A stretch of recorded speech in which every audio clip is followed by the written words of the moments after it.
catch up. So far, the story has been, as I said, it's been okay, and then mainly okay, but then when we go to, like, raiding that base, that was kind of fun. Everything aside that is mid. It's mid. It's like around 5 out of 10, 6 or 7 out of 10. Again, the Snezhnaya Act 2 was really good. Probably 9 out of 10 or 10 out of 10. But again, mixed feelings about that because it's just an introduction to a character. But nothing significant outside of that. But it's just mixed feelings about that. Everything else at the moment is just whatever. Whatever. Let's see now. What's changed since we were gone? Yeah, if anything, looks like things are settling down. Hey there, Llama! We're back! At some point we're gonna unlock the moon area at some point here. Or maybe it's the next act. The cleanup work has been much more complicated than I expected. Solving problems that have built up over time is a tall order, to say the least. I believe it will take a few weeks more. Fortunately, those who remained appear to have shaken off the initial confusion and are becoming more proactive by the day. It's as if they've finally been forced to come face to face with what their faith actually is. And it's all thanks to you. No, I should have done this a lot sooner. I've been focused on taking care of myself these past few days, so I'm in a good place. And since you're looking after the moon marrow for us, I should be able to help you investigate the truth. Speaking of which, have you heard anything new about that phantom? I've tried asking around, but to no avail. What about you? We haven't made much progress either. But here's what we've got.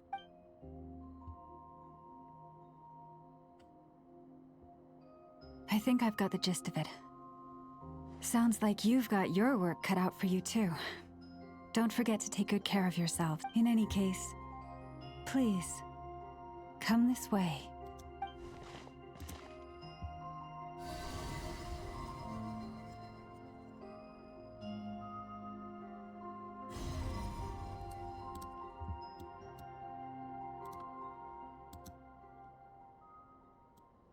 What do you see?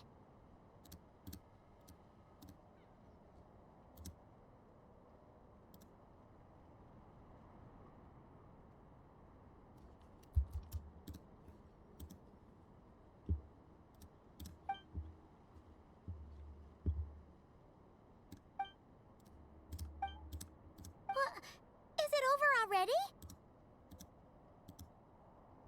This appears to have occurred a long, long time ago.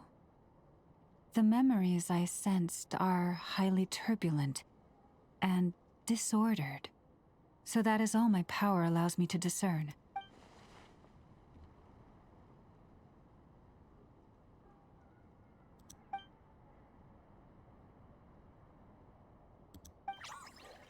Huh?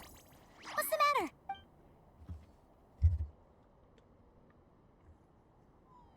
The flowers changed color.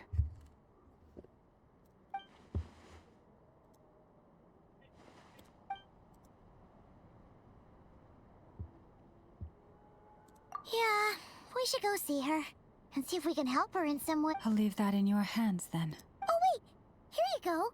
This is the medicine you asked the Curatorium of Secrets to help prepare earlier. Thanks for coming all this way with it. You've been a huge help. Also, if I may, I have a feeling that Kuthar might be able to help you get a more detailed glimpse at the memories about your spaceship. Oh, that's true. She's the Kutara after all. But we best check if she's doing okay first. See you later then.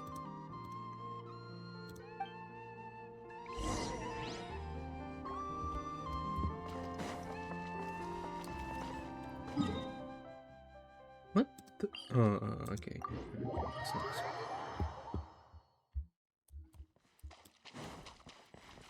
This is probably one of the best bits about this place, is, you know, just listening to her sing.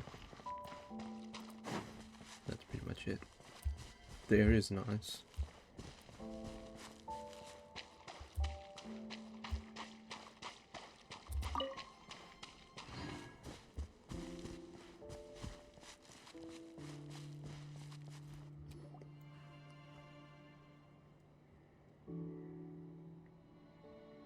Oh, she doesn't look so good.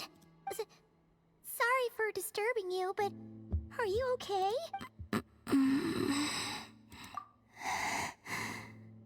Dizzy. It's like I'm returning to the moon. Wait, it's not that bad, is it? I sense the moon's power within you. We got the moon marrow back from the Fatui. Can it help you in any way? And what do you require this time? Come on, don't even think about that. Right now, you gotta focus on getting better. Should have went apapapa.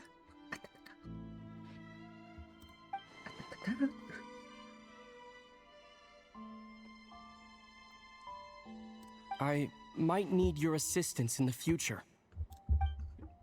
Oh. Very well.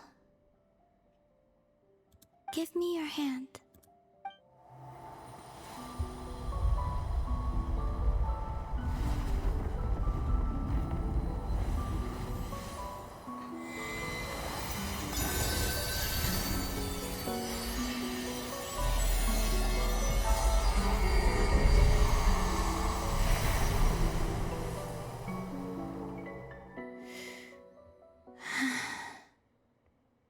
Back to Earth.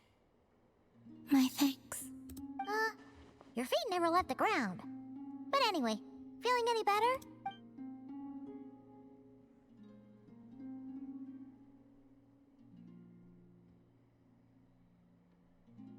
Significantly.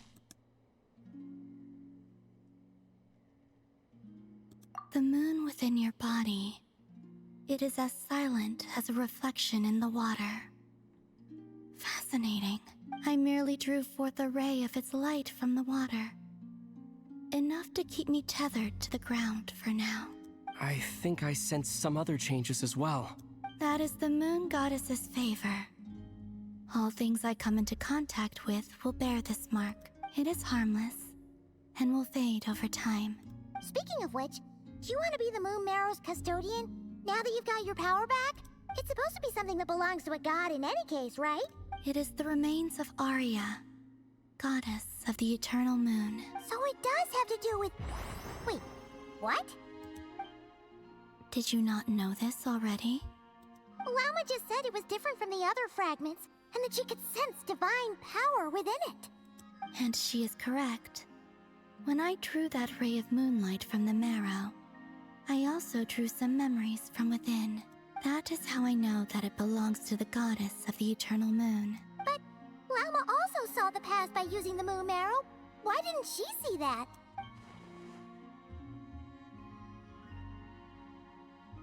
There were once 3 moons in the sky, each belonging to a goddess who ruled over it. But after the War of Funerary Flame, all 3 lay slain, and 2 of the 3 moons were shattered during the conflict. After Arya's death, her power coalesced into this moon marrow. I can see why a lot of people like Columbina.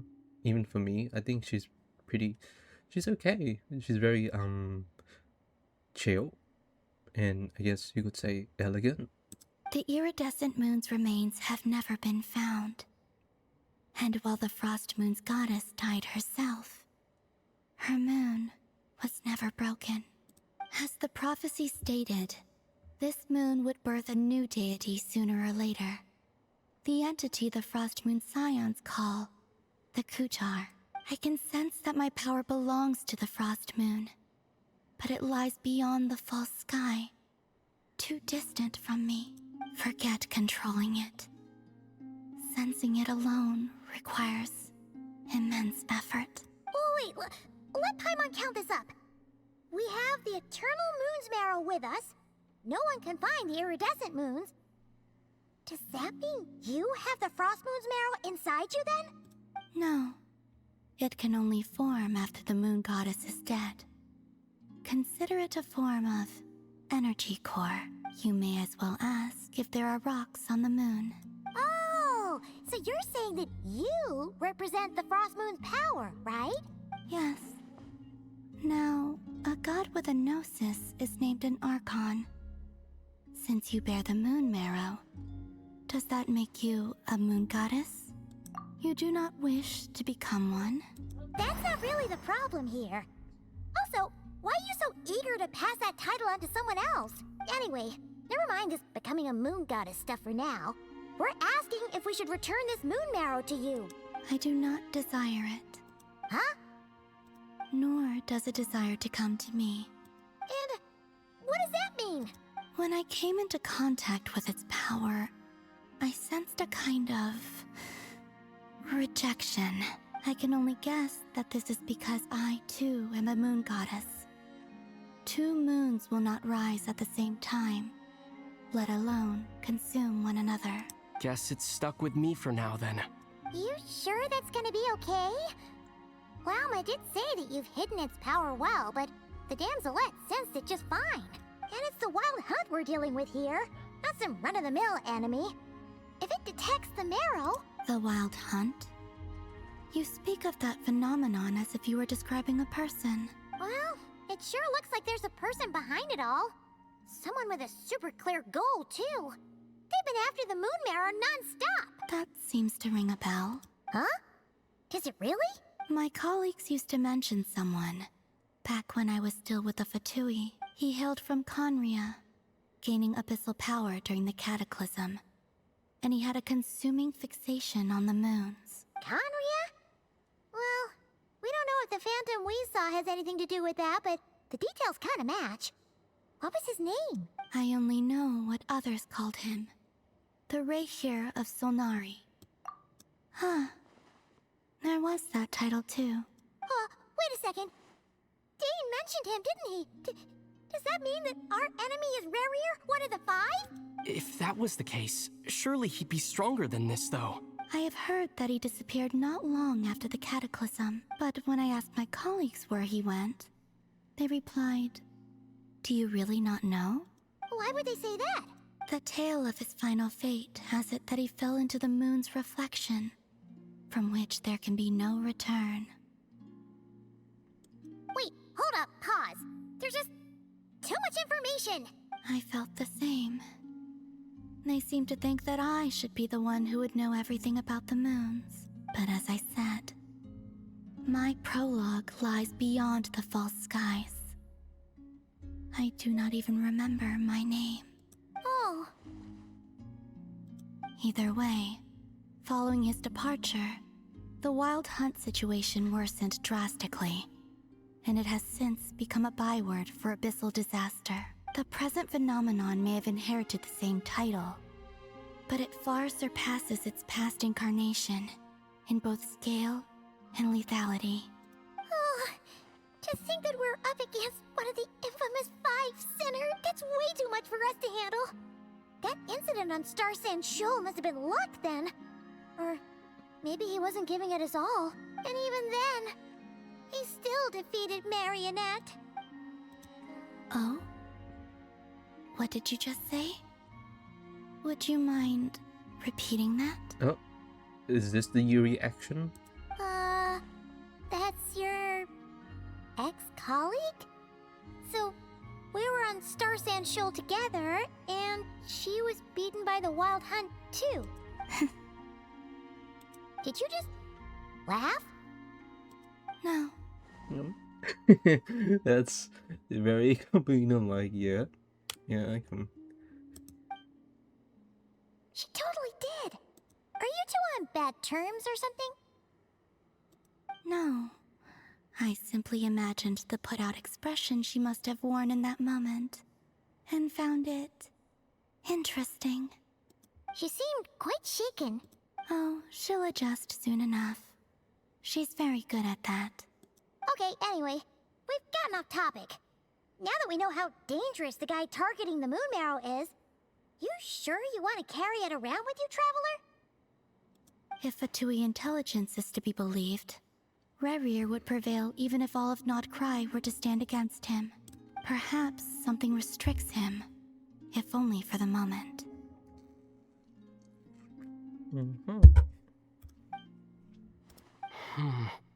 Before I decide, there's a favor I'd like to ask you, Columbina.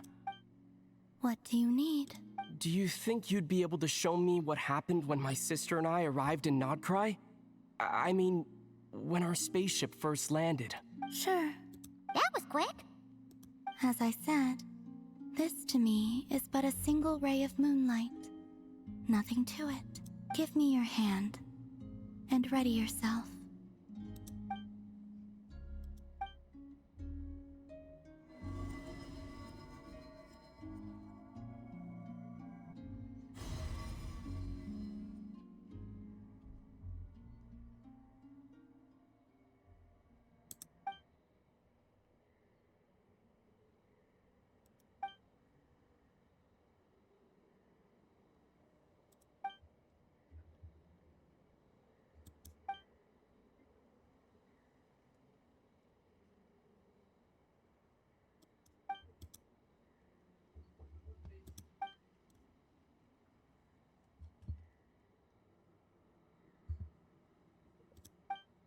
Where is this? Aether, come on, we have to leave this place. What? Hey, are you okay? Our spaceship. A long, long time passed after we landed. No one left the ship during that time, but Lumine found me from outside of it somehow. Huh? How would that even be possible? I don't know. The secrets within memories are like cookie crumbs. Oh, Take did a you say bite, cookie crumbs? And they go everywhere. Fancy that. This stream is powered by cookies. Very nice.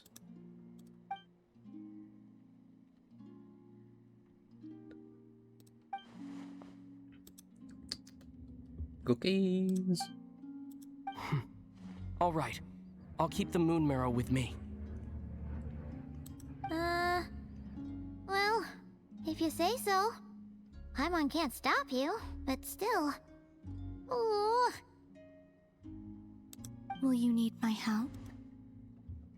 I could help you conceal the marrow. You could? Oh, that'd be great. Detecting it within you is already no easy task. But I can teach you to further conceal its presence using Kuvaki, like this.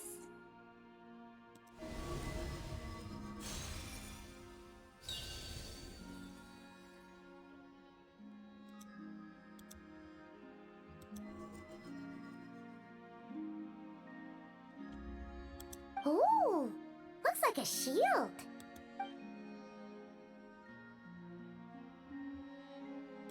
Can you sense it? Now, try to maintain it. You learn quickly. Huh. Looks pretty sturdy. Could probably be used in self-defense in a pinch, huh? Are you always here, Columbina? It's kind of dangerous out there, sure, but have you, like, taken a walk outside or something? I dislike strangers. Slightly better.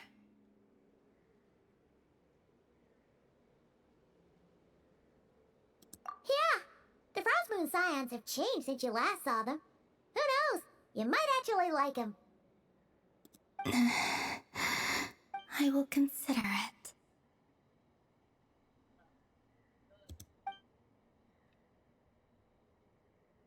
She seems kind of tired. Either way, thanks for agreeing to help us. It wasn't much. The flowers here. They like guests like you.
Why is the plus... Why is it wrong? Plus is to zoom in, but minus is to zoom in? What?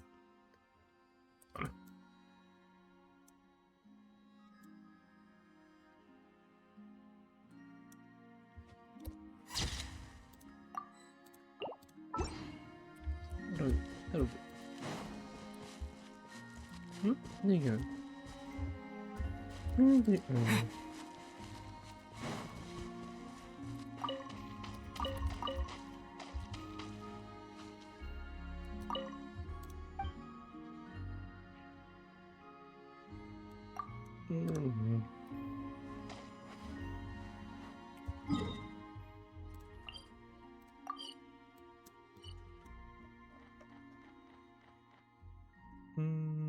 This one.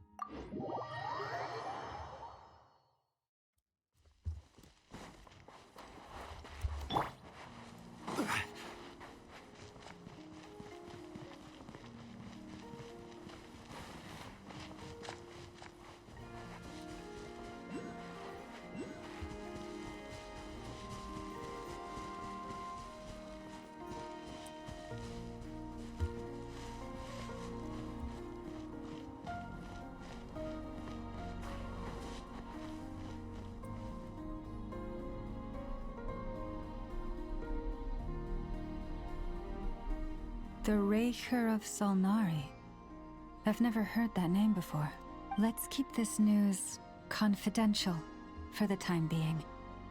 It would only cause even more panic amongst the people of Nodcry. But if this Rarier is as you describe, he will be a truly formidable opponent if we try to take him on by our strength alone. Yeah. Things might be okay if everyone was willing to work together, but right now... Exactly! Whatever the case, let's start by telling those we can get to join up about the crisis. As it happens, we have our own reasons to protect Notcry. But even if we didn't, we'd never leave people in the lurch. That ain't our style. Thank you. The Frostmoon Scions will stand with you to prevent this crisis as best we can. In addition, I believe that the relationships between the various factions in this land are not cast in stone. The winds of change are blowing, and we Scions have nowhere to run. Our faith, our sect, all of it is here. Whether our foe is the Fatui or this Raker, we must stand our ground and remain true to ourselves, even to the last. Let's see. Speaking of allies, the Krumkake craft shop is the closest by, right? Enough is sure to help us.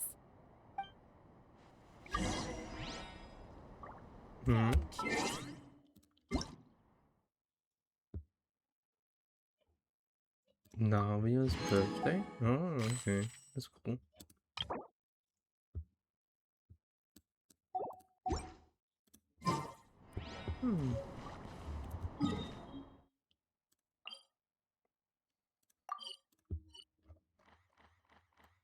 What is this?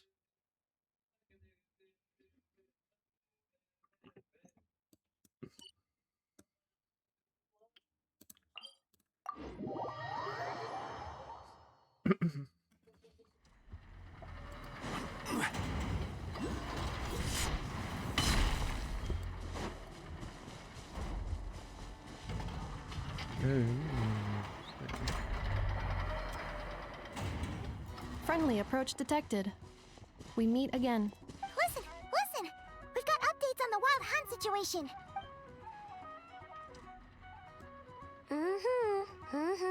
Threat level exceeds expectations. Phew, doesn't matter if he's the Rahira Solnari or Solari or whatever. One volley from my cannon, and he'll be blown to smithereens! You were there when we fired it, right? If that isn't the kind of firepower that helps you sleep at night, I don't know what is! True, but the cannon only works against shambling monsters, right? What if Rarir's super fast? Well, we'll just get an effort to go grab him and tie him down. You're not taking this seriously at all, are you? Anyways, firepower is not a concern. See those canisters over there? That's all concentrated Kuvaki, which will be shipping to Nasha Town. More than enough ammo in there to blast that Fatui research facility to bits in a single shot. You sure have been looking forward to this battle, huh? Of course! This is gonna be the shot that shocks the world. All of Nagcry, heck, all of Snezhnaya will The know thing my about name that once base, we're it through. reminds me of something out of Nikkei as well, like the Walking Fortress. Sure, travel safe. I know. There remains intel left unshared. Oh, right. Yeah. Since you're investigating the Wild Hunt, something pretty weird's happened in Nasha Town. Remember that Sosi guy? The Ratnik in charge of firing the cannon? He's been found dead in their organization's offices. Wait, what? Didn't we just see him, like, half a day ago? Yeah, it's still new news. So not many people are in the know. I'll send Anafa over to Nasha Town with some flowers later. Oh, he seemed like a good guy. Didn't put on any airs despite being a superior officer either. The data concurs. This gentleman appears to have been one of the most accomplished amongst the Lightkeeper's Sergeant Majors. His character has also received commendation. Oh, that makes it even worse. Hey, what do you mean, actually? Either way, I'm not clued in on the details. Only Ratniki have been allowed on site to investigate the scene. You'll have to find some way in if you want to check it out for yourselves. Got it. Let's go then.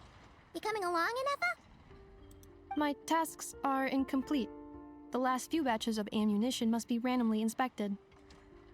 You go ahead. All right. We'll see you later.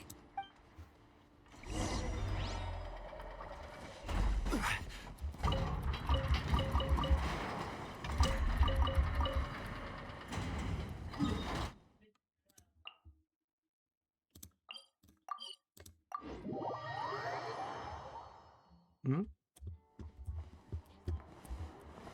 Ad Astra Abyssos.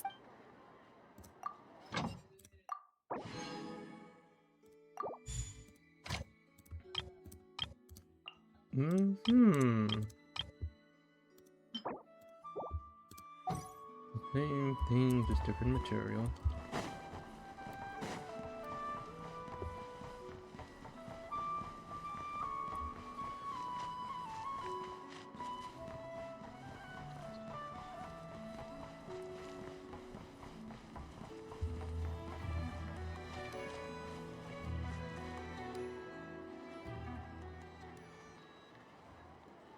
This must be it. Oh, doesn't look like there's any chance of us getting in with that Ratnik guarding the door, though. Should we go speak to the guard first? Might as well try squeezing blood from a stone. Ah! Never! When did you... I came over to take a look as soon as I received the news just now. Aino told you about this then? Before we start, shall we see if we've made the same guess? Indeed. Quicker than we thought as well. Keep your eyes peeled for any clues once we get in. No need to jump to conclusions. But how are we supposed to get in at all? Just follow me.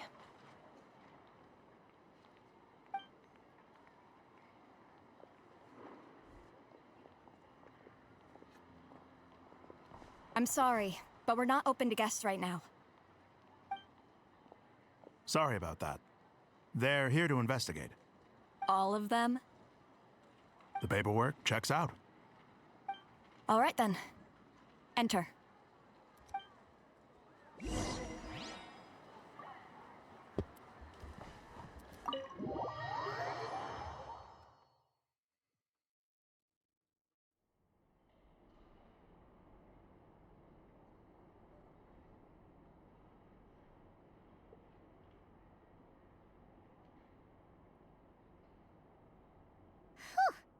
Paimon might have said this before, Nefer, but you sure do come prepared. Shishich, my old friend.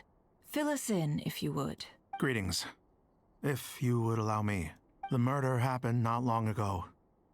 The Sergeant Major was killed by a single piercing strike from a polearm. We have performed a preliminary sweep of the crime scene to facilitate investigation. No obvious signs of a violent struggle. No damaged doors or windows. The culprit must have used some other means to enter the room unopposed before performing the deed. Entering unopposed? So, do you think there's a chance that the culprit would usually have right of entry? At the moment, the most valuable lead we have is based on an eyewitness report from a nearby resident. Specifically, that Flint's was seen entering and leaving this place in the time period when the crime most likely occurred. Flint's? We have tried to contact him, but he has not replied. Very odd indeed. So, he's the prime suspect right now, right? To be honest, I'm not particularly inclined to believe that this was an inside job. Flint's can come across a bit eccentric, but he does well in missions on the whole. He also had no disagreements with the Sergeant Major that we know of. So he lacks the motive to commit such a terrible crime. But neither the eyewitness report nor the nature of the fatal wound itself are in his favor. So we are looking for him at present. Looks like there's not much else to dig up here. Let's go outside and discuss what we've seen.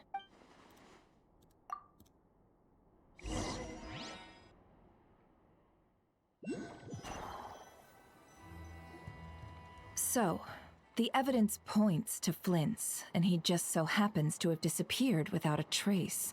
We know that this Flint's could have been Rerir in disguise, but we lack the evidence to prove this to anyone else. Furthermore, Flint's has left us with many questions, all of which will require a reasonable explanation. Yeah! He said he would report back to headquarters, but it seems he hasn't gone at all. What could he be doing?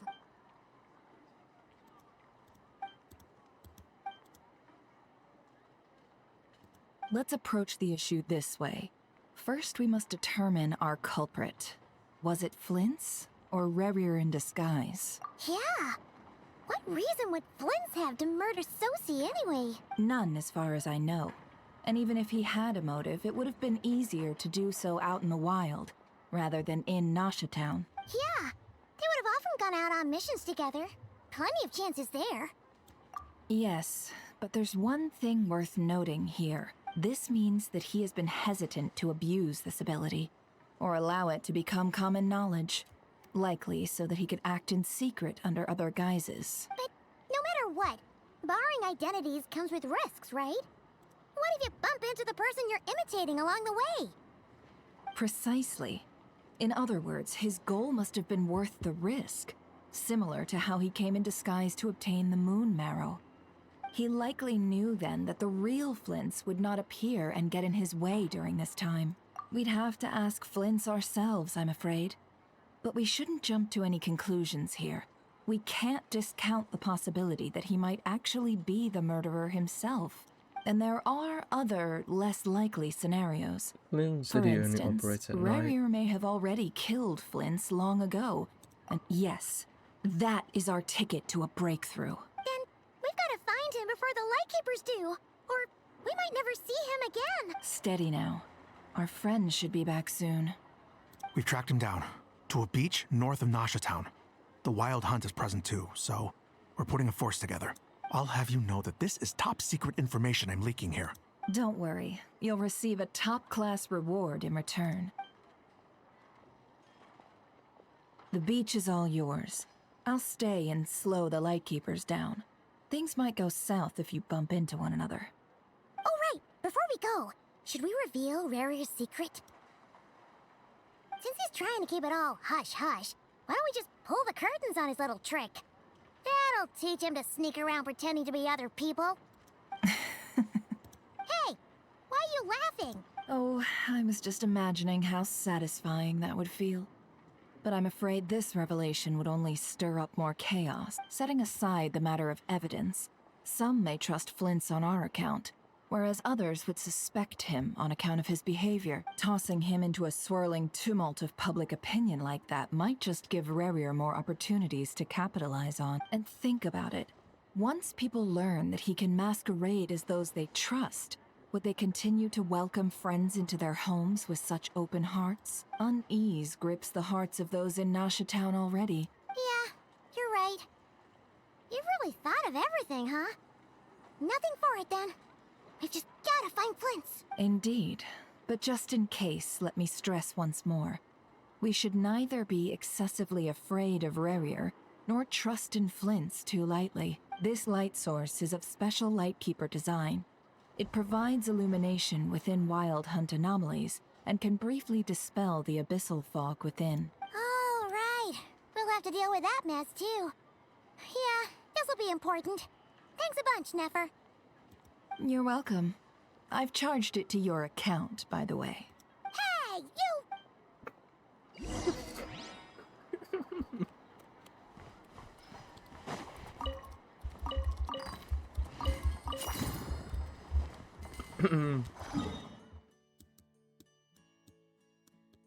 Oh, ball sacks.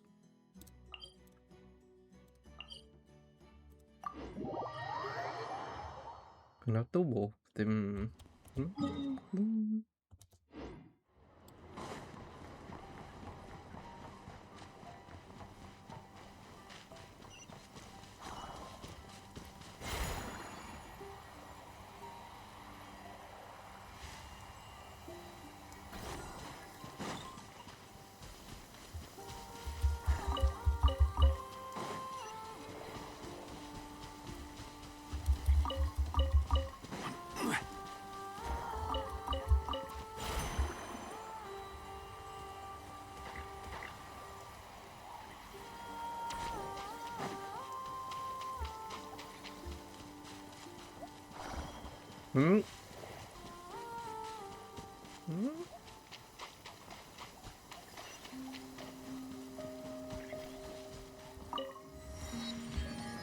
Hand of those little bots.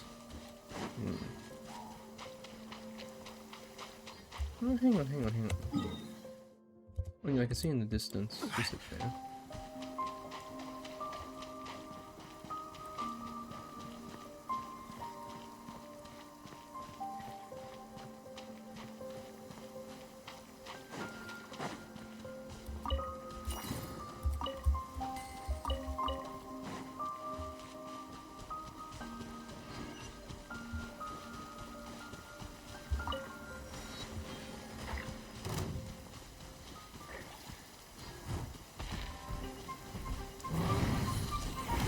Stabilize!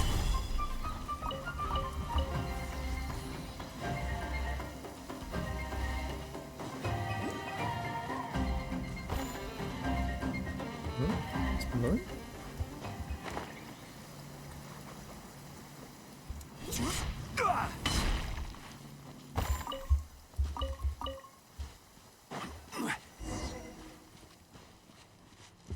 Whoa! Fuck! Is that a Lightkeeper's lantern? Is there someone up ahead? Come on, let's go see!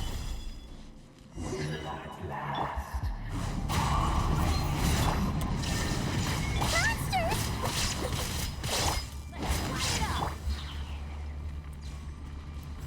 One with nature. Come, tip. Fallen leaves, adorn my night. Into the wind. Solidify!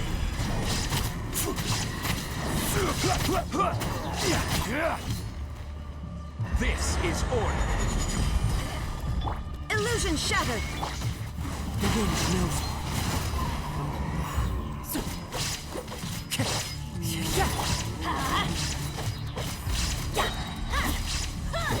Let's light it up!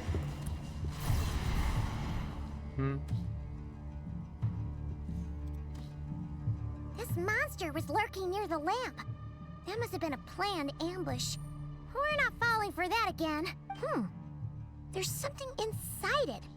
Some small device. Huh? Why isn't it giving off light anymore? Is it broken? Oh, we better take it with us.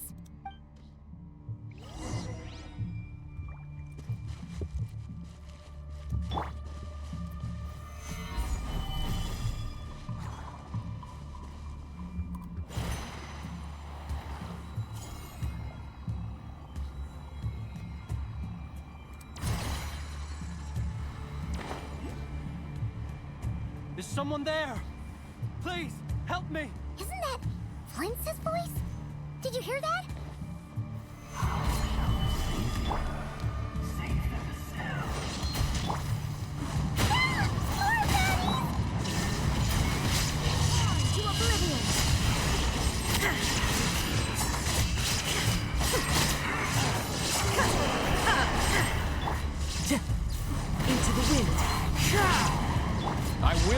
order.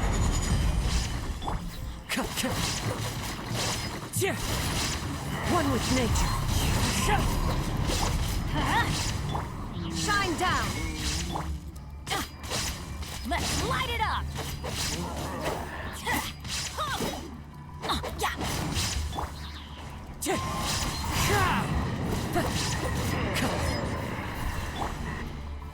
Stabilize.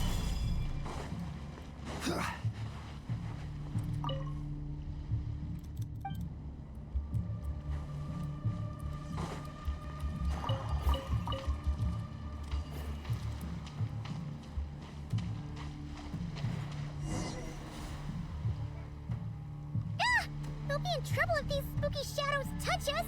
Quick, use the lantern!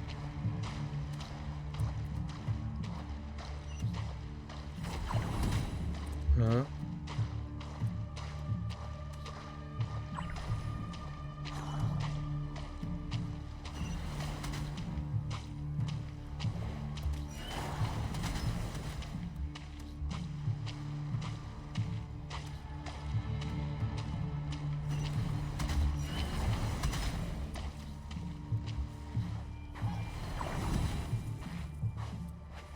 Mm-hmm.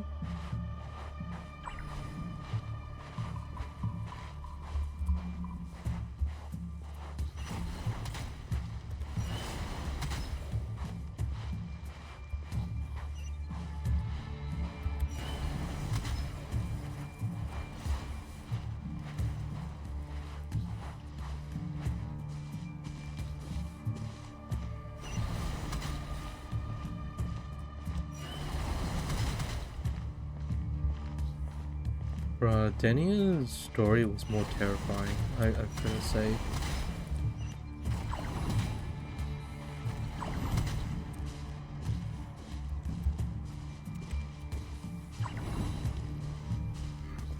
I think Daniel's story in World War has to be the most terrifying. Complete story flip.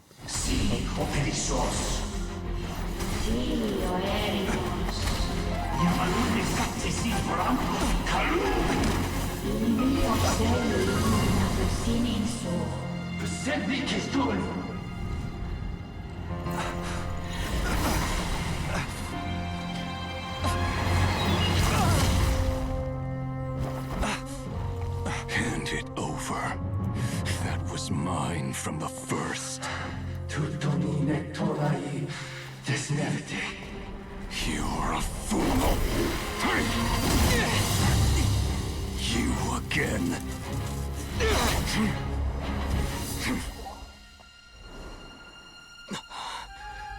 What the? It's stronger than before.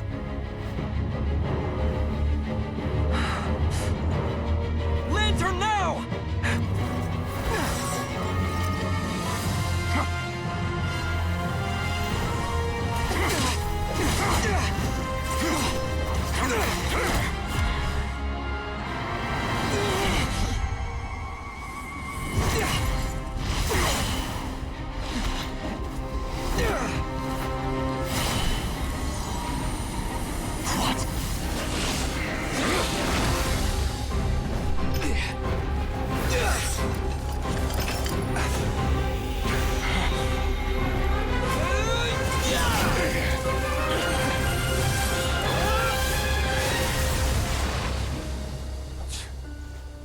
It escaped again. This situation speaks for itself, I presume. So, you were tangling with Rarer out here all by yourself. So, that vile phantom hiding inside the Wild Hunt has a name of his own. Yeah, you don't look so good.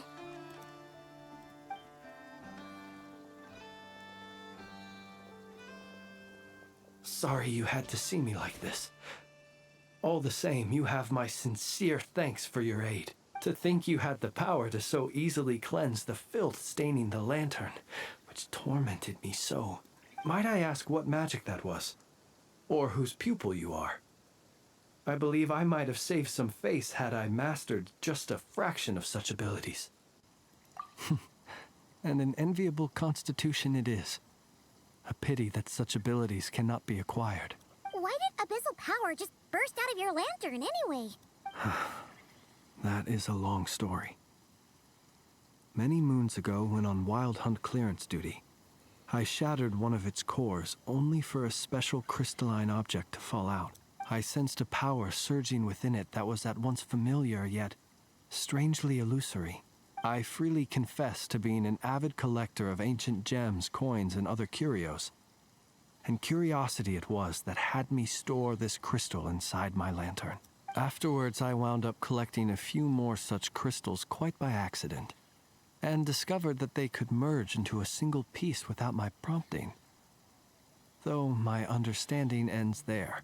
It was only recently that they began slowly emitting abyssal energy, which could neither be dispelled nor weakened. Is that what Rarer claimed belonged to him? That must be what he's after then! I concur. And here's the kicker. Before he was exceedingly weak. In fact, I've already beaten him several times, though I could not destroy him completely. But I noticed while engaging him that the crystal fragment would restrict my powers. As such, it occurred to me that I should hide it rather than tangle with him any longer. Alas, he has proved most fixated upon this fragment. And for some reason, his strength has grown by leaps and bounds since I last encountered him. And where, might I ask, would it be safe? Or do you think it wiser I threw it away? Were our places switched, would you discard it?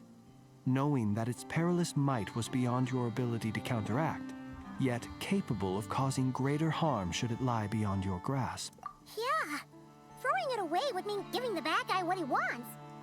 But exposing yourself to its corrosion and growing weaker by the day, that sounds super dangerous too. Only those who shoulder risks are qualified to welcome in the turning of the tide. Those who flee when troubles come are nothing more than deserters.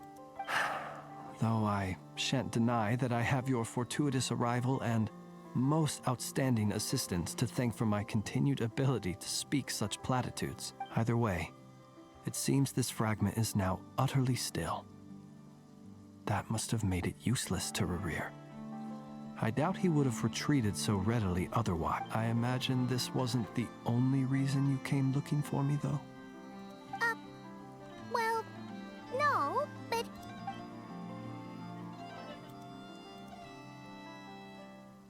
Ah. I see. To use the Lightkeepers to find me, I suspect. I did not inform anyone of my true whereabouts, so he should have had more difficulty tracking me down. They alone have the ability to quickly pinpoint my position. Our Sergeant Major has a Kuvaki-powered device that can be used to detect others who bear a lantern. They usually don't pay my whereabouts much mind unless they absolutely must find me. You mean this thing? Yes. Where did you pick this up? We found it inside a lantern when we first charged into the Wild Hunt anomaly. It must belong to a Ratnik dispatched to investigate the area, who, it seems, dropped everything and fled the moment they saw the Wild Hunt massing to strike. Well. Well, at least they're not dead. Guess it's not surprising how they found you so fast then. But if Rarir could have shapeshifted into Sosi, why didn't he just use that Kavaki device to find you himself? Were he to use it, that device would likely fail to act as it should, owing to abyssal interference. Ah, guess that explains it. So not only is this Rarir ruthless, but a purveyor of dirty tricks too. You might not be familiar with Sergeant Major Sosi, but he put his heart and soul into every mission. Our deployments are subject to orders from headquarters, and his orders were to be stationed long-term in Nasha Town. As such, he was very seldom able to go back and visit his family. He worked so hard, seeking to produce excellent results that might convince them to transfer him out. Oh. But every year they would say, "Wait a little longer. Wait a little longer." He often wondered if it was because he was lacking somehow. In truth, everyone had nothing but the highest praise for him. But good work does not always lead to good outcomes. The higher-ups would think, he's doing great where he is. Let him stay there forever. A most convenient choice for them, at least. Whereas his subordinates would think, wouldn't it be a shame if we were to lose such a talented, easygoing boss? So he waited. And he waited. Until the world closed its eyes in the depths of the night, and a lantern was slowly lit for him alone, that no one could see. One that has played out many times throughout history. Another reason to take this Rerere's head. Oh. Well, at least we now know that he's looking for these fragments inside Wild Hunt anomalies. And yet, what did the Sergeant Major have to do with any of this? Why did he have to die? Could Rarer be angry that the cannon Sosi set up to fire destroyed the fragments he wanted to collect? Could you take me to the scene of the crime?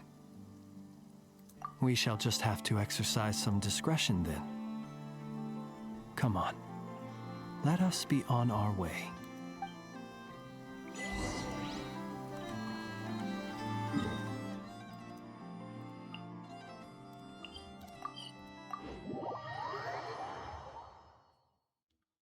Oh, what are you doing?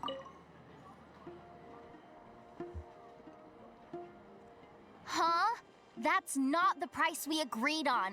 What do you think you're playing at? Dear Miss Yehoda, if you manage to return the object of your next commission intact, then I assure you your reward will be paid in full. It wasn't my fault. How was I supposed to know a bunch of monsters were gonna jump me out of nowhere and knock me into that river? Might I also ask that you don't spread so much misinformation to our clients when you're escorting them in the future? I wasn't spreading misinformation. Most of what I said was based firmly on the truth. The master bandit who has stolen from every town and village in Nodcry. That was just me trying to sound cool. No one told me the client was from the Fontaine Guards. She wouldn't stop questioning me the whole way. That woman takes herself too seriously. No sense of humor at all. I can't believe she asked the guild to revoke my membership. The fixer who protects all of Nasha Town. I was talking about Boss Neff. I was telling the client about her. Regardless, Miss Yehoda, if you wish to take on any more commissions in the future, it would be best. I know. Be careful what you do and say. Boss Neff's always yammering on at me. But my mouth gets all itchy when I don't use it too long. Perhaps you could take a few pointers from our experienced adventurer here. The Traveler. I guess he's not the worst person to learn from, but you're gonna need to wait for me to take this reward back to Boss Neff first. She ain't gonna be happy that it's not the full amount. I feel a lecture coming.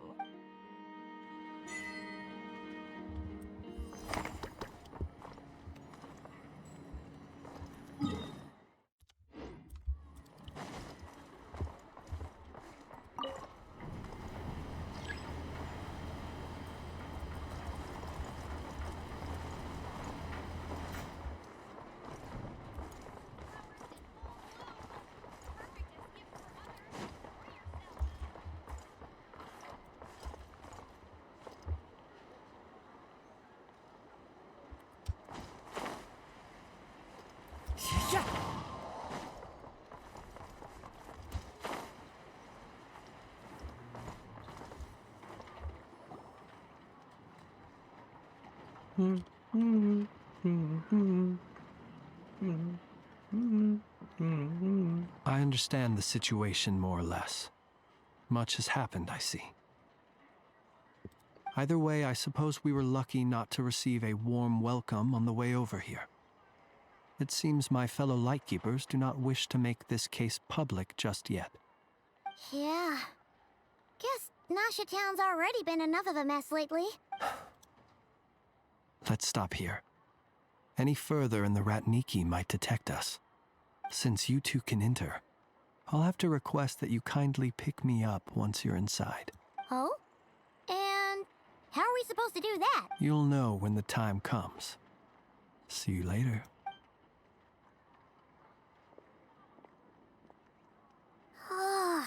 Still acting all mysterious. But he seemed pretty confident, so guess we've got to trust him.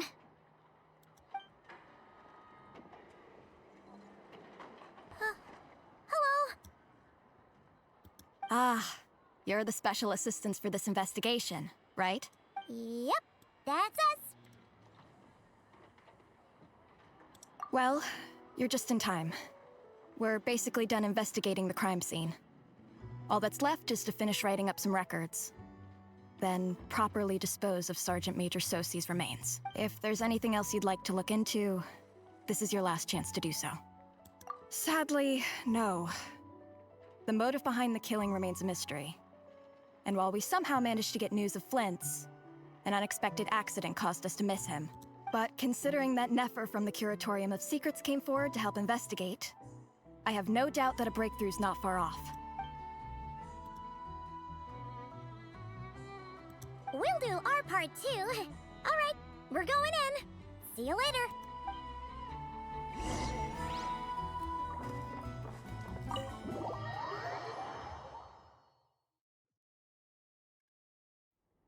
Phew, we're in.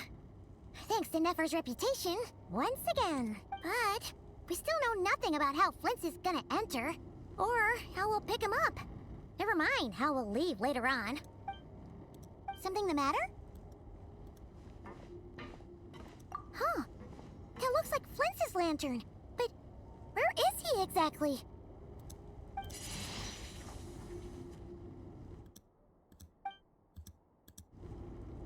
Well, we've got the lantern. What now? Oh, Paimon almost screamed out loud. You never said you could do magic like that. This lantern may have a rather peculiar shape, but so long as it doesn't glow, it won't stand out in the dark. I calculated that you would have already entered, so I chose a spot visible from the window before using light to send you a signal. As I thought, you're both sharp-eyed and on the ball. The perks of being veteran adventurers, huh? Your composure is more impressive still. You're right. That required a little trick of my own. But let us leave such trivial topics for a more relaxed moment.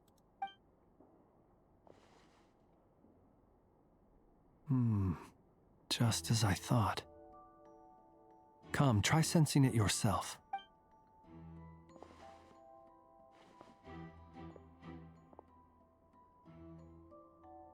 Identical powers must flow from the same source.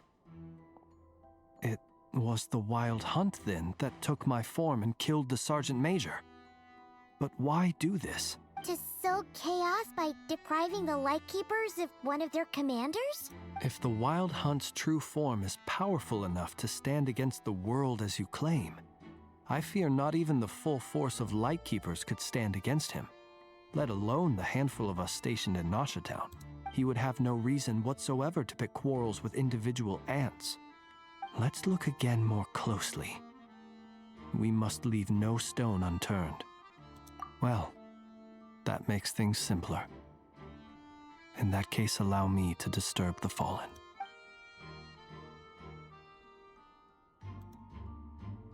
When we fought, he seemed like quite a reckless foe. Certainly not the meticulous mastermind type. Oh, if we can't get any leads, we might have to go back and find Nefer. Oh, the longer we're stuck here, the likelier he is to achieve his goal. Ugh, this is so frustrating!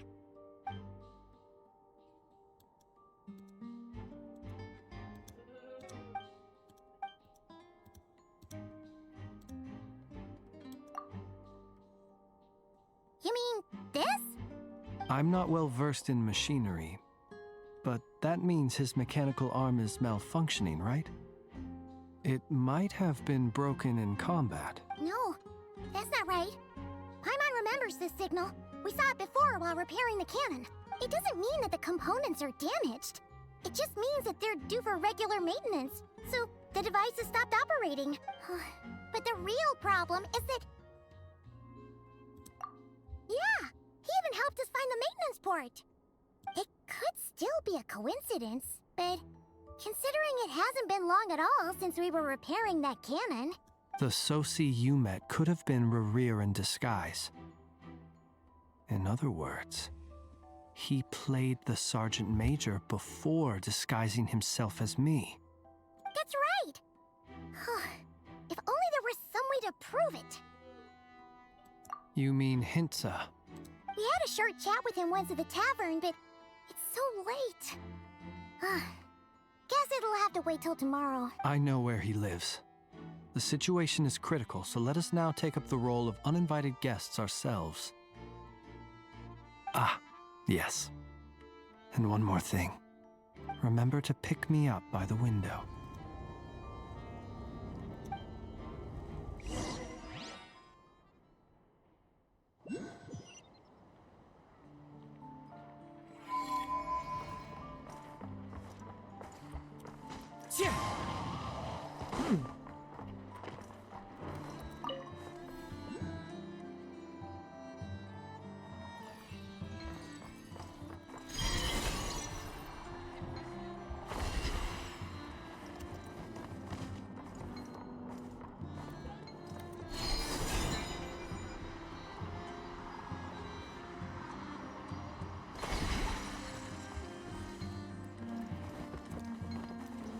This is What? the end.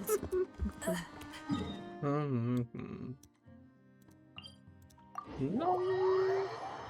I pressed T, didn't take me, bro.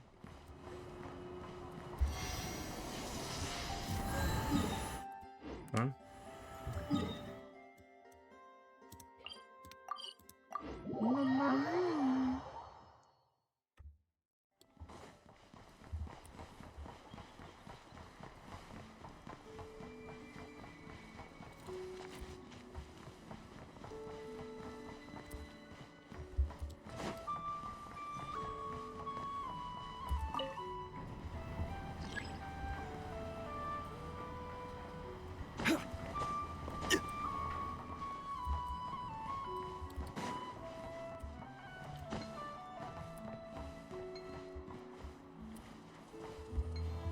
Hmm?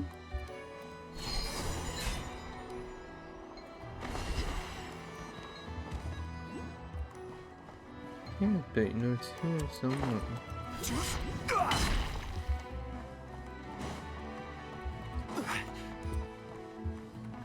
There.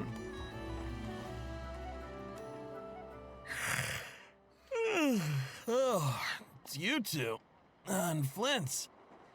Given the hour, I guess it must be an emergency? It is indeed. Our sincerest apologies for interrupting your rest. We are investigating a certain matter in connection with Sergeant Major Sosi.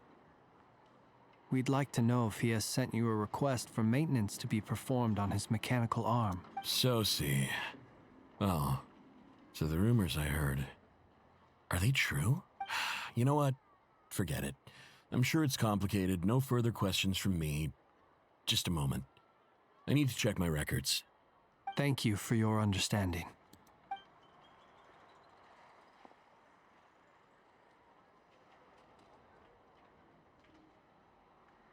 Got it. 8 days ago, he came to request a round of regular maintenance. But as it happened, I had run out of the required components. His mechanical arm is especially sophisticated, having been designed by Aino personally. The parts, too, could only be made by her. As such, they usually take several days to arrive. In fact, this time, he even asked me if we could push his request forward, and I understood, completely. Not being able to use your hand, that's rough for anyone, but even more so if your job involves fighting out in the wild. So I did my best to convince Aino to rush the job, and eventually, the parts arrived. 3 days ago, if I remember correctly. I sent word to the Lightkeepers immediately, but he never showed up. I assumed he was just out on some mission or other. What's with those faces? Everything all right? You've provided us with some very crucial information, Hintsa. You have our thanks. We can't make everything public yet, but once our investigation is complete, I will return to thank you and provide an explanation on behalf of all the Lightkeepers. No worries. Just glad I could help. Thanks. Good night. Good night. Hope the investigation goes well.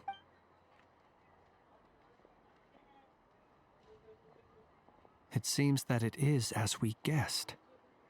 The Sergeant Major Sosi you encountered while repairing the cannon was actually Rerir in disguise. 8 days ago, he had yet to act. But at some point after that, he attacked and imprisoned the Sergeant Major. With the immense gap in strength between them, the job was finished in a single blow. And thus Rerir had no opportunity to discover the malfunctioning mechanical arm. Perhaps his mastery of shapeshifting extends only to outward form, and not therefore to complex internal mechanisms.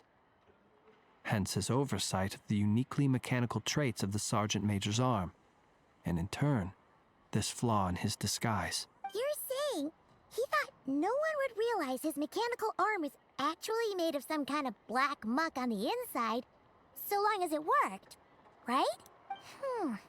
Still seems like there's a lot of guesswork involved here, but it mostly makes sense.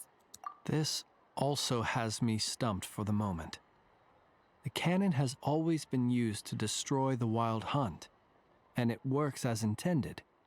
But how would that help Rerir exactly? Assuming he plans to collect the fragments within Wild Hunt anomalies, firing the cannon works against him, since it would blast those fragments to smithereens. So we solved one mystery, only to dig up another. Whew. This is getting Paimon kind of down. And sleepy too. Yes, I'd say it is high time we took a break. Seems like there's a lot left to investigate. We'll have to fight Rerir eventually. And we'll do a poor job if we're not well rested. Yeah, we should totally get some sleep first. A reasonable suggestion.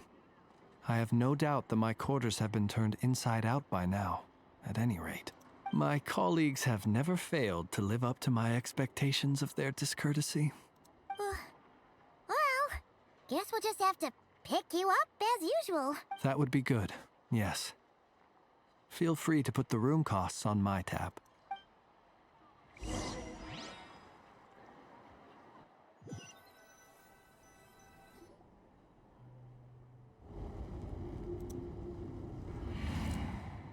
Phew, back inside. We can finally take a breather. Okay, Paimon. In and out. I suppose we could all take a moment to unwind. Had you already sensed the unique power within my lantern at that time? I see. Words truly do fail to capture your superlative insight. Fortunate then that abyssal energy was only leaking from the fragment in minuscule amounts when we first met. Or I might have been in for a real interrogation. Yeah, hard to say how that would have played out. We've had a whole bunch of unpleasant run-ins with the Abyss. You mean to ask why I'm going this far to oppose him? Yeah! You're All right. I suppose I do owe you some honesty, whether out of gratitude or the need to build trust. Your deductions have been quite correct. Should one wish to conceal oneself within a lantern, elemental power alone is not enough. You know humans well. And naturally, you understand their limits. But some things that humans would consider difficult are quite normal in the eyes of non-humans. So, you mean you're one of the latter? Have you heard of how Snezhnaya was once the realm of the Fae? This race is no longer of any importance. But they still exist. As evidenced by the fact that I am standing before you. We've heard some scattered legends, but that's all Paimon thought there was to it. I once turned my heart toward humanity, and thus did I experience loss. I once labored and did much, and put an end to my tale with my own hands. When you realize you are floating in the middle of a vast ocean, you cannot help but feel that swimming in any direction would be equally meaningless. Would it not be better then to simply sink? But before I could sink to truly lightless depths, chance had it that I should be awakened by a band of Ratniki. They were facing a horde of abyssal monsters, and could not last against such a disparity in strength. Yet none fled. Those who dwell in darkness for long enough become exceedingly sensitive to all light. And the first light I saw upon awakening was that which shone from their eyes. Is that why you chose to help them? Perhaps I was moved by their valor. Perhaps I simply saw my past self in them, and was moved to action for the first time in a long, long while. But I was freshly awoken, and my powers were limited. I could not prevent casualties altogether. The survivors and I buried the fallen heroes. That was the origin of the Final Night Cemetery. Well, not exactly. I was just more familiar with them. So joining up seemed the most convenient way to experience human life. Doesn't sound too believable. Well, I believe it. Besides, I'm well past the age when one might believe in things that must be done. Nonetheless, there are still some things I will not allow to happen. The chaos that Rerir has been stirring up is one of them. Tomorrow I shall go and check our records to see if I can find any connection between the Wild Hunt, Rerir, and the Cannon. Will you need us to get you where you need to be? Oh, I'll be fine. I keep a backup copy at my residence in case of emergencies. Can you even go back there right now? Won't there be Ratniki watching it? Thanks for the reminder. I believe they'll have checked my place, but they won't have stayed. All things are ranked according to their priority, and we lack the manpower for such an open-ended stakeout. And even if someone is waiting, I have ways around that. I am the master of my own house, after all. All right then, we'll trust you. We sure ended up chatting for a while, huh? I didn't take you for the cautious sort. Anyway, I hope you'll help me keep this a secret. Paimon's lips are sealed too. All right. Thanks again for your help. Good night, you two. Finally, we can rest. Let's go get some sleep. There's tons to do tomorrow.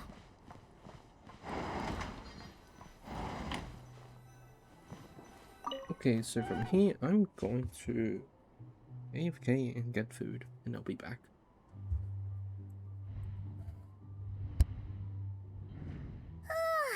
So much noise. What's going on this time?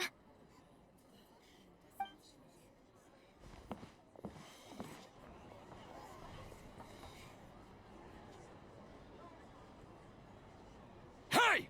Where's Flint's? Is he here, or isn't he? We would be most obliged if you would pipe down a little, dear guest. Our other guests are resting. Resting? We're all about to be done for, and you're talking about rest? Flint's is a Wild Hunt shapeshifter, here to deceive us all! If we don't get rid of him now, there'll be no end to this! You'd better give him up. If anything happens, your business here is done for. You want that, huh? Or are you in cahoots with him? You with the Wild Hunt too, huh? What happened? Did something leak out? But we were so careful last night. How did anyone see us?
Alright, I'm back.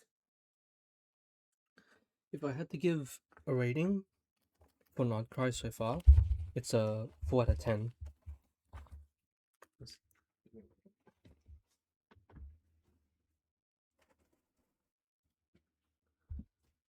Again, actually,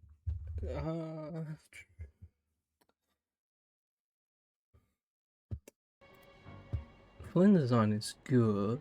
You meet Columbina. What do you mean?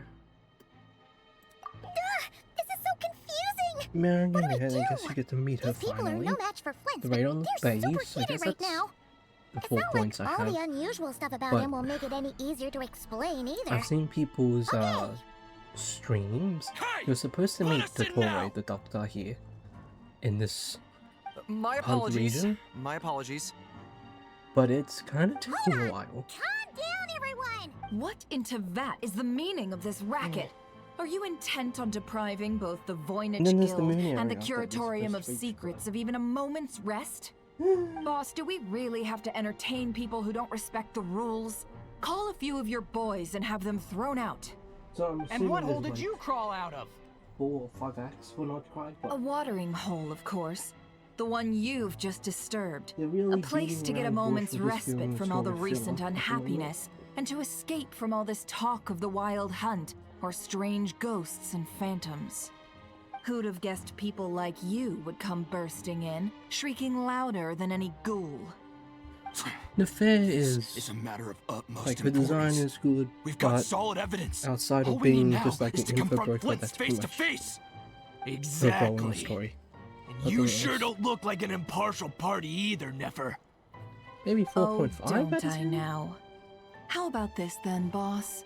Let them do their search. If they find their man, they can have their little chat. But if they don't, then they owe everyone here an apology, as well as compensation for all the racket they've caused. Wait, it's... All right. I suppose that's the only way. If we don't let them in now, they'll be back sooner or later. What a mess. Oh, alright then. Well, I'd say that sounds like an impartial proposal.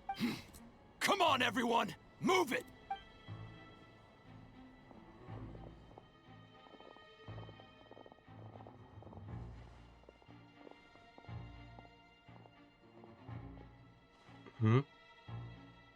They're investigating my room? No sign of Flint. But how can that be? Hasn't he always stayed here? Done searching, are we? Guess it's time to uphold your end of the bargain, huh?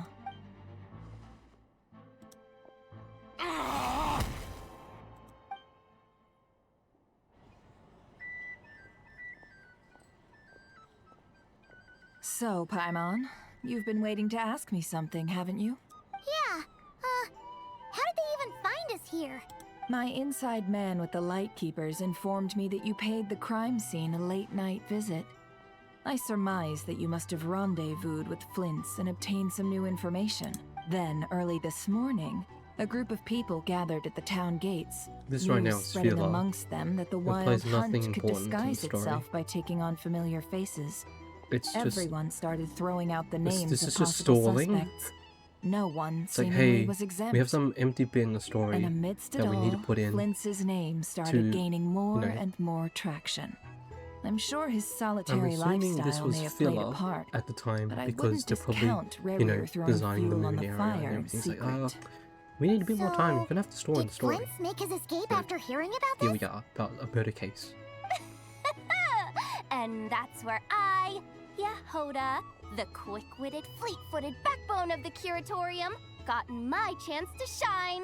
While everyone was super focused on the argument in the main hall, I alone noticed an opening. I got her to climb up to a window to help Flint's out, only for her to return with nothing but a lantern. Aw, come on, boss. I was just getting started. We initially intended to bring Flint's back to the Curatorium and wait those people out, but I never expected this to be all that was left. I imagine, though, that he wouldn't have left something that was so seemingly important to him behind. Might he intend to come back and get it later? Maybe. Well, he's out of harm's way now, so that's not super important, right? Oh? What Paimon means to say is, we've got lots of new intel to share. All right, then. Yehoda, contact the others. We're going to need all hands on deck. Let's have this discussion over at my place.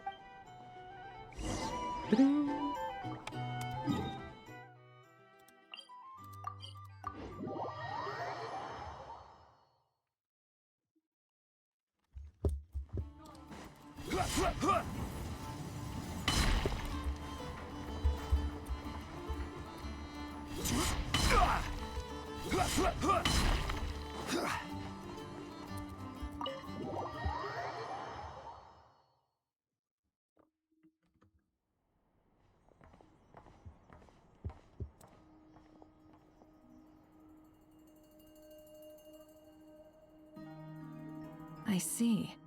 So Flint's has a fragment taken from within a wild hunt anomaly. Is he gonna be okay now that he's on his own again? Earlier, he said that the fragment had gone still, so it's probably of no use to Rare now. In that case, Rare shouldn't have any reason to keep pursuing him, right? So, was all that ruckus back at the flagship just an act of spite? If I were him, I would have simply turned my attention to collecting other fragments. A reasonable course of action. Remember what we heard back at the tavern? The actual number of Wild Hunt anomalies destroyed has been greater than Lightkeeper records would indicate. Some of these must have been Rare's doing. He must have been seeking more fragments. This much is pretty easy to understand, but why would he pretend to be Soci and put so much effort into getting the cannon up and running again? Maybe 'cause that'd be more efficient than having to clear anomalies himself. True. September. Yeah, I'm confident that the ammo we're packing has the oomph to do that. But I am a mechanic after... Oh, why don't we find a few of those fragments ourselves and use Kuvaki to carry out a little experiment? Our lab could certainly accommodate such a test. In other words, we gotta destroy a couple of anomalies and collect fragments from them, right? Lightkeeper operations have just about ceased following the Sergeant Major's passing. Meanwhile, the Wild Hunt continues to grow in scale by the day. I fear only we can keep the situation under control now. Then we best act fast. Paimon's got a bad feeling about this. A feeling we all share, I'm afraid.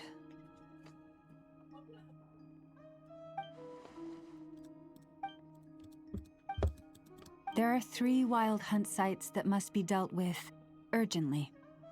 But I believe we have the capacity to handle it. Works for me. Ineffa and I will take our workshop assistants to deal with one of the sites. The curatorium will... And we Frostmoon Scions shall deal with the remaining one. Paimon didn't think she'd ever get to see everyone here carrying out a plan together like this. Never mind you. This is a first for me, too. Let's head out, then. We'll meet back up at my lab with the fragments. Understood. Time is of the essence now. Our foe could make his next move at any moment, so we must stay in contact with one another. Gotcha! Stay safe, everyone.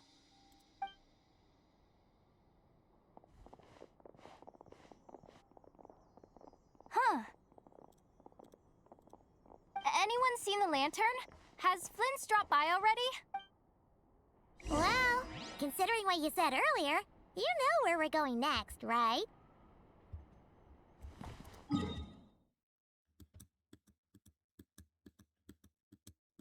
Whoa. What?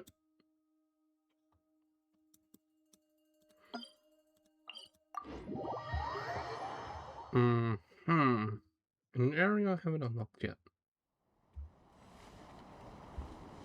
The fuck? You're shitting me.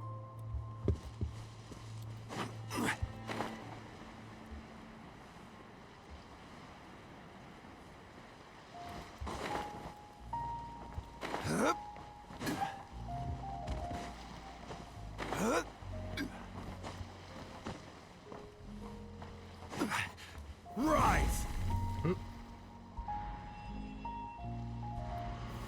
Gather!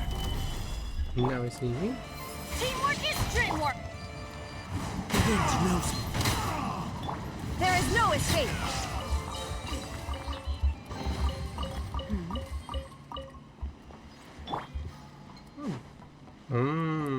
Could this be it?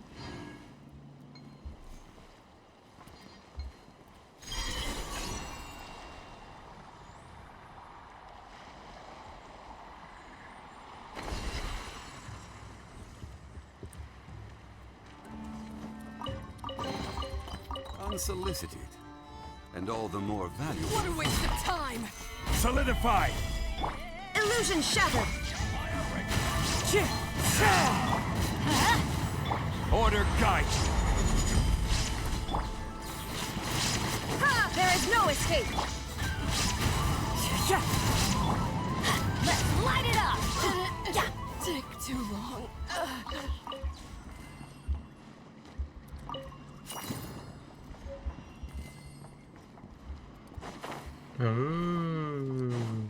Yep.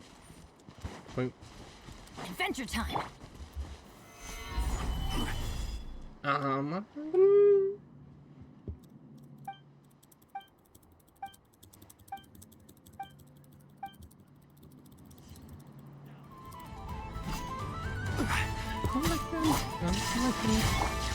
Into the wind. As one with wind and cloud. The wind knows me.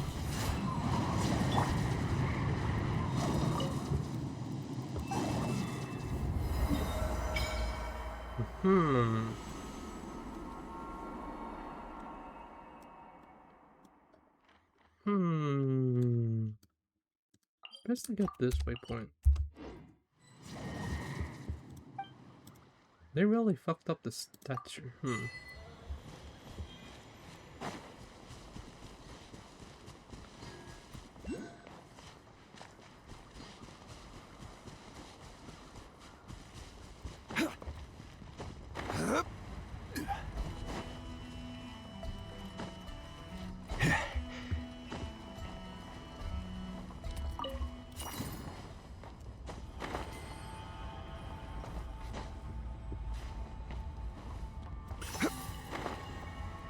Oh, I'm so sneaky. Wait, were we here before? Wait, I didn't get the waypoint before? What? Wow, okay then. Maybe get this waypoint too. Oh, what's this? Ooh, lunar reaction. And this must be for Columbina.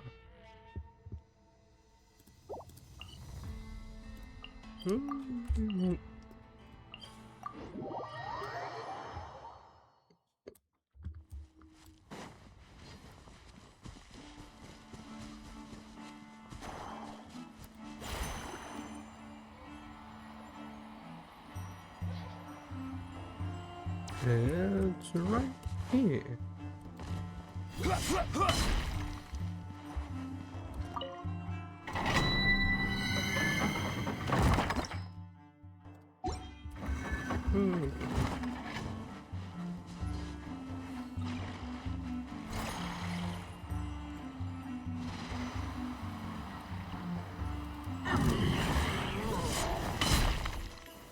Gather! Shine down! Into the wind. I will have order! Illusion shattered! One with nature. Fallen leaves. Adorn my night. There is no escape!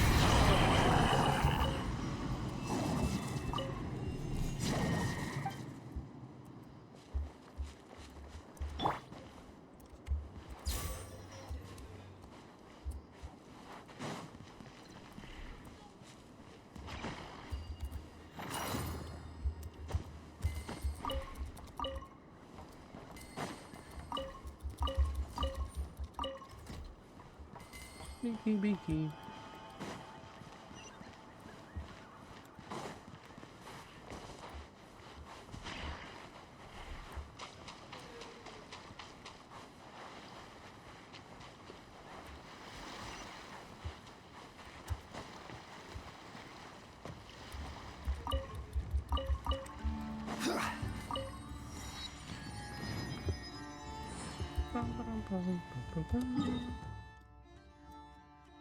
Oh, there's another waypoint here.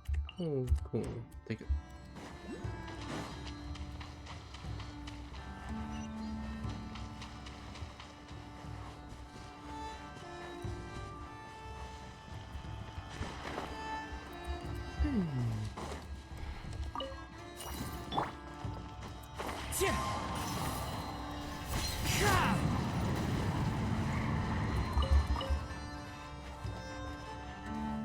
Give me the thing again.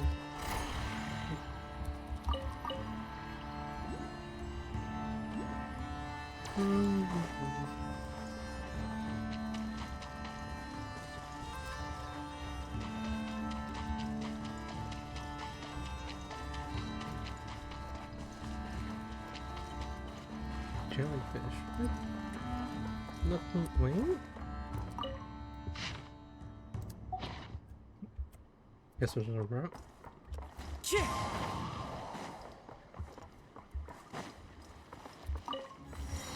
Time to go.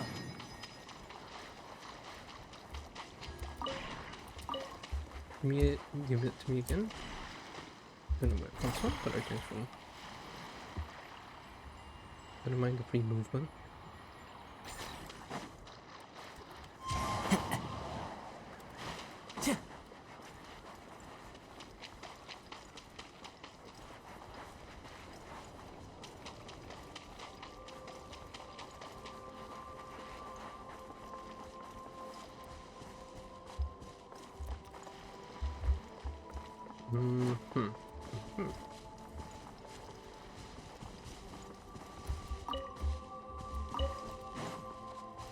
I don't have these yet. Oh, okay.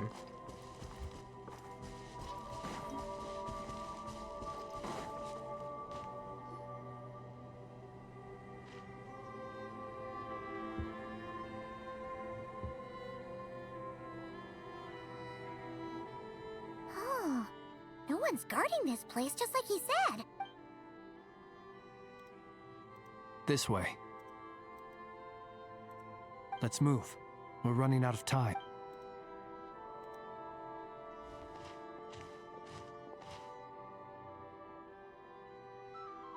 Ah! There you are! Okay, let's split up and make this happen. Or not! How are we supposed to read through this many files? Difficult, yes. But it is also our most efficient option to expose the true intentions of this Rereer. We need to dive into Nodcry's history. Hope we don't land on our heads then. Ah! Ghost! That file suddenly moved by itself. This is a graveyard, right, Flint? Do these things just kind of happen? Many strange things happen here, but this is not one of them. But that file really did move by itself. Hey, come out! Don't scare Paimon like that! Wild Hunt Phenomenologue? Hey! Another file's moving! Are we being given hints? I feel no hostility. On the contrary, it seems we're being aided somehow. Really? Hey! Seriously, another one? Okay then. Paimon will read this one.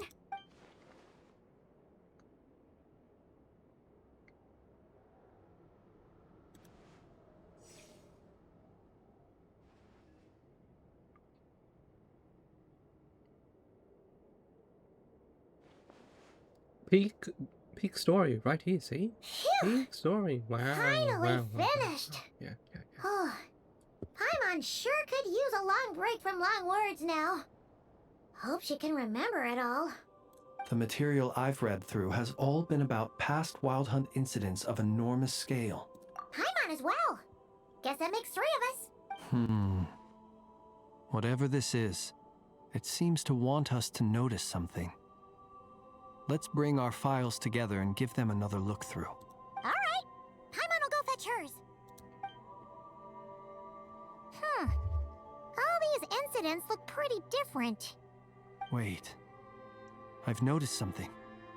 Before the occurrence of these huge Wild Hunt events, a smaller scale one would erupt in the exact same location. And look. All these smaller scale Wild Hunt site reports share a common outcome. They'd be detected, but would go inactive before any forces could be sent to deal with them. They could then be sealed directly using a tide seal stone. Huh? But why?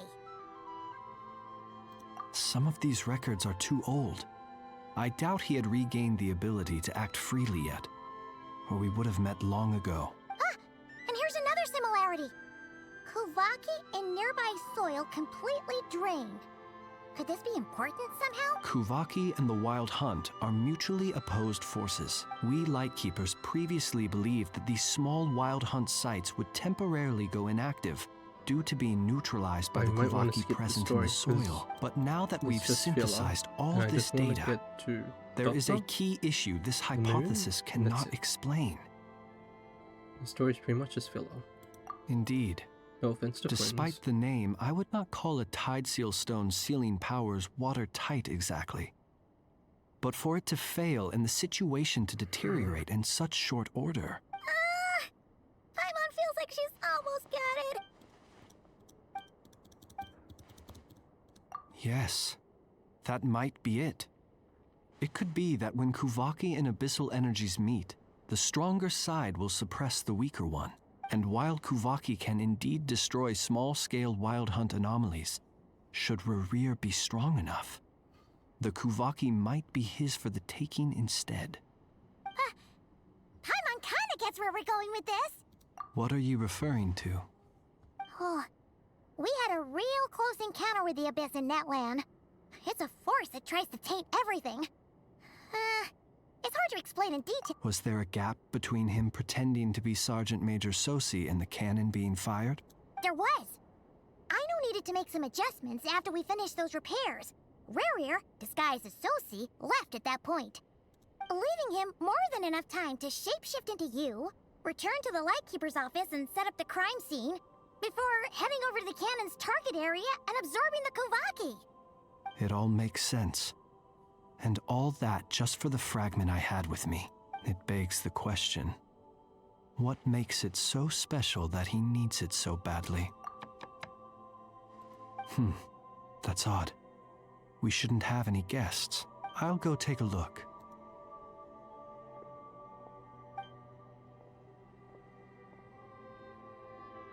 Ah, it's an ibis. It's carrying a letter! Oh, Lama must have sent it. She can speak to little animals. Let's see here. Situation urgent. The cannon began operating shortly after we left Nasha Town and is preparing to fire. It is locked on to Star Sand Shoal. Please return to Nasha Town and assist with all haste. Lauma. That's gotta be Rerir's doing. But why is he using the cannon again? Didn't he already fire it once before? No time for speculation. He's already made his preparations. If you recall, his body was incomplete when we last met. If this bombardment continues to increase his strength, he might regain his complete form. What should we do? There's no way we're getting back to Nasha Town in time. Let's go to the cannon's target site. That's where we should find Rerir, and that's where we'll stop him. One moment. Just let me get this news to Lauma. Go! Fly! Not a moment to lose! More faster than Paimon. You're here, as expected. Humans, you never change. Always trying to use powers you neither comprehend nor control. But it is also thanks to you that I found a way to return. You've messed with the cannon again, huh? Sorry, but this round's not gonna go your way. Such faith in your companions. But will the inhabitants of Nasha Town understand why they wish to stop the cannon? I think not. When all they see is the wild hunt surging up everywhere they look, the cannon must seem like their only lifeline. This is the truth I have revealed to them. They did this all of their own volition. The zealous worship of power leads only to annihilation of equally zealous proportions. You were waiting for us to leave Nasha Town then? Of course. I imagine the one you call Aino would have managed to stop the cannon otherwise. Shame, then, that you proved one step too slow. In their folly, the townspeople will bar the path of all who seek to stop the cannon. And your kind-hearted, weak companions have not the stomach to deal with them. Well, sir, you look most pleased with yourself. See this fragment? It once haunted your dreams. But now it seems useless to you. What is it exactly? That is my corpse. Sorry, what? My body was once torn into countless pieces and hurled into the swirling chaos of time itself. But even so, my life and will were not extinguished. Every last fragment calls to me. Sooner or later, they shall welcome my return. What are you even saying? Huh. So the terror of the wild hunt was in fact caused by scattered pieces of your corpse. I guess they don't call you one of the 5 sinners for nothing. Serendipity guided the fragments to construct an incomplete version of myself, upon which I began collecting more within wild hunt sites across the land. But each time, the fragments I obtained were hardly worth mentioning, while that which you hold in your hand was my heart. So that's why it responded so strongly to you. Only by retrieving this most critical piece could I gain mastery over the turbulent Kuvaki energies and be fully reborn. Hence, you fired that first shot, hoping to regain enough power to seize the fragment from me. Are you completely crazy? Weren't you afraid of dying? Dying? Such power has no hope of killing me. It may destroy my form over and over, yet always I rebuild it. It may smash my flesh and crush my bones thousands of times and more. But that is of no consequence to me. What truly infuriates me, however, is how you've destroyed my heart. All that suffering. I've adapted to the strength and flow of this Kuvaki. The next cannon shot will multiply my strength immeasurably. It will not be a full restoration, no. But it will be more than enough to destroy any in this world who stand in my way. Still, I suspect the Kuvaki will have rendered you down to nutrients for my consumption well before you have the time to kneel before me. Traveler! Behind you! Look at that light!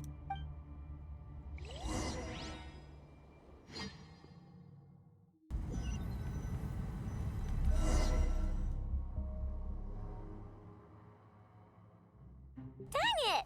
Who fired up the cannon without my say-so? Its defensive barrier has also been activated, likely in anticipation of interference by malicious actors. The air is thick with fear and anxiety. It's spooking the birds and beasts. What exactly is going on? You're here. Looks like this was all part of Rarir's plan. Not only did he plant seeds of suspicion in people's hearts, Seems he's now igniting them. Yehoda's gone in to scout out the situation. She'll be back any minute. I'm back! I'm back! Oh, it's bad out there. Rumors flying everywhere you turn. Something about the Wild Hunt preparing to spawn a wave of monsters, the likes of which we've never seen before. But that's not even the worst of it. Lots of folks don't even believe the cannon can prevent this crisis. So they're getting ready to make a run for it. Others are trying to make a quick buck out of this whole mess. How could they still be thinking about Mora when such a catastrophe is imminent? Unprecedented danger brings unprecedented opportunities in its wake. A chaotic situation can bury much wrongdoing. Even those who flee without reserve put themselves at the mercy of the divine. Is it any wonder, then, that some will aim to profit, after all? A gamble that might rewrite one's entire life is hard to come by. Even so. Well, seeing as you disapprove of their actions so strongly, Lady Moonchanter, I suggest that you be the one to handle them. Not like— Affirmative. We must quell the chaos in Nasha Town as soon as possible. Well, about that, people have been talking about how someone might come to stop the cannon. What? I made that thing! They can't just take it from me! Oh, let me over there. What are they gonna do? Stop me? They might, if Rerir has already formulated some countermeasure. For example, he might have spread a rumor that the Wild Hunt would take your form.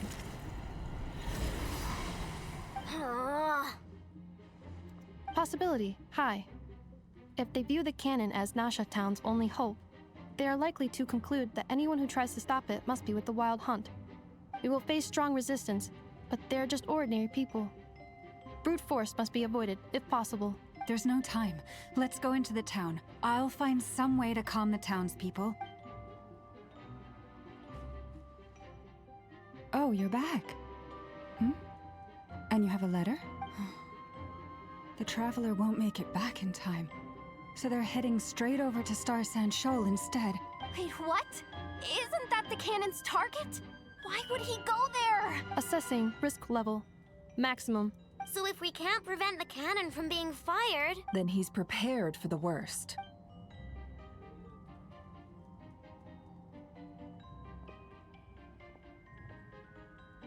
And we must ensure that his trust in us is not misplaced. Let's go.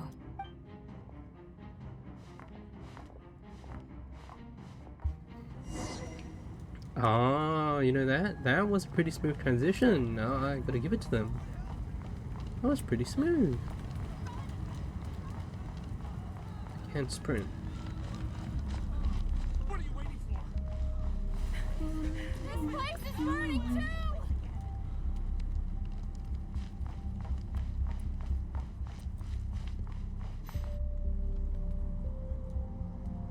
Most of those we've met so far have been attempting to escape, so they haven't gotten in our way. But it won't be so easy from here on out. Looks like they formed groups to protect the cannon. If they believe that we're with the Wild Hunt, we'll have no choice but to force our way through.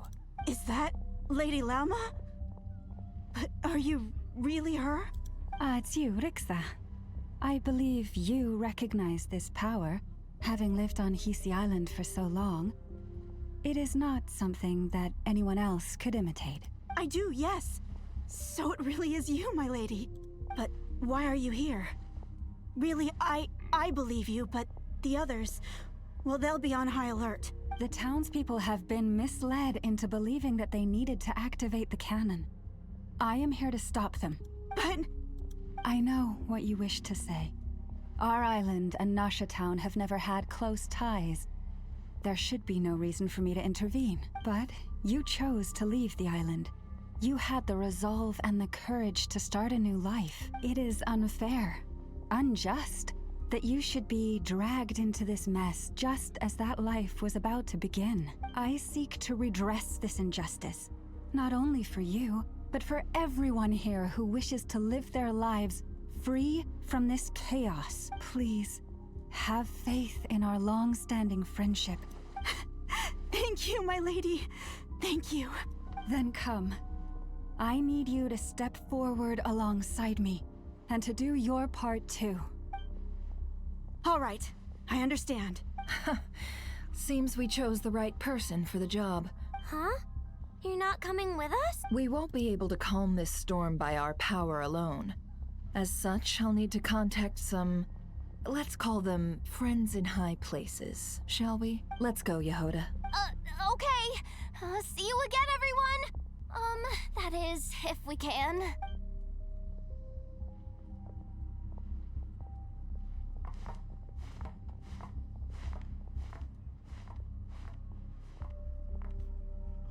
Remember these words. The road shall be paved with truth, and we shall pave it ourselves. It's you, Lady Moonchanter. It's her. Everyone, it's her. You're right, my lady. At times like these, we must rely on ourselves. I knew something was off about you. You're actually some abyssal creature, aren't you? Time to teach you a lesson. Leave this to us, Lady Moonchanter. Go.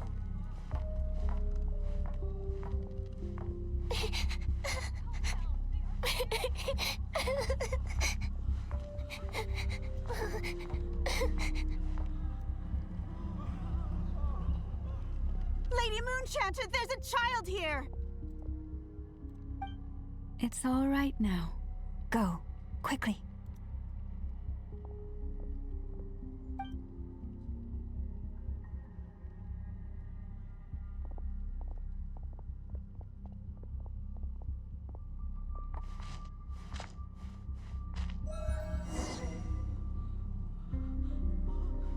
You wretched monsters! You're not getting anywhere near the cannon! The monsters you fear do not exist here. The madness you have fallen to has been the source of untold disasters. You think we had a choice? Destiny is no excuse for greed and destruction. The choice has always been yours to make, and it remains so, even now.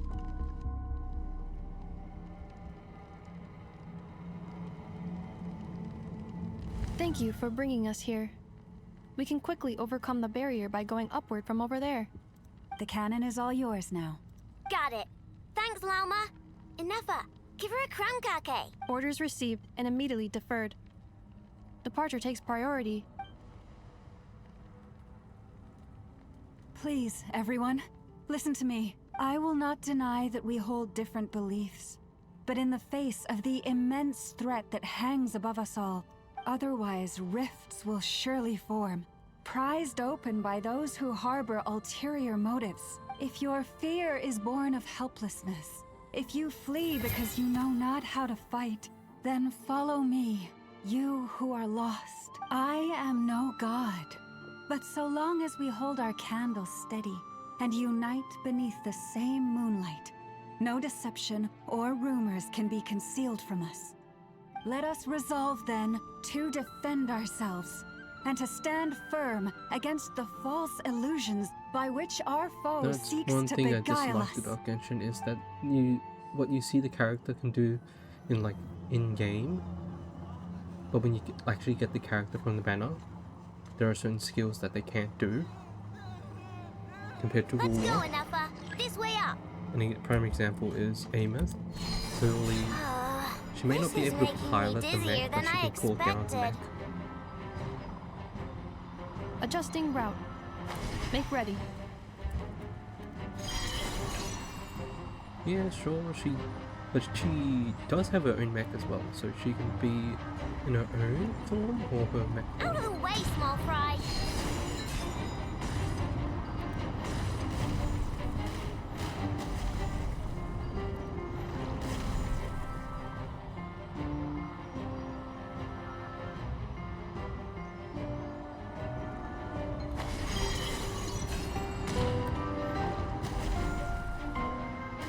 What happened to the path?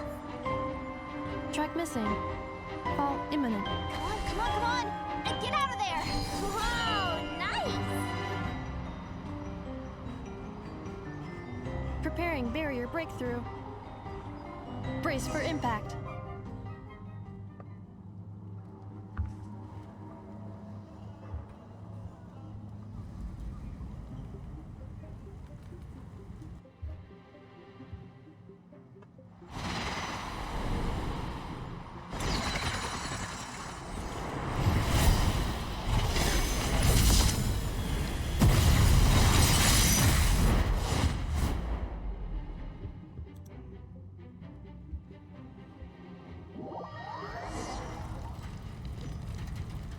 Duckle, what are you doing here?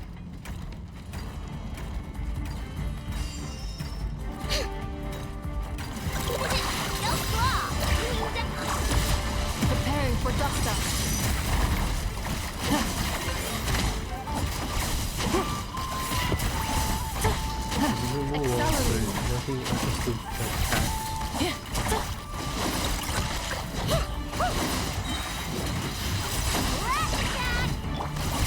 Insulation chamber deployed. How about you get into the... Can you please get back? Interference detected. Entering countermeasure mode.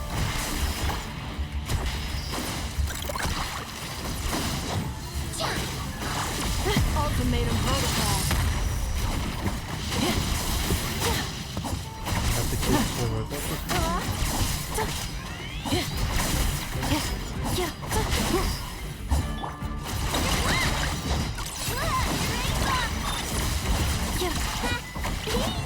Easy.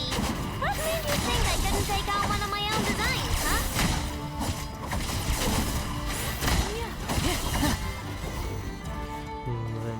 This isn't good enough, we gotta hurry! Scanning.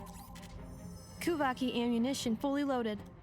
Oh, alright. Let's hit the emergency brake. Assessment. Not enough time. Emergency brake will cause internal explosion of stored Kuvaki. No! I mean a manual brake, the primitive kind. A manual brake. Understood. Roger that.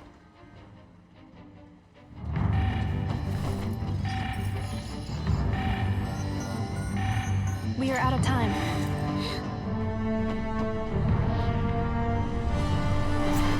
Is it a cannon or something?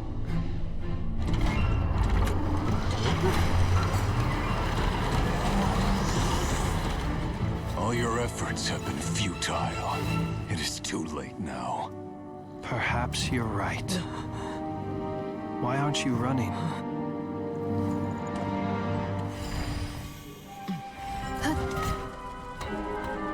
She's gonna maybe kick the cannon? Divert some location? Necritus necrustapisi, Keisondes tu zonos pentusi. Osestikos palatin pirantur misuruku, topir aithion feraton.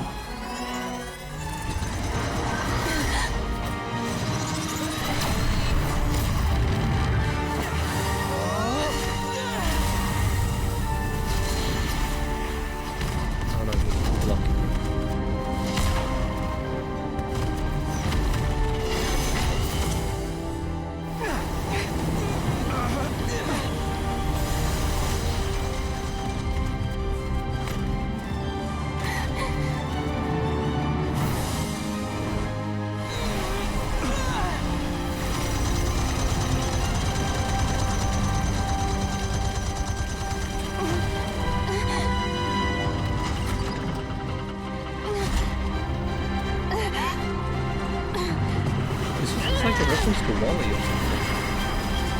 And Wally has to lift the that podium so the plank can go over the hole. Are they showing so much?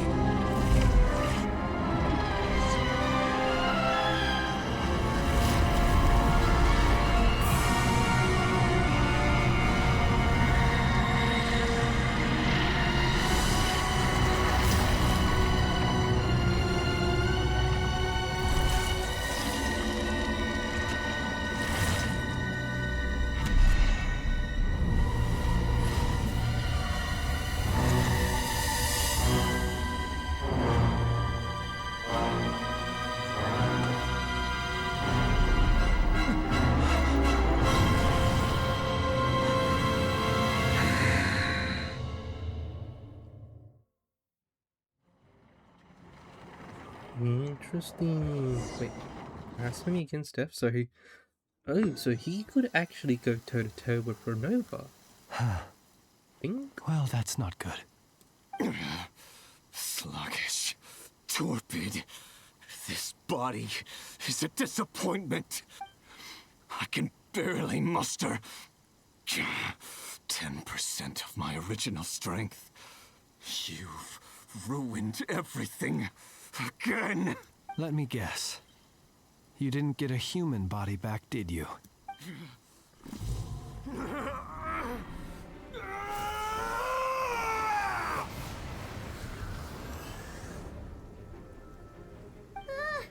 What's with him? Ferfnir, Rheindaughter, Flinders. Watch out! Whatever rationality he still had when he was searching for his body is gone. All that's left is the calamity you see before you. A monster fueled by nothing but his own obsession. Matters not. Having a heart, being human, it's all irrelevant. Completely and utterly insignificant. You matter not. Does anything in this world? None of it matters to me!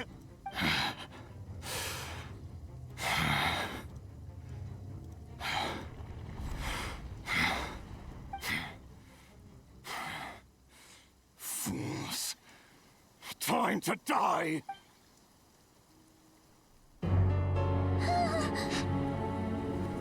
You too have the potential to be driven mad by knowledge. But the truths you seek are so insipid, laughable that you should die for their sake.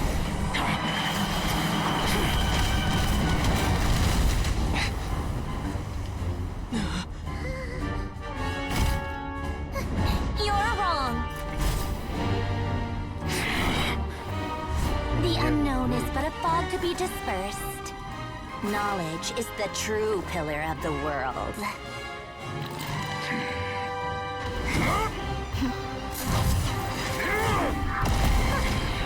You're not the only one who got stronger. Polonia! He didn't get stronger. He lost 10%.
No, wait! This isn't over!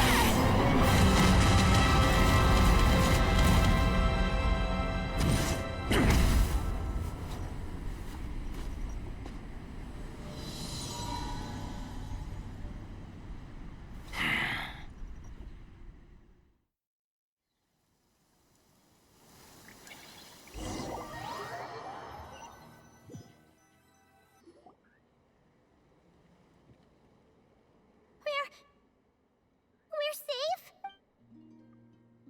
Somehow, It seems this young lady aided in our escape. If you have to retreat, You have my lose sincere the fight. gratitude, dear madam. The flowers here bloom in such peaceful silence. Oh? I take it that means you've been here before then. Columbina! What did you do that for? I studied his abilities inside out, equipped Polonia with comprehensive countermeasures. We were going to settle the score! But he still broke through, did he not? What? You expect a battle to be completely one-sided? I just didn't expect him to have no sense of honor whatsoever. Polonia would have been fine in a head-on clash, but battles just get chaotic. Oh, so you actually thought you could win. Have you been taking care of yourself lately? Your calculations seem to have deviated quite seriously. Perhaps you could try sleeping and rising earlier. Or you could adopt my previous recommendation and... Hey, listen here, Columbina. I tolerated your nonsense previously because we were colleagues. There's a Fatui warrant out on your head, and don't you forget that. Don't make me fight you right here and now. Oh, I was just a little concerned about you, that's all. Just like that time when you weren't making any progress with your research. So you went and cooped yourself up all alone. That was none of your business! And don't you ever drag me out to one of your freaky hovels again! Come on, Polonia, we're leaving!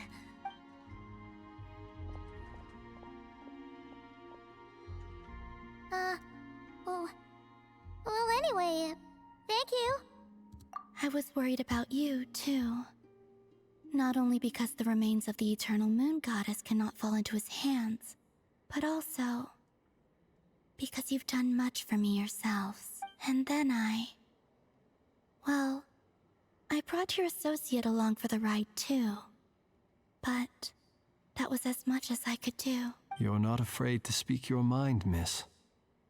I like that. Still, what do we do now? Riri's gotten stronger again. We did block most of the Kuvaki, so I'd say we've put a lid on his plans for now at least. But we still don't know what his aims are, and he may continue gathering power. So we must be very careful. After you left, I could no longer sense his presence. Why does he need a cannon to go off with the Kavaki energy? Why not just break the batteries or the capsules? A question, if I may. Kind Miss Columbina. Why does it specifically have to be when the from cannon's cannon? Kuvaki beam was deflected earlier, I saw several bolts of energy streak toward Hisi Island, only to be blocked. Did you also have a hand in that? No. I see. Curious. Oh yeah, the cannon veered off course in the end, didn't it? Paimon wonders how Aino and the others are doing. Let's head back and check on them. In that case, Miss Columbina, I shall not disturb your serenity any longer. Thank you once again for coming to the rescue. Go now, all of you. Do not worry.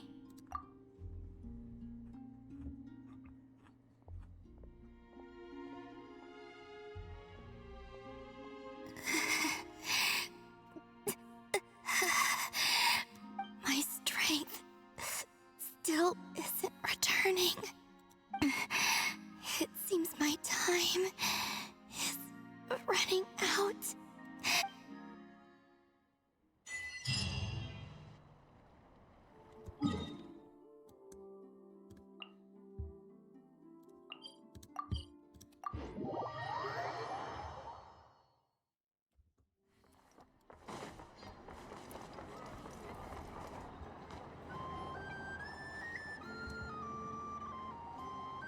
Fortunately, we were able to minimize the harm, but the Reikir of Solnari has now gained a complete form, while we still know nothing about his goals. It seems we have done something akin to releasing a vicious Kukusaur into the wild. I'm sorry. Is no one here familiar with Kukusaurs? Paimon knows what you mean, but that analogy seems more than slightly understated. He said that this world means nothing to him, so it is possible that he doesn't have a reason to fight us at the moment. If his objective had been revenge alone, we would likely have no recourse. Is there, still time for me to tender my resignation? Just kidding, just kidding. Don't worry, boss. I know there's no running now. So my cannon, my pride and joy was a hindrance rather than a help. You know what? I'm gonna dismantle it right now! That's right! And it still works on normal Wild Hunt anomalies. Don't let this get you down, I know. Flints, we'll need you to attend to the aftermath with the Lightkeepers. Don't worry, I've explained everything to them. You're in the clear. My thanks. For that and for everything else I hear you did to help us arrive at the truth. Had you been willing to show yourself in public more often, you would not have been so easy to isolate, you know. Point taken. I will give that some thought. I suppose that's one way I'd benefit from replacing Sergeant Major Sosi. You mean, you're being promoted?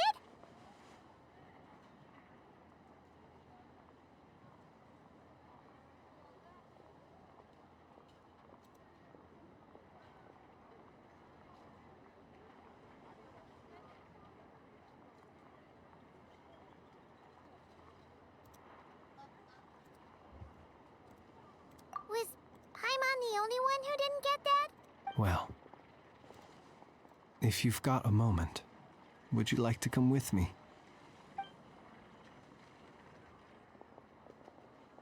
There's a certain gentleman I'd like to send off on his final journey.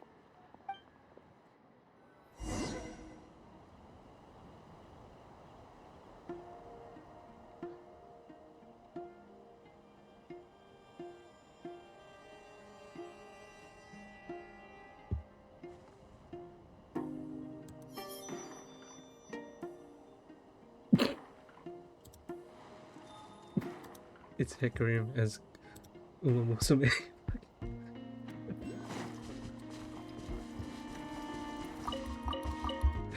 Hecarim saying, Konnichiwa.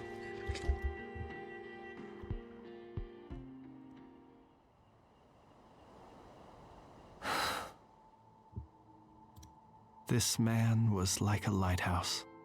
Here he lived as if it were a mere matter of course, and brought light and grace to those around him. But people, once used to illumination, are apt to ignore the lantern's presence.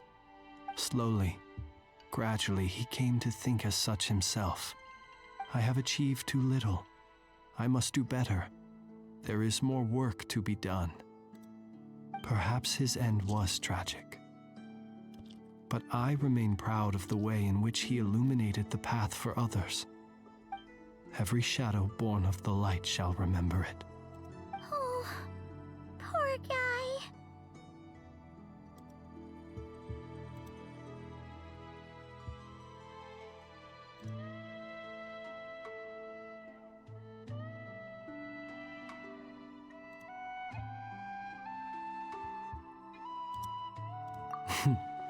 I've heard that one too.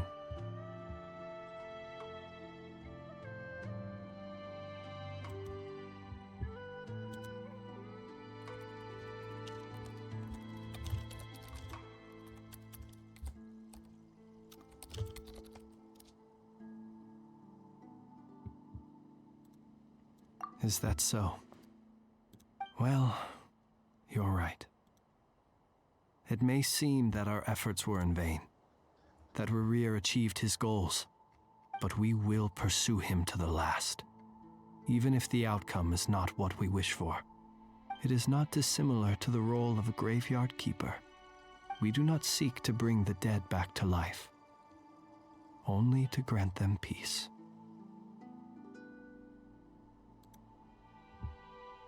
Whoa.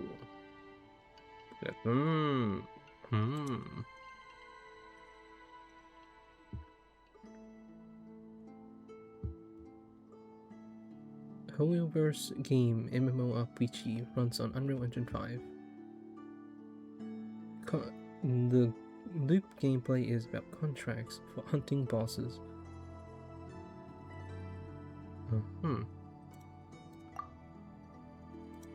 It's very detailed. What are you two talking about? On par with Care to like explain? like graphics.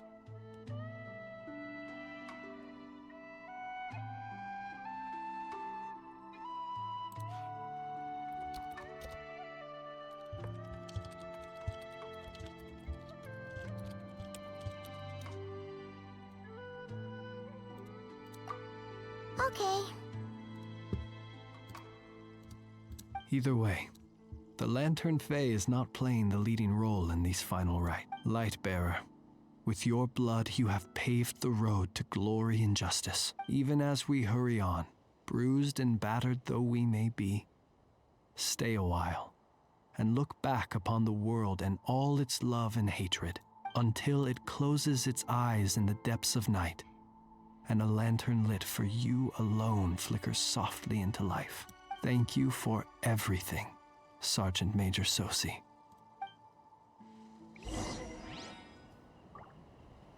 Hey,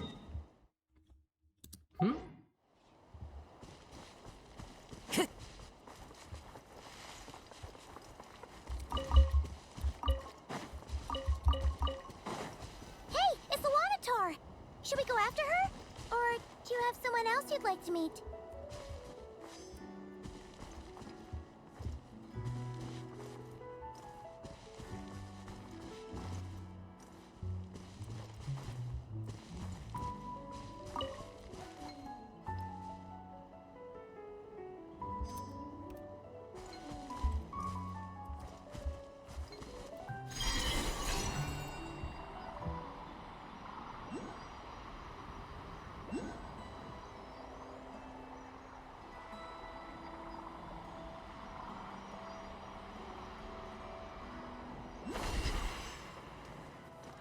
Yeah, she's out in the city.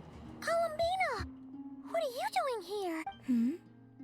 Was it not you who recommended such walkabouts to me? Yeah, but aren't you afraid the Fatui will see you? Zandrone seems uninterested in my capture, and the others are unlikely to risk making contact at all. They have more troublesome affairs to deal with. Well, it's good to come out for a walk either way. So, how do you feel? Is Nasha Town to your liking? The flow of Kuvaki is somewhat turbulent, and the people are ill at ease. However... Is this where you purchased the dishes you treated me to? Are you serious? That's what she's concerned about? Berries and fried meat? Well, we can take you to grab a bite if you'd like to. There's all sorts of delicious stuff out here that you won't get to try at home. You've been quite subdued. Thorny questions on your mind, perhaps?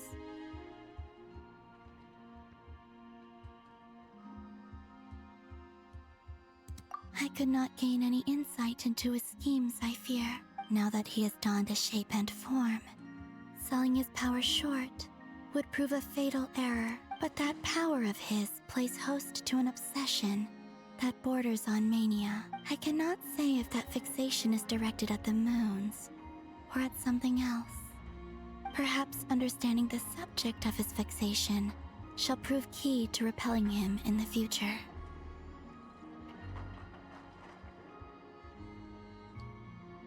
Well, Zandrone's daily routine is highly irregular, while the doctor often orders people around. As for Arlecchino, was that not what you were curious about? Well then, have you been to that experimental design bureau of theirs? That weapon will play a key role in the Tsaritsa's plan. That's what I've heard, anyway. And what plan is that precisely? Well, I cannot say I care. I still wish to return to the moon that belongs to me. That is where the answers lie buried. That is my true home.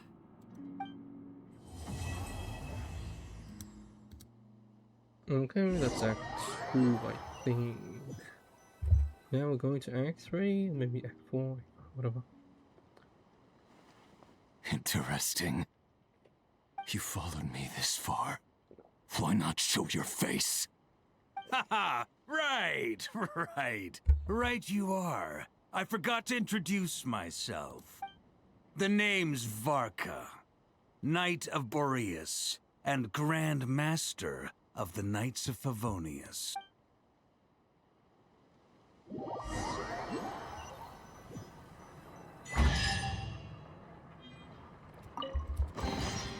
A fateful offering. Bambino got turned into a common chest. No.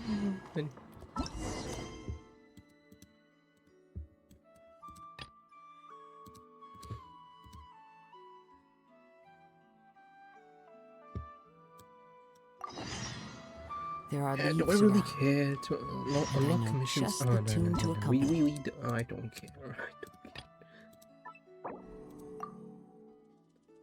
Going on to Act 3, I suppose. Wait, 2 turns, wait on. This is so unnecessary, waiting days. Oh, wait 2 days later. Wait until this time.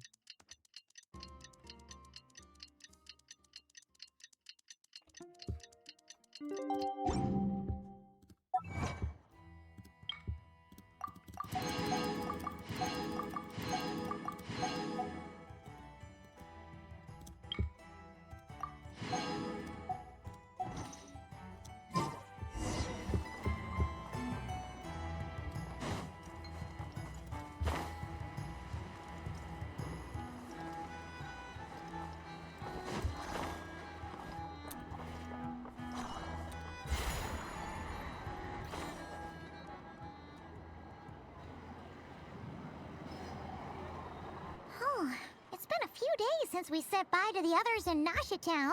Still no news about Rarer, though. If only he was gone for good. But with all the trouble he stirred up before, there's no way we've seen the last of him.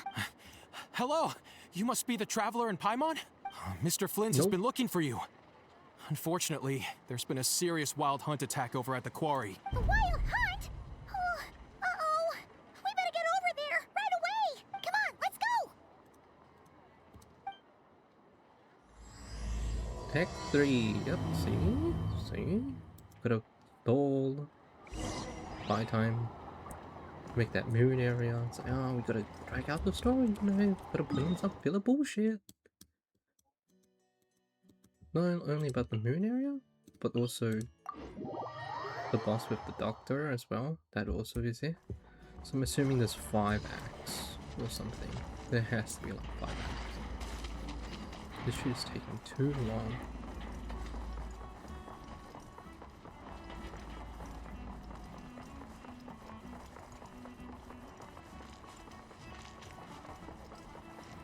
Oh, this must be where Varka was.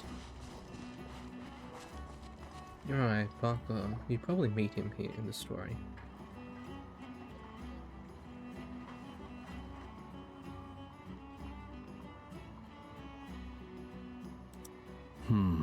I can barely sense any Kuvaki at all. This whole area feels like a soulless husk. Looks like his appetite truly is insatiable. As if the power of that energy cannon wasn't enough. He's not seriously still getting stronger? What's his endgame here? Ah, everyone's here already. No one's paying attention. Hey, He just said he couldn't master 10%. So, strength. what's going on? We've all been on high That's why alert he's since so we split up hungry. a few days Duh. back, expecting Rarir to strike again. But it's like he just vanished into thin air. No one has seen him nor found any trace of his presence. That is, until this morning, when a ratnik found signs of wild hunt activity while out here on patrol. And we're sure that Rarir did this. Who else? He's the only one who could pull off a stunt like this. Kuvaki loss has reached critical levels. Reikir of Solnari set to maximum threat level. Warning, unless de-escalation measures are taken soon, he will pose a threat beyond our ability to contain. Traveler, do you remember when we encountered Rarir just after regaining his body? There wasn't a shred of sanity left. Yeah, didn't he shout out a bunch of names? Then he started raving about how nothing in this world mattered to him. Oh, Paimon gets chills just thinking about it. Oh. Last time we fought, we were already at a disadvantage. If he has such overwhelming strength, why would he suddenly go into hiding? Yeah, if I were him and I wanted more Kuvaki, I'd just take it by force. No point staying in the shadows, unless something went wrong. His whole resurrection thing didn't exactly go smoothly. The other thing is, how does someone who's completely lost their mind still have the wherewithal to cover their tracks so perfectly? Beats me. According to certain medical studies, insanity does not always entail a complete loss of rationality. That actually sounds about right. There are many unanswered questions here. Besides his name and title, we know little about him. Exactly. And we wouldn't even know where to begin looking. I'd be willing to bet that even if we gathered together every scrap of intel in Nodcry, we still wouldn't find more than, like, 3 useful facts about him.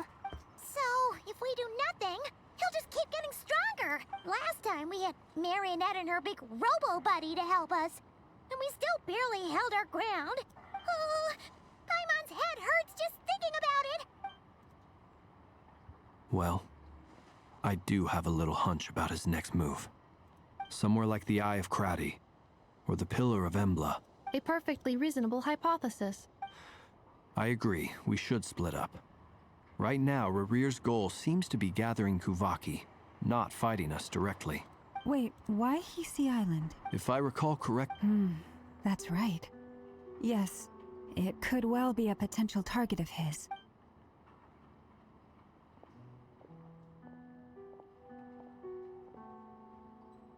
Splitting up's always gonna be risky. But I guess we don't have much choice, right? And if we do run into Rarir, what then? That's when you follow the 3rd rule of treasure hunting. Run like the wind. Didn't you say the 3rd rule was go with the flow? I don't know. Did I? Anyway, whatever. In this situation, go with the flow means go find backup. Agreed. If anyone finds so much as a trace of Rarir, do not pursue him. All right, we'd better get moving. Come on, Anefa, let's go.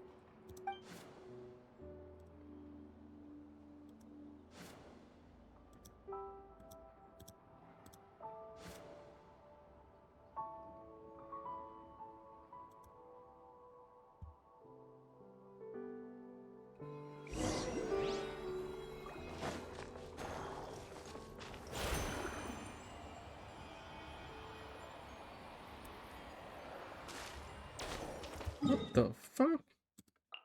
You dumped me there, but you want me to go all the way across the other side of the map.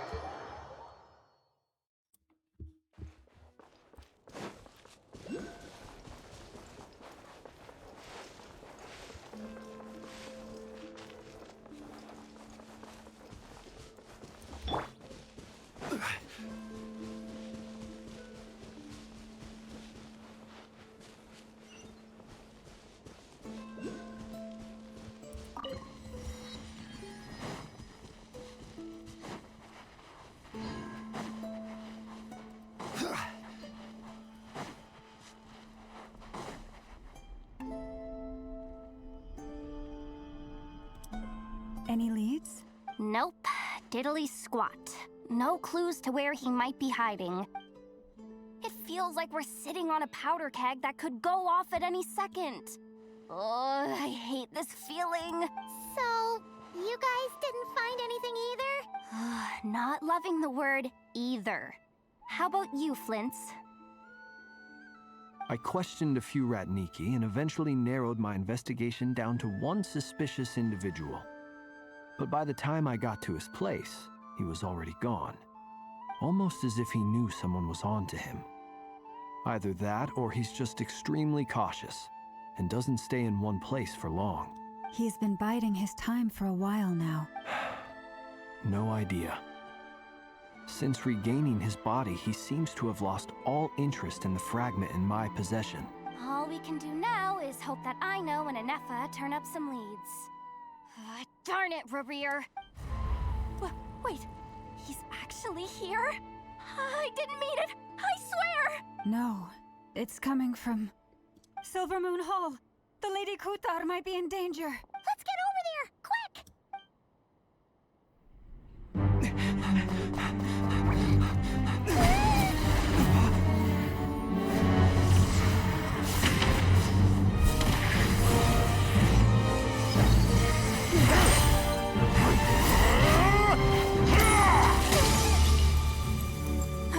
Kutar!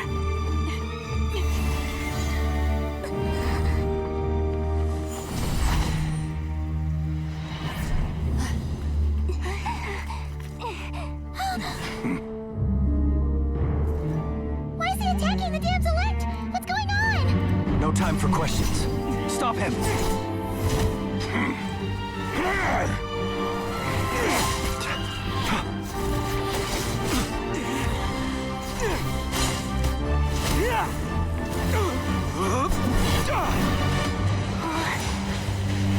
This is insane. Yehuda, get Kutar out of here! On it.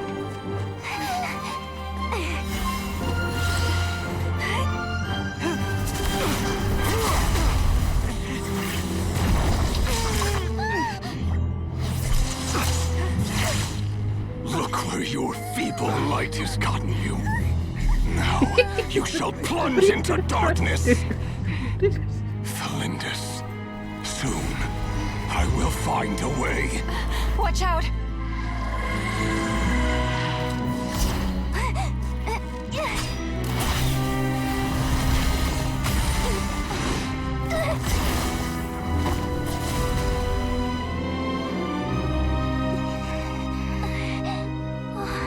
Brace the shoulder.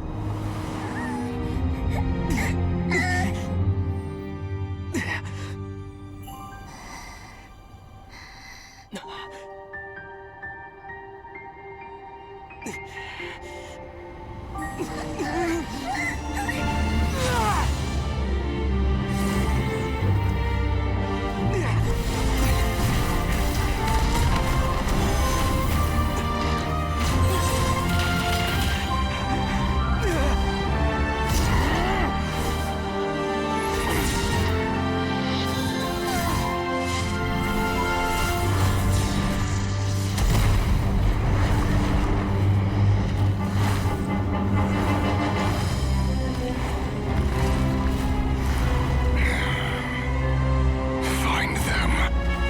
Even if it means turning this place to ashes. I guess Varkon lost or something.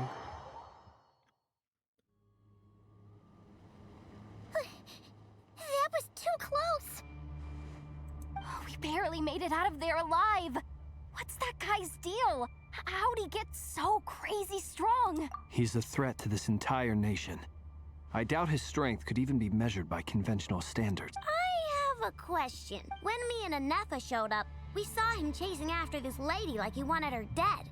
What was that all about? We weren't there for the whole thing either. They were already duking it out by the time we arrived. Yeah, we didn't see how it all started. It all escalated so quickly, we had no choice but to step in. Kutar, can you shed any light on the situation? Kutar. Cross-checking database. I see. So you're the one that the Frost Moon Scions refer to as the Moon Goddess? Wait, she's the moon goddess? Oh, no wonder she looks just like all those statues. There are many reasons why people might worship the moon, and just as many why they might despise it. I've never met that person before, but there was no mistaking his deep-seated hostility towards me. Why he holds me in such contempt, I cannot say. Kutar. There are many potential motives. For instance, you help the traveler escape his grasp. This could be his way of taking revenge. It is also possible that he covets the Kuvaki inside you and seeks to take it for his own. But right now, devising a counter strategy should be our #1 priority. The likelihood of this location being discovered is close to 100%. A counter strategy? But we don't stand a chance against an enemy like this. Surely our only option is to run. He's not gonna chase us to the end of the world, right? No, I can't say that. Come on, Yehuda. This is serious stuff. Running is our only option. Huh? You seem surprised. But what other choice do we have? We are facing an enemy we cannot possibly defeat in battle. Well, I mean, yeah, but still. It's not too late. I can distract him, so you have plenty of time to make your escape. Wait, what? You're gonna act as bait? Doesn't that make sense? I'm the one he's after. There's no need for you to risk your necks on my behalf. A coyote doesn't stop for bypassers while it's howling at the moon. What is it, Lum? The Frost Moon Scions have already grown accustomed to life without their goddess. My presence here is no longer essential, and this is not my home, so you needn't ask me to stay. We can't just roll over and let him get away with this. That's not our style. Yeah. We can't just call it quits after everything we've been through together. Besides, she pretty much saved my life back there. If I just ditched her now, I'd never forgive myself. We can't overlook that you have saved our lives multiple times now. To talk of returning the favor would be a little crass for my liking. River's true objective remains unclear. Even if we were to sacrifice Miss Kutar, there's no guarantee he would stop. But... Kutar, I know why you left the Frost Moon Scions so long ago. It was because people started treating prayer as a form of trade. They would make self-centered wishes, force you to accept meaningless offerings in return, and then expect you to perform miracles for them. As if it were me, I might have walked away too. But I believe that time can change everything, and that sometimes it takes losing something precious to appreciate its true worth. After much reflection, I've realized that this was never about whether the Frost Moon Scions need you. Any relationship based on need is purely transactional. You were born here, and now you've returned. Thank you, Lauma. But my power is on the wane. I'm afraid I will be of little use to you now. Very well then. I'll do as you say. Both times you saved us, we were transported across great distances in an instant. Is that one of your powers as the Moon Goddess? It is, but I find it very draining. I barely managed to pull it off just now, and it will be some time before I'm strong enough to do so again. Rejected by the world, my power is dwindling. Like a lake, cut off from its source, slowly shrinking away. What do you mean, rejected by the world? The three moons belong to the ancient bygone era in which they came into being. The three moons are not one and the same. As the goddess of the Frost Moon, I cannot wield the powers of the other two. Yet moonlight has a way of blending together. Each can reflect the other's glow. So when our fingers touched, I was able to restore my strength by drawing Kuvaki from the eternal moon's marrow. But this method of recovery is painfully slow. If only we could find the... It's the Wild Hunt! Even faster than we expected. We'll have to finish this conversation later. See how those Wild Hunt creatures are running away from us. They're likely just a scouting party, which means Rerir won't be far behind. Then what are we waiting for? Let's get the heck out of here!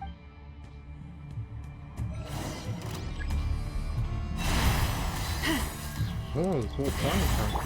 Observe. Beware the creatures of the night. They just keep coming! This is driving me nuts! Rerir's closing in on us. We need to pick up the pace. There's too many of them! And this time, we can't fall back on Kutar's help to escape. If this goes on much longer. Bro, this stuff is insane. Look at this. The long, smooth vengeance. So AoE, it's like fire, but like better. Observe. Cleanup sequence initiated. Preparing for dust-up. Guide the Frost Moon ahead. Beware the creatures of the night.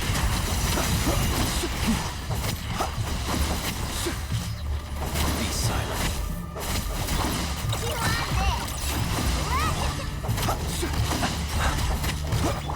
Annihilation mode. Defensive mode engaged. The night comes.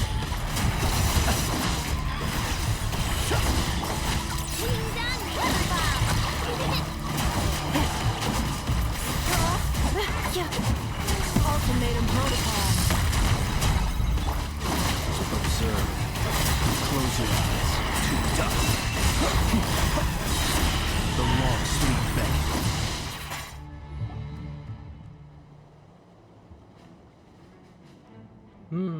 This is one of those characters, alright?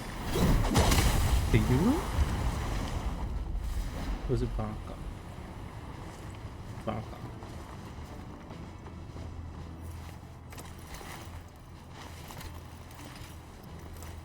There we go. So that, in Act 3 you meet Barker.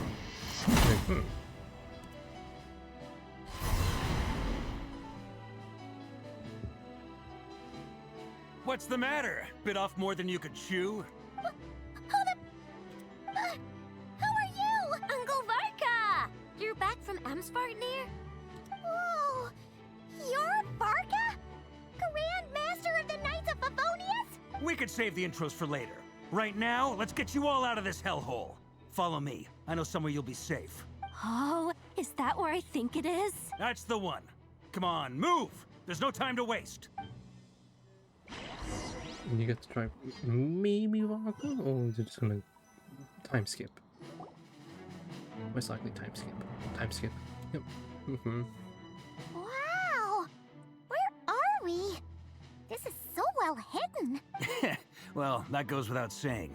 This is the Knights of Favonius' meeting place in Nodcry, and a contact hub for the Northern Intelligence Network, aka the Black Market of Intel. No matter what faction you're with, it's the place to buy and sell information. Their headquarters are in Nodcry, but they've got contacts in every nation. As an expeditionary force on foreign soil, working with them has offered us the most effective way of getting our hands on reliable local intel. This is where we meet, so naturally, it's secure. Anyway, where were we? Folks from Nodcry should be pretty familiar with me by now, but I believe this is the first time we've met. Allow me to introduce myself. I am Varka, Knight of Boreas, and Grand Master of the Knights of Favonius. We've heard all about you. This meeting's been a long time coming. You look way younger than Paimon expected. But you definitely have that Grand Master vibe. Well, I'm no spring chicken. Just not showing my age yet. Definitely feeling some of that back pain today, though. Rushed back from Amsvartnir without a wink of sleep, only to get right into another fight with that freshly revived maniac. Another? You mean you fought him before? Yep. He wasn't nearly as strong back then, but he was still a formidable foe. I brought some of the knights along to give him a little surprise, but he saw us coming from a mile off. My squad took heavy injuries, and I barely made it out alive myself. We knew it might have been our last chance, so we staked everything on it. Put the pieces together. But still, Act 3 you meet it wasn't enough to stop him. Act 4 you fight the doctor. I tried Act tracking 5, him down you get afterwards, the moon. but he didn't leave a trace. Even in his unhinged mental state, he's as cautious as any trained operative. So, I decided to come find you. And as luck would have it, turned up to find you being ambushed by the Wild Hunt. Is that why he's been frantically absorbing Kuvaki these past few days? I don't know how many acts are there, I'm just guessing. Because he sees you as a threat.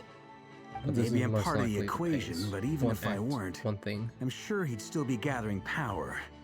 He's clearly working So up again, towards it's just something. stalling. Note to self, Uncle Varka's strength rating officially upgraded. Guess it's my turn to ask questions now. So, what exactly has been happening in Nodcry? Why is the Wild Hunt returned in humanoid form? And why is it after you? That's a long story, but I'll try to make it quick.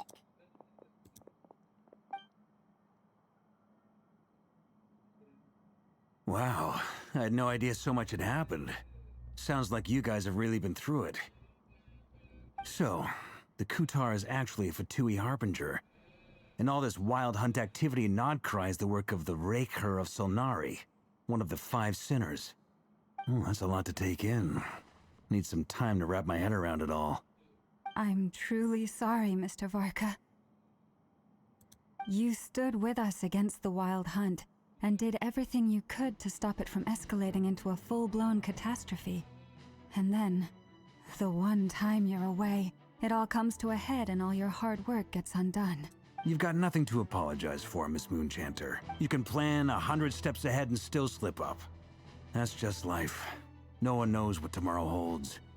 You can't predict which way the wind will blow next. And, to be perfectly honest, I can't say I'm surprised. For all the times we've defeated the Wild Hunt in the past, we've never been able to completely wipe it out. Turns out, we were just delaying the inevitable. But now that a new variable has come into play, fate may well take a different course. A new variable? You mean us? Who else? And in a strange way, I think his resurgence might not be an entirely bad thing. The Wild Hunt is like an unrelenting force of nature, but Rerir is an individual with an agenda. He's gotta have a weak spot somewhere. I wish you. That Yes, said, Barker is while I know I was finally explaining appeared everything just in now, Act 3. some of the points that Mr. Flint's added caught my attention. You mean about our mystery ally? Oh, and That's right. we met From in what you've said, Act not 1. only did they lead you straight to some key files, they Flint is also shielded really, Hisi Island from the aesthetically, lethal he's Kuvaki really blast. nice looking. I don't know who or what could pull something like that off. Heck, even Miss Columbina doesn't have a clue. The rating for my I love cry hadn't right heard now the story about is those around files. 5 out of 10 Would so you mind far. repeating their titles for me? Wild Hunt Like Phenomena overall, Log, like A from Not Act Crying 1 Ratnik's to Act Field 3 so Journal, far, and it's a Kuvaki 5 out of Survey 10. Log. Oh. No. Still doesn't ring a bell. Another dead end. Nice. Guess all we can do now is hope that our mystery ally keeps showing up when we most need them. Still, it's safest to assume they won't be intervening again. From here on out, we'll have to resolve this crisis by ourselves. Your intel also explains something else I've been wondering about. The reason I led my team to Amsfarnir was because we'd had reports about a possible source of the Wild Hunt showing up there. But once we looked into it, it turned out to be a red herring. I don't know who was behind it, but clearly, it served its purpose.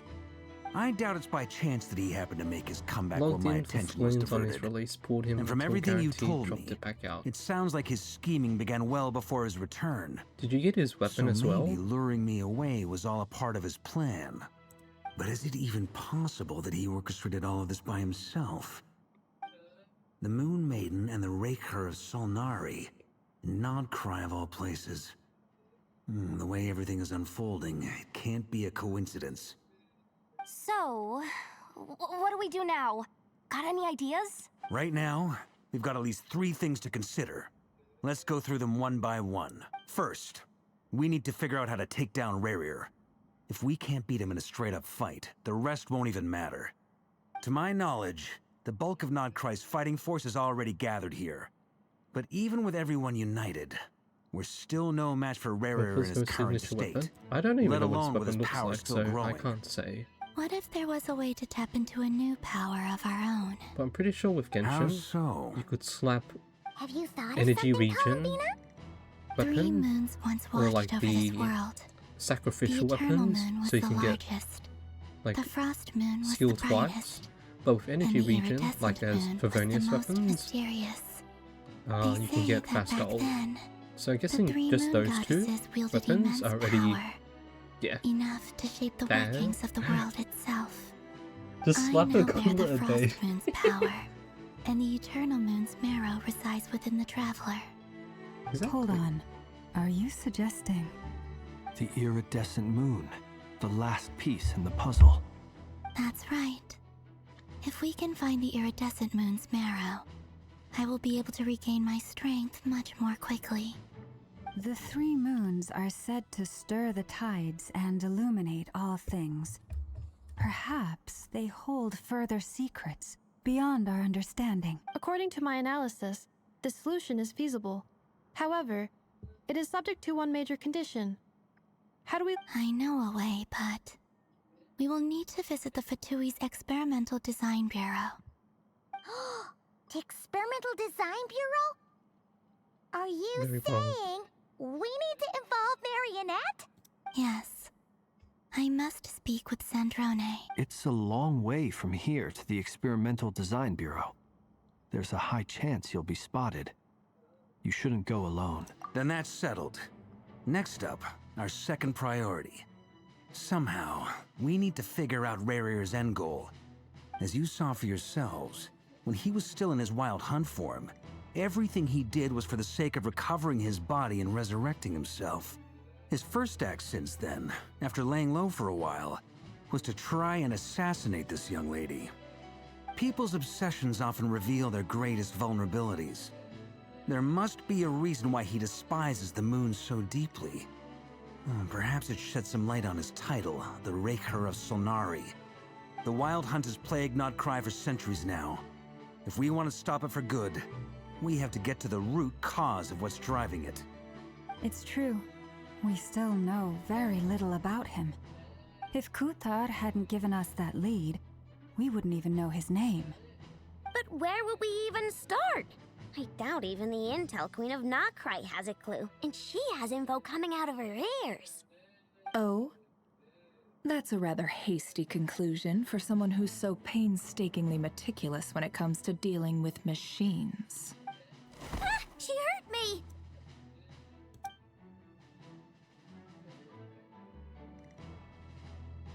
Boss! What are you doing here?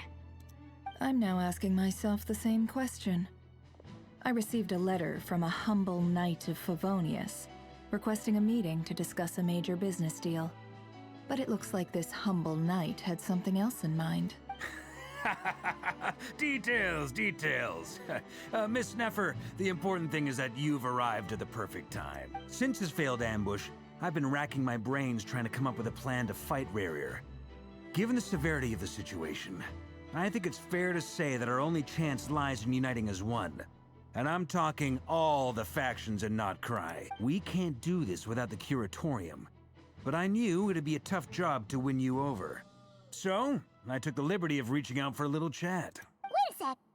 How did you even hear about this place, Neffer? Didn't you say this is meant to be the Knights of Favonius' meeting spot? And a contact hub for the Northern Intelligence Network? And isn't it supposed to be super hidden? You really think he could have gotten settled in Notcry without my help? Besides, I'm the one running this gig. Allow me to introduce the current head of the Northern Intelligence Network. If it's intel you're after, she's your woman. Pretty much seen and heard it all. Please spare me the flattery. Let's cut to the chase. Seems like you've run into some trouble, huh? Well, this certainly qualifies as an unforeseen crisis. On behalf of the Curatorium of Secrets, I wish you all the best of luck. So you're just going to sit this one out? Why should I get involved? What could possibly be in it for me? She's an absolute sniper. What if we told you we can't do this without you? Oh? Then I'd say you'd better make it worth my while. I don't work for free. I can't put a And if price it's on life or something death, like this. she's still trying to get It's money. just not in my nature. But then again, you and I have always been polar opposites in this regard. So I can't exactly say I didn't see this coming. If you insist on compensation, I will pay you. Consider this a formal commission. Sound fair? You just don't give up, do you? Too bad. I know you well enough to know you can't afford my prices. The riskier the job, the more it'll cost. And a Moonchanter's stipend isn't exactly generous. Unless you're planning to start passing the donation box around among the faithful. Boss, just a thought. If they come up short, maybe you can take the difference out of my next few paychecks. Things got really dangerous during the fight with Rarier. If this girl hadn't saved me, I'd be ley line fodder by now.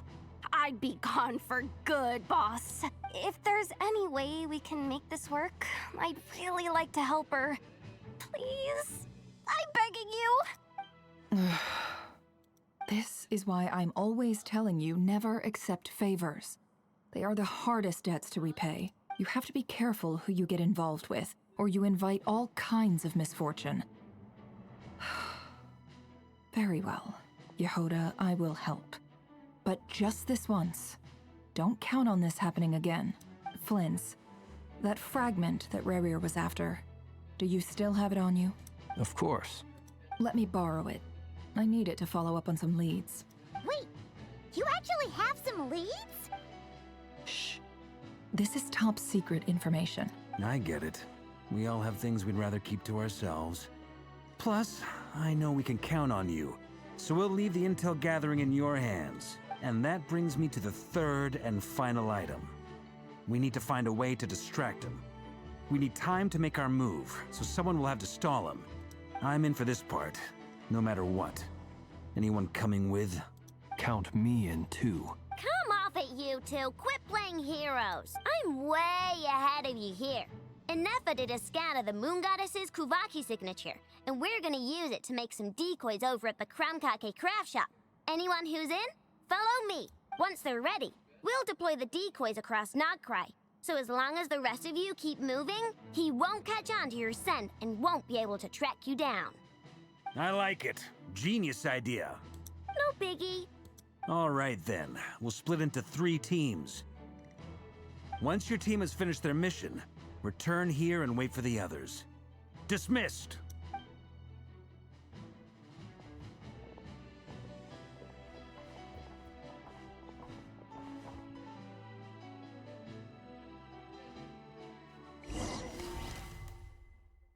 Oh, okay. And you do each of them, like, missions. Okay.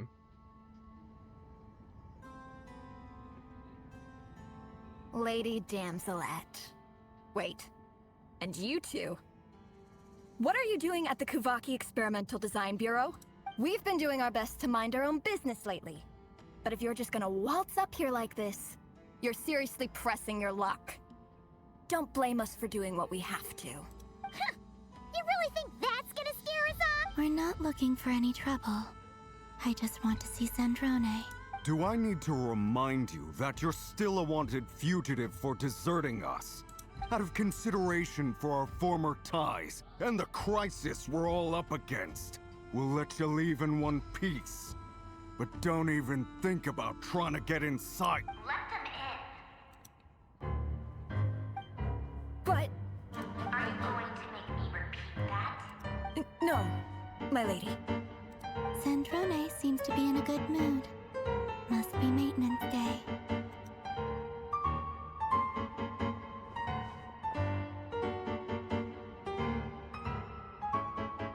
It was such a bit, the tea party.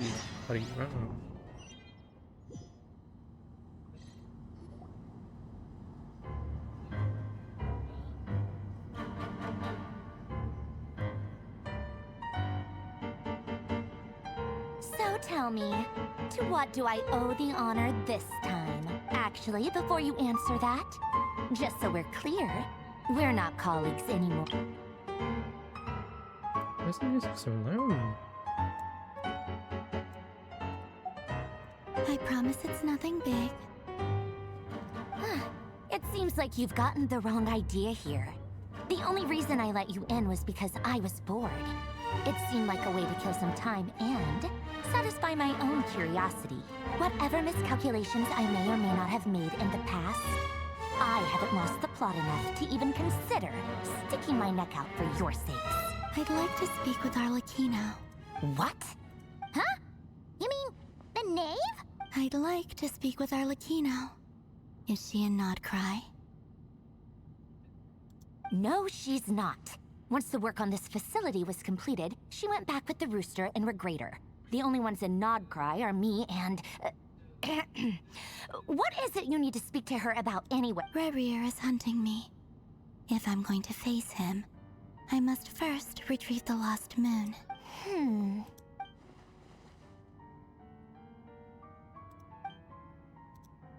Is that a no, then?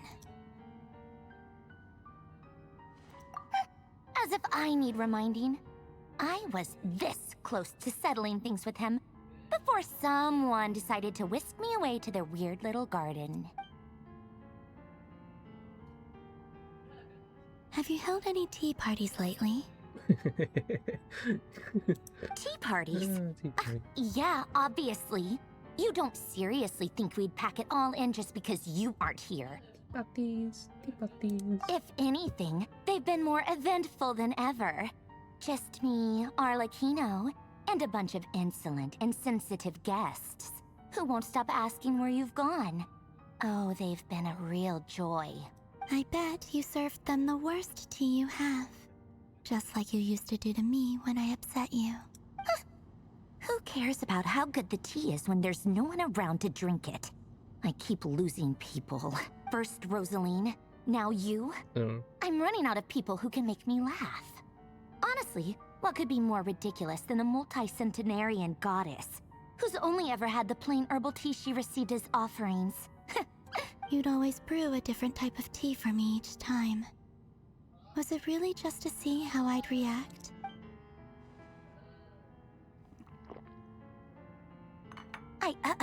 Well, duh. Why else? Watching you squirm was practically my only form of entertainment.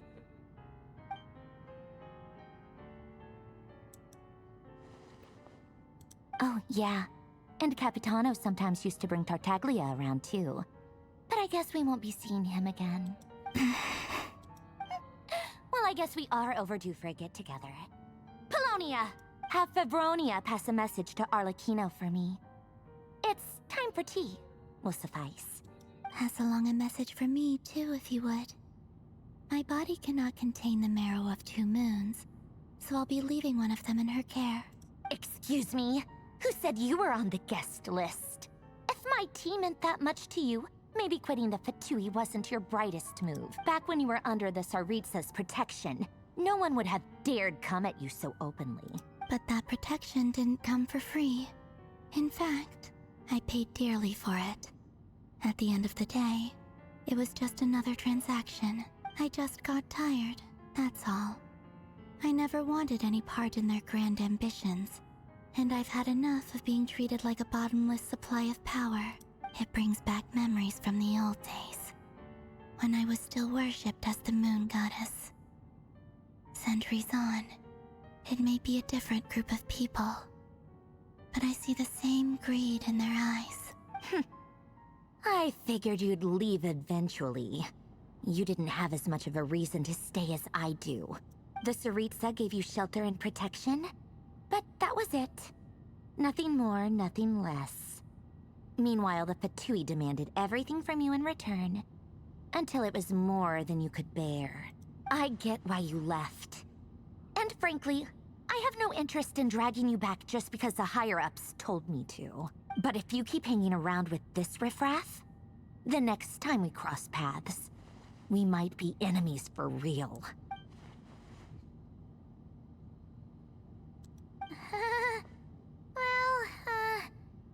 Guess that's our cue to leave. That might be your plan.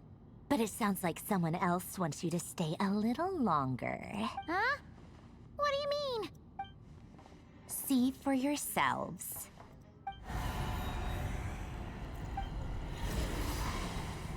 My lady, it's the Wild Hunt. A horde of monsters is headed straight for the facility. Another uninvited guest trying to crash my tea party. Clear the area. I'll handle this. Wait, what? You want us to leave you here by yourself? Huh. You'll be lucky to make it out of this alive. You really think you can afford to worry about me? Go on, get out of here. You may have stopped Polonia from crushing him last time, but I've made sure that won't happen again. The entire Experimental Design Bureau is rigged for war. Stay and watch if you want, but it'll be at your own risk. You're not flagged as friendlies in a weapons system. Don't tell me what to do! Look, if you're leaving, make it quick. Or you'll just get in my way. There's a secret passage on the 2nd floor. It'll take you right to the plains out back.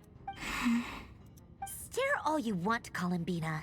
You're not getting another invitation to my tea party. I know. But thank you anyway, Sandrone.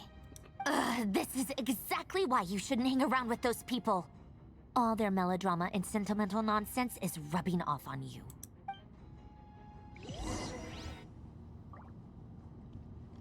Yeah.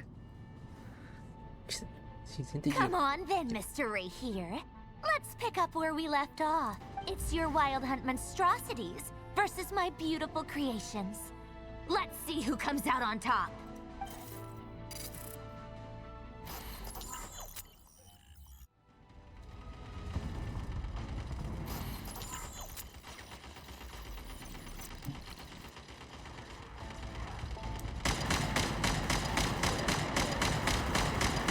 infinite ammo. Lock onto target.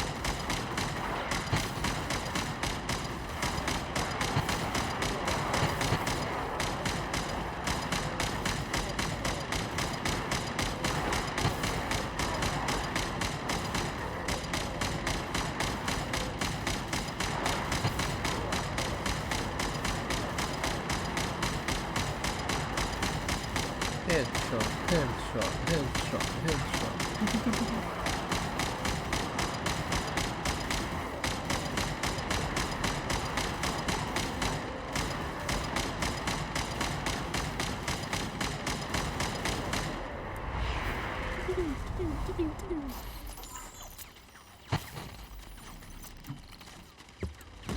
Good work, Bosco 1. Bosco 2, prepare to fire!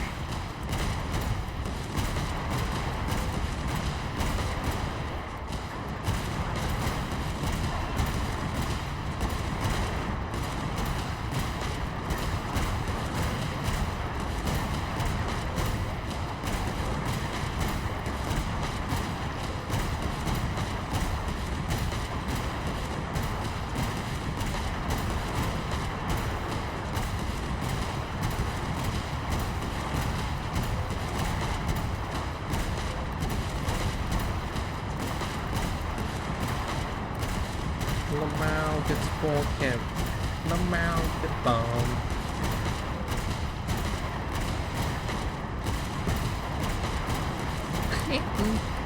It's full camp, nerd.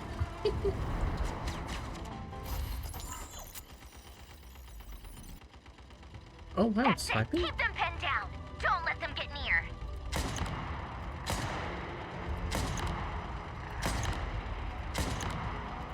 Oh, headshot. Oh.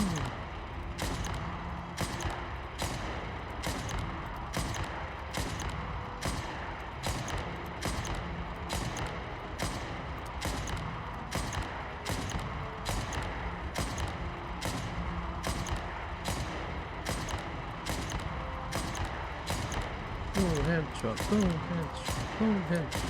Oh, headshot. Double kill. Triple kill. Rotate out. Deploy all backup units.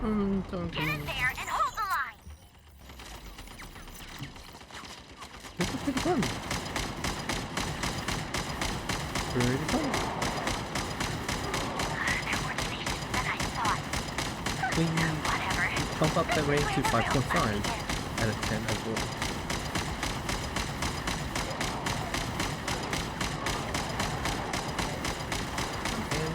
Thanks. Get out of the way.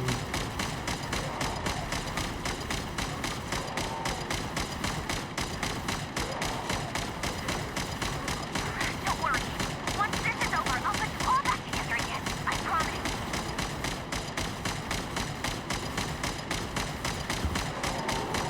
Oh, I can't hit that small guy. That's...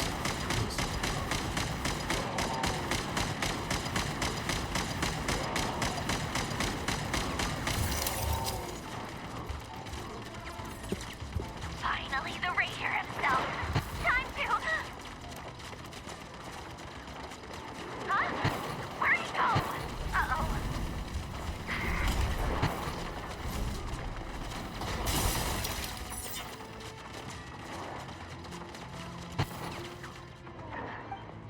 That's 7.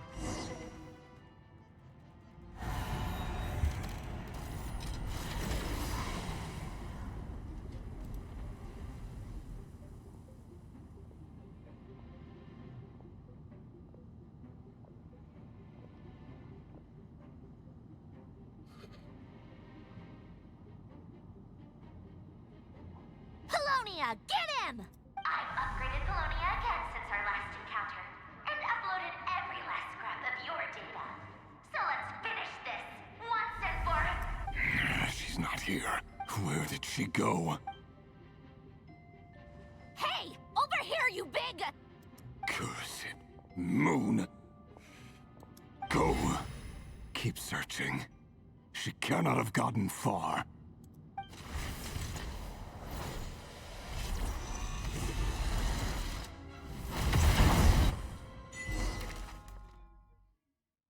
Wow.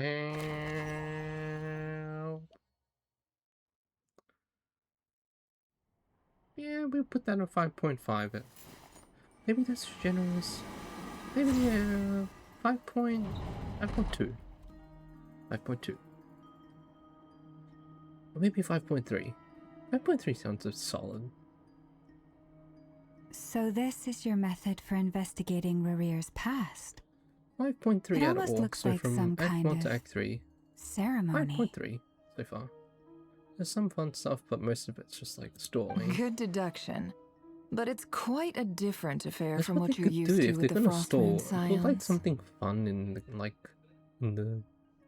put a mini game in there. Whoa! First time I've ever been in here. Boss always said it was off limits, so I pictured some kind of creepy dungeon.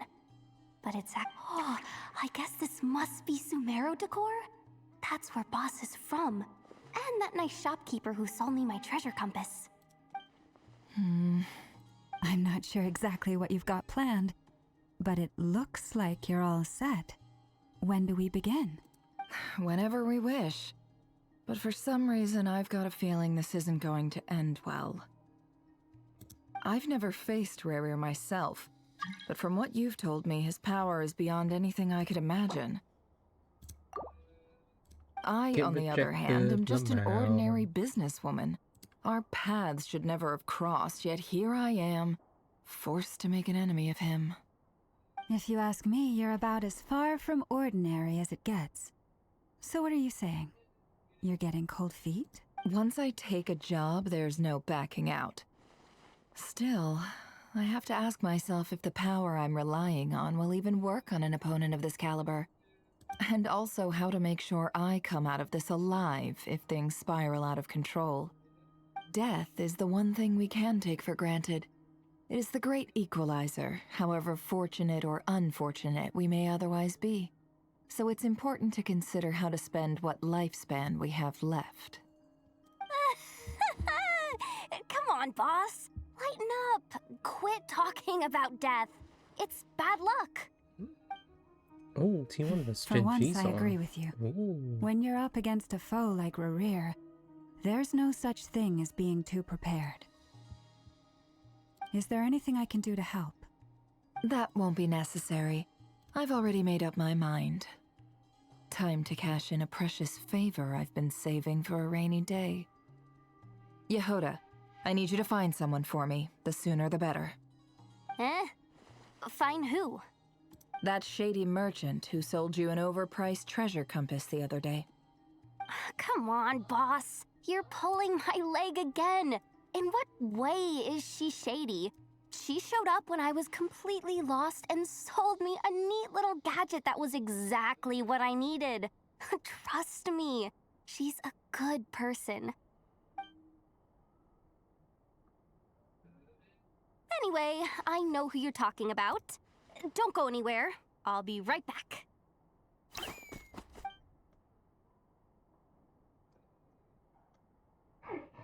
Quit dragging me. I genuinely can't run any further.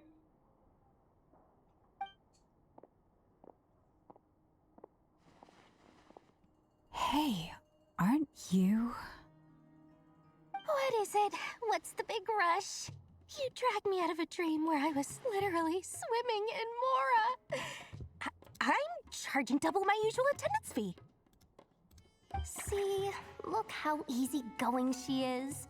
After that rude awakening, she could have completely snapped at us. But instead, she kept it together and just asked for an extra fee. Dori Sangama Bay? I never would have pictured you two doing business together. If you want to make it big in Nodcry, it's all about connections. Lady Nefer just so happens to have a lot of intel that interests me.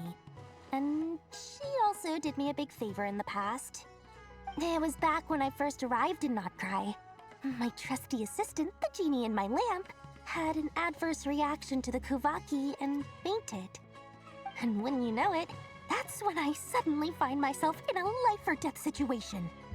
Good thing my compatriot was there to swoop in and save the day. I've been giving her a 30% discount off all of my goods ever since.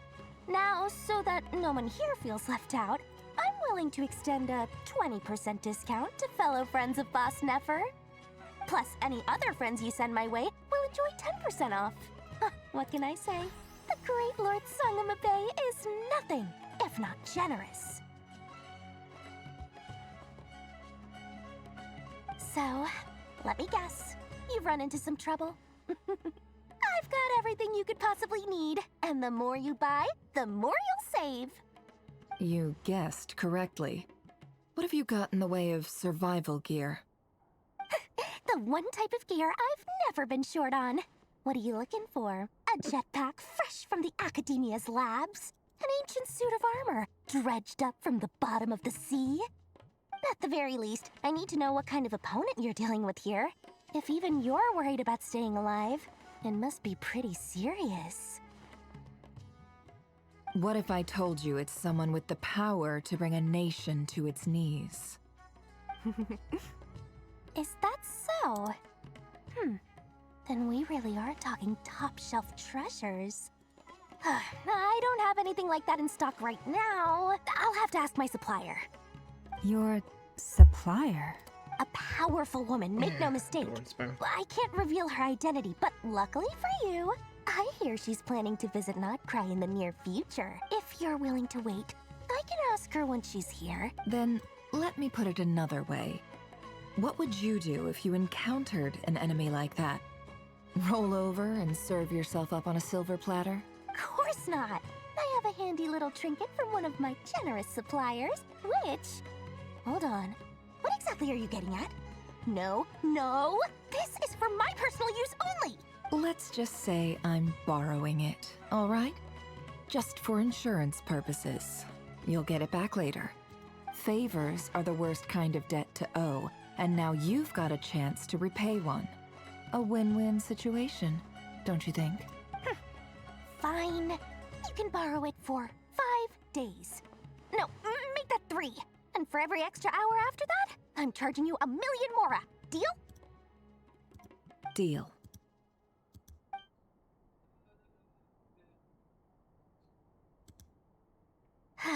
What a way to start the day.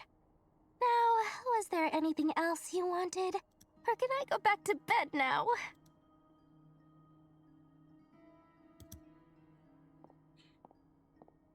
That will be all. Take care now. Don't trip up on your way back, friend. See you later! You're my favorite shopkeeper.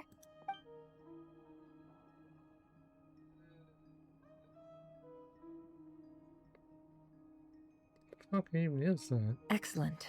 Everything is well and truly ready. The ceremony can now begin. After initiating the ceremony, your minds will follow me wherever I go. You will see many strange things in your mind's eye. So remember, don't be frightened, and don't make a sound. Now then, let us peer into the Raker of Solnari's past.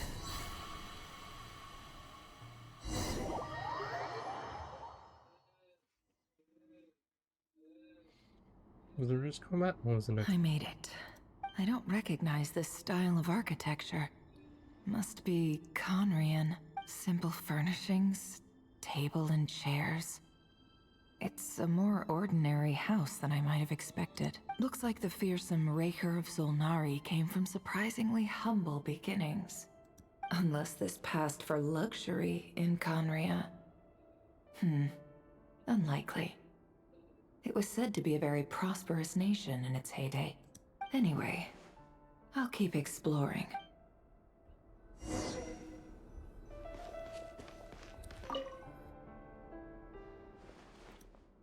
Hi, Rivier. Since you're working extra hours tonight, I thought I'd keep myself busy by checking out that new kebab shop. I've heard good things about their menu. I'll test it out, and if it's as good as everyone's saying, let's go back together sometime.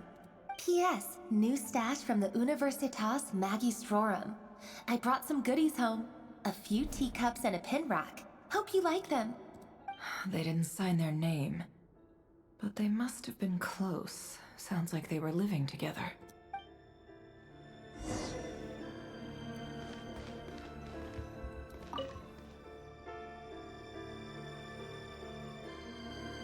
I went over to Joseph's for drinks today. They have a fine collection, but I went alone. Felindus was tied up with something and couldn't make it. Joseph asked why I came alone, but I didn't really have an answer. He then went on to ask about other things. If you ask me, someone who asks that many personal questions is too nosy for their own good. But if he invites me again, chances are I'd still go. Felindus. That's the same name Rerir mentioned. Crane imports keep falling. If things don't pick up, we'll soon be back to meat and mushrooms only. Honestly, I'm not a huge fan of that new type of mushroom everyone's been into lately. Didn't it start out as a lab-grown variety? I heard it's even mildly corrosive. Seriously, why would you even eat something like that? I don't care if it's an impressive feat of alchemy. That just isn't the kind of thing I like to eat. Grain has to be imported, and they're eating a diet of mostly meat and mushrooms. Could it be because Conria is underground, so it doesn't get much sunlight? That would explain why they use so much stone in their buildings. They even use alchemically modified strains for food. Seems like the people of Conria don't have many options when it comes to dining. I've just about saved up enough now. Time to buy it and keep it somewhere safe. Making a big purchase. I wonder what it is. He really is a professional. No wonder he's so good at covering his tracks. Despite what he's become, it seems like he's retained certain habits, at least in this regard.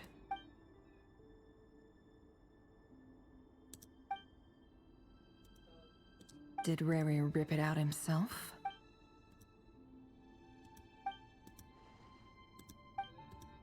Before I met you, I was convinced that my heart was nothing more than a stagnant pool, the burial place of a fallen moon. A withered, windless grove where the waters rested forever unrippled. It was you who helped me see that my heart hadn't entirely withered away. That it could still beat to the rhythm of love. This is just trivial sentimentality from the looks of it. Why would he go to the trouble of hiding that? The burial place of a fallen moon.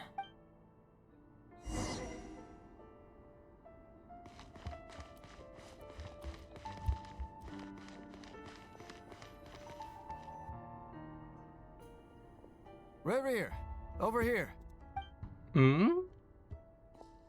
Dane! Oh, and, Vedafin here? What a surprise to see you here, sir. Hello there, Rerir. You need not address me so formally outside of court. He doesn't get that much free time, so I invited him over for a drink. Even the court prophet deserves a break every now and then, right? Well, I'm flattered. So, what are we discussing today? Hey, don't look at me. As far as I see it, we don't need an excuse to have a few drinks. Come on, don't give us that. Didn't you say you were about to pop the big question? How's that coming along? Who'd have thought the great Twilight Sword was an even greater gossip? This is pretty I just didn't interesting. expect you to be the first one to settle down and get It's more married. just background that's all. story. Maybe it has an impact on the story later. If you told me that a few years ago, I wouldn't have believed you either. So, are you planning to come clean about your job then? I'm guessing you still haven't told her. Sure, I'll have to tell her at some point. But I'll need to pick the right time and place. To be honest, I have no idea how she'll take it. Come on, stop being such a pessimist. For all you know, she could be thrilled. I bet she'll be much more impressed by your actual job than the one she thinks you're doing now. A member of the King's Guard. Quite the cover story. Does the king himself even know? Of course he does. Anyway, enough about me. How have you been? Me? Same old, same old. Nothing much to... Huh? What's up, Ved? It's nothing. Vedafilnir, Dainslift's elder brother. Renowned throughout the court of Conria as the Visionary, and said to possess a wisdom far beyond the reach of any ordinary man. And yet, despite the gulf between us, he seems to have something to say about me. Does he even know me? Does he see me as a friend of his brother, or just another of the Vinster King's blades. Why did he react so strongly? Was it really to do with what we were talking about? Brown, curly hair and brooding blue eyes. So this is what Rerir looked like back in the day. Perfectly normal. No different from anyone else. As frightening as this monster is in the present, there's something even more unsettling about seeing the human he used to be.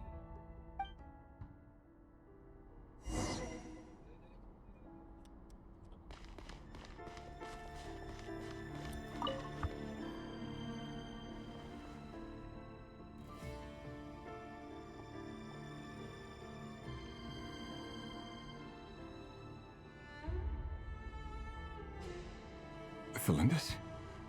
You're back early. Our equipment's being serviced today, so I got off earlier than usual. Aw, why the long face? Is something the matter? Has your boss been giving you a hard time again? That's why he wants his heart. Went for a drink with Dane and the others after work. Isn't that a good thing?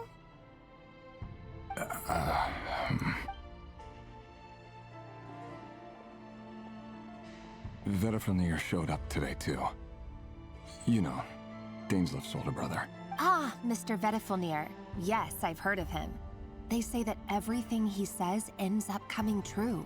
He overheard Daneslif mention that I'd recently proposed and seemed to have an issue with it. But when I asked what it was, he kept it to himself. So, you're worried?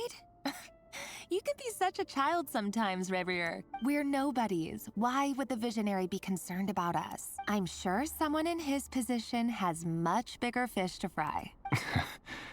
Maybe you're right. You worry too much, Revier. We've been together for ages now, and everything's been going so well, has it not? You've even proposed to me. So, you do remember. Tell me then. What's your answer? Like I said, I need some time to decide. You can't just rush into things like this. We may be nobodies in the grand scheme of things, but if we want things to work out, we've still got to plan ahead. All right. Take your time. Just don't keep me waiting forever. Nobodies. Sounds about right. In the eyes of people like Vedifnir and Daneslif, what do we matter?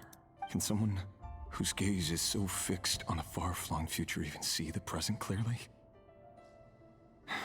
Besides, the dynasty's fate rests with the king and his inner circle. Whatever I do, it won't make much difference. Meanwhile, every idea they come up with and every decision they make, it affects everything. These days, the king is lost in his research, and the purge of the Crimson Moon bloodline grows ever more intense. The opposition tried to speak out, but nothing came of it. And I'm under no illusions as to why. Because we eliminated them and got rid of their bodies. A man can have 1,000 reasons to carry a sword, but there are few good excuses to use it. Yet the king has never even considered a gentler approach, and he never will. What becomes of someone who kills on another's behalf? Can he ever find true peace?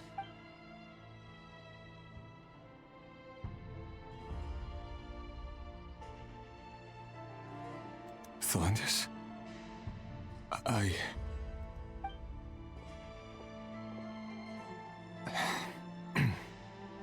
It's nothing. You were right. Fate has never smiled upon nobodies like us. But by the same token, it's unlikely to bear a grudge against us either. There's no reason we can't keep living happily together, cherishing the simple joys of each day as they come. See? You just need to stay positive, Revier. I can feel your warmth, your breath. You're right there, right by my side. Just seeing you makes me happy in a way I can't explain, and that's something that no one could ever take away from me.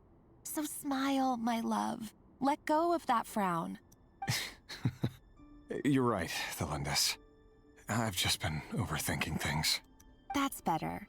Getting caught up about things like this will only ruin our evening. Speaking of which, all set for the ball tonight?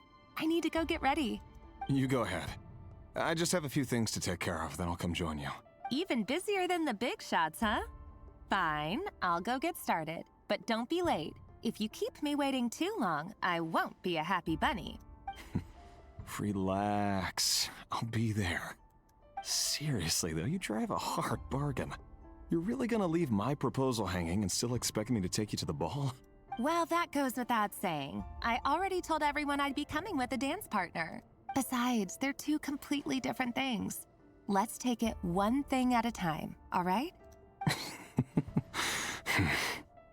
All right. White outfit it is. It seems like Rerir was deliberately hiding his ties to the intelligence services by giving the impression that he was just an ordinary member of the Venster King's Guard. He clearly doesn't want his would-be fiancée to know about his other life. Then again, that's hardly surprising. People in the intelligence trade rarely do. Who'd have thought we were in the same line of work? Let's dig a little deeper.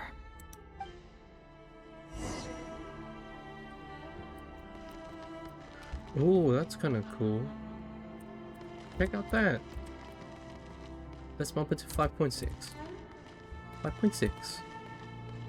Mirrors reflect me as the NPC.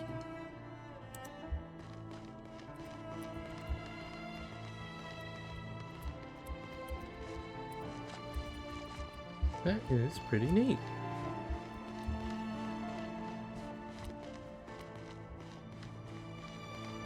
Pretty neat.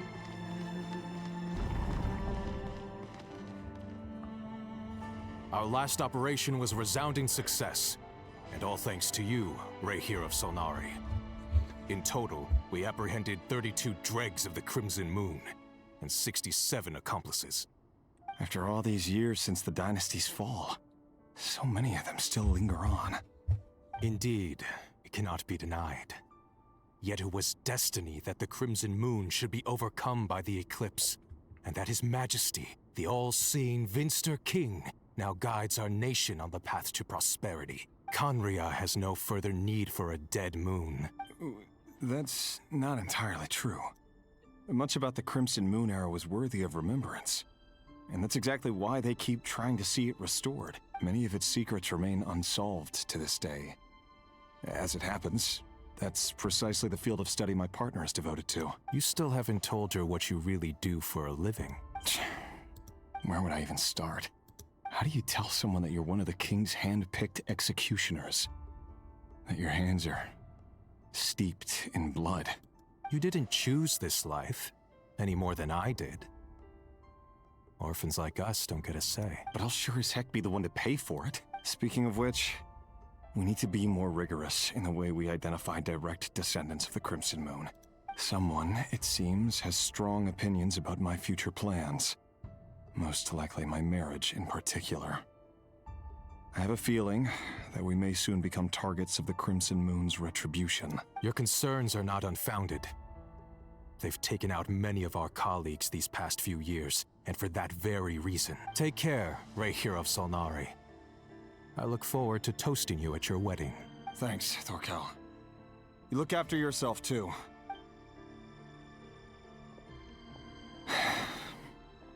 Thelindis, I never wanted to keep this from you. You're the last person I would ever want to lie to. But that's exactly why I can't tell you everything. There are things you shouldn't know. The moonlit dynasties are a thing of the past. Yet even now, with the sun shining high in the sky, there are those who would call forth a dead moon's ghost. Could that be why Vedalfnir held back? Or was it because of some court secret he's not at liberty to share? I have to get a clear answer from him. No matter what happens, I will protect Thelindis. Rerir seems to be very concerned by Vedalfnir's reaction. Vedalfnir and Dainsleif, the Visionary and Twilight Sword. So that's what they were really like. I've investigated this whole area now. There doesn't seem to be any other memories here. Should I try somewhere else? Wait a second. What's this black smoke?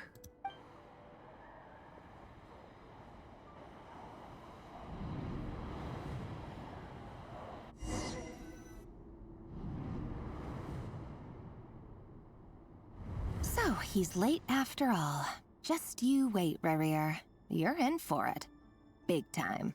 Are you waiting for someone, ma'am? Could I tempt you into buying some flowers? Oh, sure. Pick me out a pretty bunch if you would. Thank you. But I'm afraid none of them are as pretty as you. For someone so young, you sure have a way with words, don't you? I'm only telling the truth. Look me in the eyes. You'll see I'm not lying. May we have a word in private? Who are you? And what do you want? It doesn't matter who I am. Too many of our kind have fallen lately, so I decided to take the risk of reaching out. Not long ago, the Ray here of Solnari led an assault on one of our strongholds. We suffered many casualties, and many who came to our aid lost their lives as well. Sorry, I don't know why you're telling me this. And I don't want to get involved. Wait, hear me out. This time we finally got a clear look at his face and learned his true identity. His name is Rarier, and he claims to be one of the King's guards. What did you say? A cruel irony, isn't it? The man you're set to marry leads a double life as a brutal executioner. But surely, you must have caught a whiff of the blood on his hands. Why are you telling me all of this now? Simple. It's because... How strange. Rarier was nowhere to be seen in that memory. It clearly belonged to the Lindis. Rarier couldn't possibly know what happened if he wasn't even there. Why would her memories appear in his fragment? The ceremony won't last much longer. I think it's time to call it a day.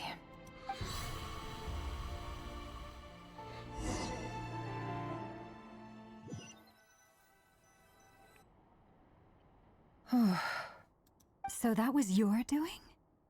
Did you just pull us inside Rarier's fragment to spy directly on his memories? Any more questions, and I'll have to start charging. I had no idea you could do that, boss! Seriously, that was amazing! We're not worthy. We're not worthy! I gotta admit, though, I'm itching to see what happens next. Feels like we barely scratched the surface. I'm just as curious as you are. But the ceremony only allows for limited time inside. That's all we can see for now. Luckily, we managed to learn quite a lot. So far, so good. I just hope the others are doing okay too. Especially the group with the Traveler. Their mission is a risky one. Let's hope it's all going smoothly. If you're worried about them, go see how they're doing. If I know boss, she's gonna need some time to write up all the details and make sure it's all coherent.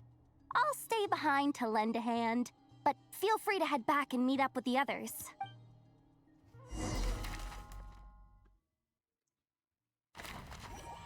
I can't even select the missions, it's just automatic. Oh, they've been prowling around for nearly 2 days now. These things just won't quit. Oh, they might not have seen us yet, but with them constantly sweeping the area, our way out is completely blocked. Oh, that's never gonna work. One little slip up and it's game over. If they spot us, they'll run straight back to Rarier. And once he knows we're here, it won't be long before he's breathing down our necks again.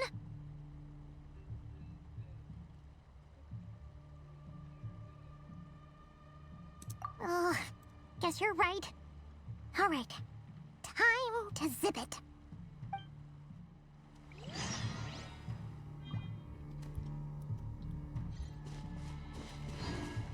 Quick, hide! We almost got spotted! Phew, that was a close call.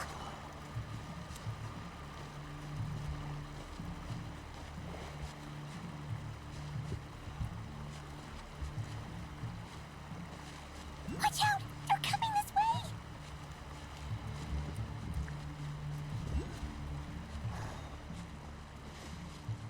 Keep going. We're nearly there. This is the final hurdle.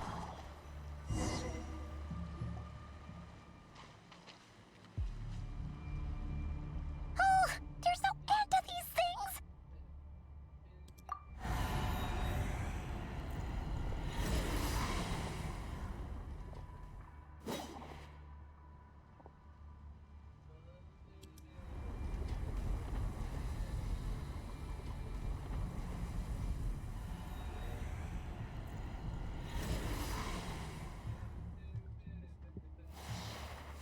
fire. Fire? Wait, what's that smell? Oh no! There's a fire!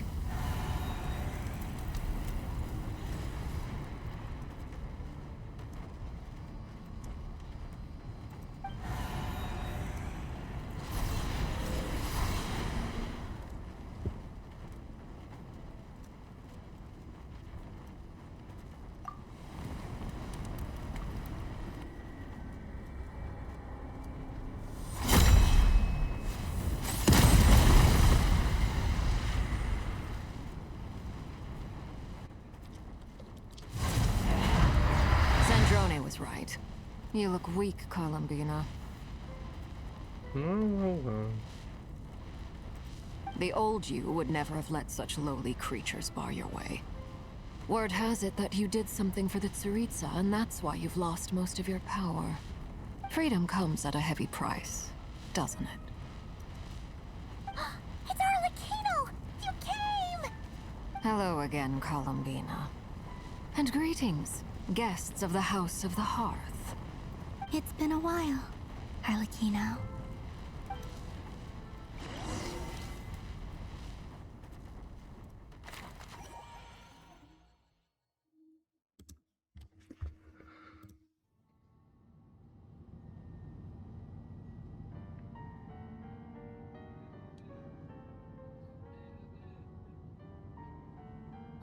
Stupid right here of stupid Solnari. Ugh, whatever. I've got all the data I need. Next time we meet, you're finished. He sure doesn't pull his punches. Excuse me, do you need a hand? You can do me a favor by staying out of my way. Can't you see I'm busy? Wait a minute. I recognize that voice. Hello, Miss Sandrone. Father sent us over to help. Huh.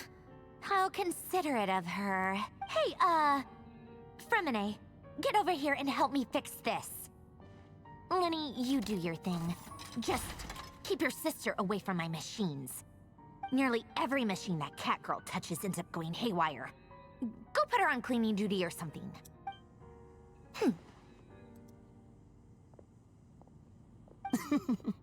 Then let's start downstairs. Fremine, we'll leave this place to you. You've got it. Wait a second. Pretty sure there's still some tea in the cupboard. If you want some, you'll have to make it yourselves.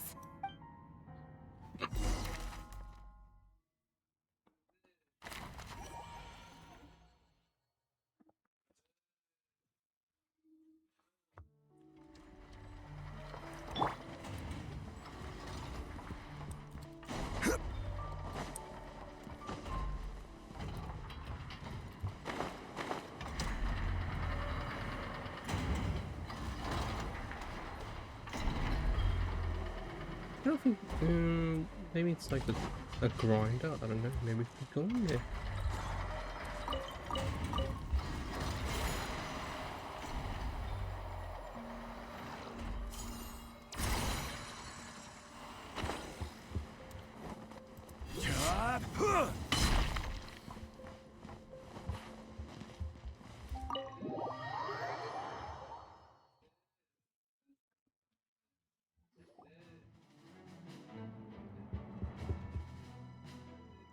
It's a relief to see you all made it back in one piece. Huh? Feels like there's quite a few people missing. Where's Flint's and the others? And what about Nefer? I returned ahead of them. Flint is helping Aino and Anefa to set up the decoys and buy us some time. As for Miss Nefer...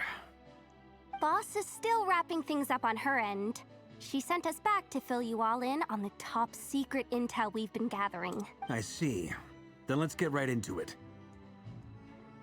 But first, who do we have here? You brought someone else in to help? Greetings. I was invited here to help as a longtime Tea Party companion of Columbina's.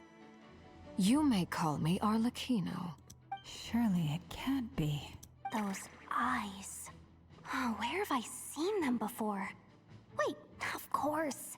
In those memories we just saw. The only Arlecchino I know is the fourth of the Fatui Harbingers. So either you share a pretty uncommon name, Well, you're more than just a tea party buddy. You are well informed, Grandmaster. A man from Mondstadt living all the way out here in Nodcry, and yet the people and affairs of Snezhnaya seem to hold a special place in your heart. Oh, the feeling's mutual. Sounds like you know all about who I am, too. A Fatui harbinger. The atmosphere in here just got really tense. Guess we can't just start trusting Fatui harbingers, even at a time like this. I must admit, though, I'm a little curious. 5.7. Seeing as the moon goddess no longer belongs to the Fatui, what makes you so willing to put your neck on the line here? Nor does Nodcry belong to Mondstadt, Mr. Varka. Yet still, you're fighting for it all the same.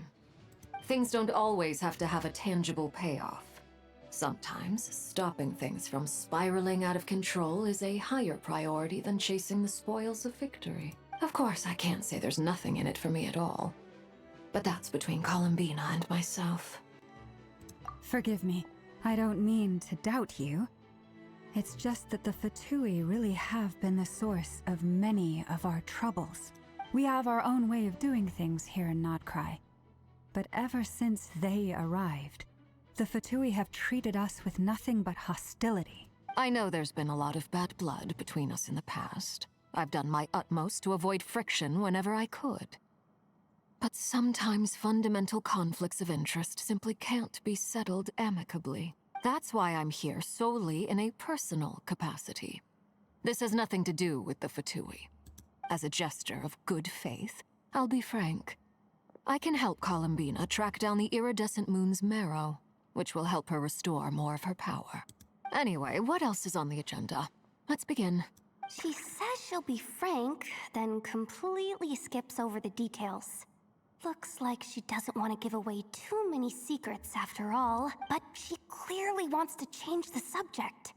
It'd be awkward if I tried to bring it up again now. I guess we'll just have to go along with it. She's the fourth of the Fatui harbingers after all.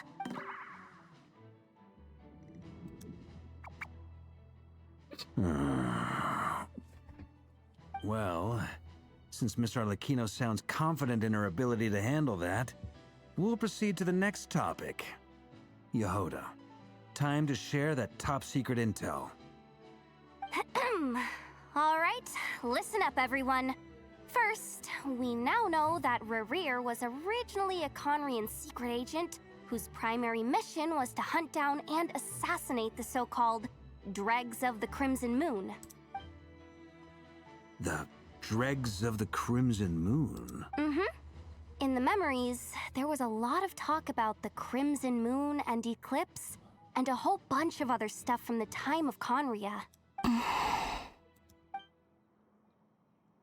To my knowledge, those were the names of two different Conrian dynasties. Long, long ago, it is said that the people of Conria worshipped the Crimson Moon, drawing a mysterious power from its reflection. But one day, a coup saw the Crimson Moon eclipsed, hence the name of the new dynasty that replaced it, and how it became the new emblem of Conria. Still, long after the Crimson Moon dynasty had fallen, the last ruler of the Eclipse dynasty, the Vinster King, still coveted the secrets it left behind. So, he sent the Rehir of Solnari to secretly hunt down the Crimson Moon's few remaining followers. In those days, Rerir showed no signs of madness. In fact, he was as normal as any other person. Oh, and he had a fiancé, or at least a would-be fiancé, called Tholimbis. What's the matter?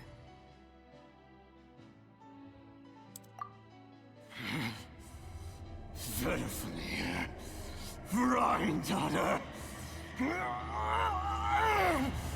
Flinders.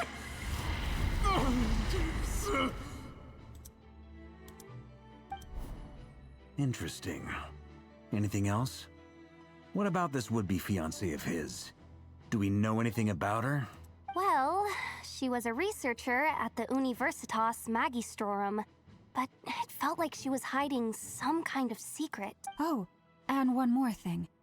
For some reason, Rerear's fragment also contains some of Thelindis' memories, though only a very small portion. Well, no shortage of potential leads, I'll give you that.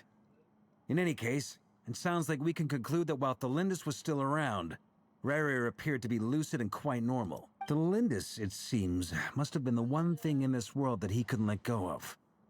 Tell me, though, were these pure-blood Conorians we're talking about here? Why do you need to know that? Hold on. If she was a pure-blood Conrian... Oh yeah, just like how it was with the captain. If we could somehow find her, do you think there's any chance Rerear might regain some of his sanity? It's possible, but it would take a miracle. We can't pin all our hopes on that. That merchant who Nefer knows, Dori Sangama Bay. Maybe we could hire her to look into it. All right, then.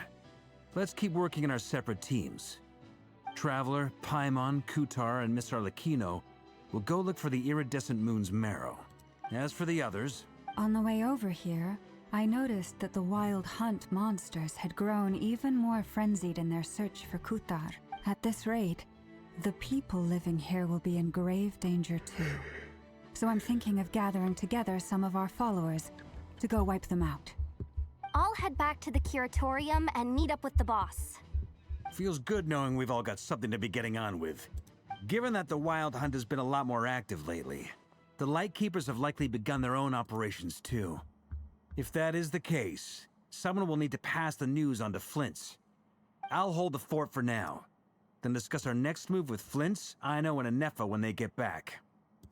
All right then. Well, the clock's ticking. If that's everything, we'll be on our way. We'd better get moving too. We'll try to buy you as much time as we can.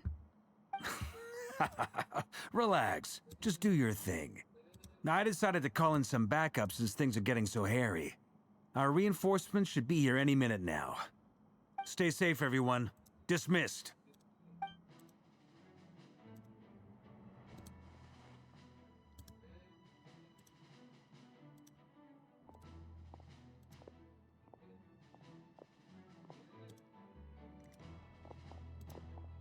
We're back. Did we get here a little early? Or a little late? A tad late. The others have already set off. To summarize, our resident moon goddess has found us a new ally, and Boss Nefer has uncovered some promising info. Everything going smoothly on your end? Not great. I don't know how long we can stall them for. The decoys are getting taken out way faster than we imagined. I'm gonna make some more later, but I need a timeout first. I'm so tired right now. Oh, right! Inefa, could you fill in Uncle Varka on what we just discussed with Flint's? Sure. Uncle Varka, you previously told us about how when you went to investigate a source of the Wild Hunt in Amsvartnir, you discovered that it was just a diversion. But according to Flint's intel, several outbreaks of the Wild Hunt had already occurred in Notcry in the period leading up to that. That was before Rerear had regained his body, when he was far from regaining his full strength. In other words, in theory at least, he still lacked the means to act in two places at once. Flint's, with everything that's been happening, the Lightkeepers across Notcry are rallying to fight back against the Wild Hunt. I know, I'm sure you're capable of coming up with something far more effective than decoys. But for now, you should stay here and get some rest. And Effa and I will head back over to Amsvartnir to see if there's anything I missed. I told you Uncle Varka would say that, didn't I? A deal's a deal. Not a word about my snack intake for the next week. Database updated. Reliability of Aino's predictions increased. What does that mean? They were betting on how you'd respond after hearing their intel. It's the obvious choice, isn't it? That's hardly worth betting on. We already decided that Anefa should go investigate the situation over at Amsvartnir on her own. You might as well stay here and keep watch. Someone needs to hang back and oversee our strategy meetings. And besides, you still haven't fully recovered from ambushing Rerear. So I've ended up with the easiest assignment. Well, I appreciate it, everyone. See you when you get back.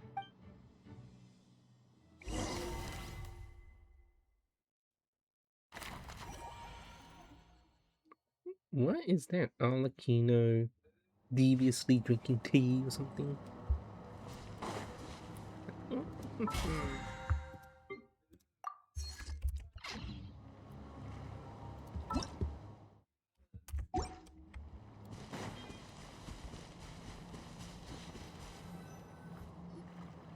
Here, this will serve as a good spot to cross over. Arlecchino, hold up a second.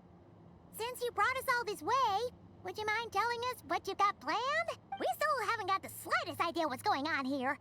And if even Columbina doesn't know where the iridescent moon's marrow is, how do you? Simple. Because I am an inheritor of the royal bloodline of the Crimson Moon, and one of the last surviving embers of the Two Worlds' flames. Huh? Are you serious? As in, you're a descendant of that Crimson Moon dynasty we were just talking about? The one from ancient Conria? Your surprise is understandable. I was also taken aback when I first learned of it. But the more I thought about it, the more I realized the signs had been there all along. When I was young, I discovered I could wield a very special kind of fire. It coursed like blood through my veins and smoldered away inside my nerves. What's more, whenever I experienced strong bursts of emotion or drew too deeply on this power, it was like some kind of presence within the fire would begin to gnaw away at me, consuming me from the inside out. Exactly. That is why my hands are like this, too. At first, I saw it only as a curse, but once I became a harbinger, the jester apprised me of the truth. Together with my own investigations over the past few years, there are several things that I have gradually come to understand. For instance, take the so-called Crimson Moon.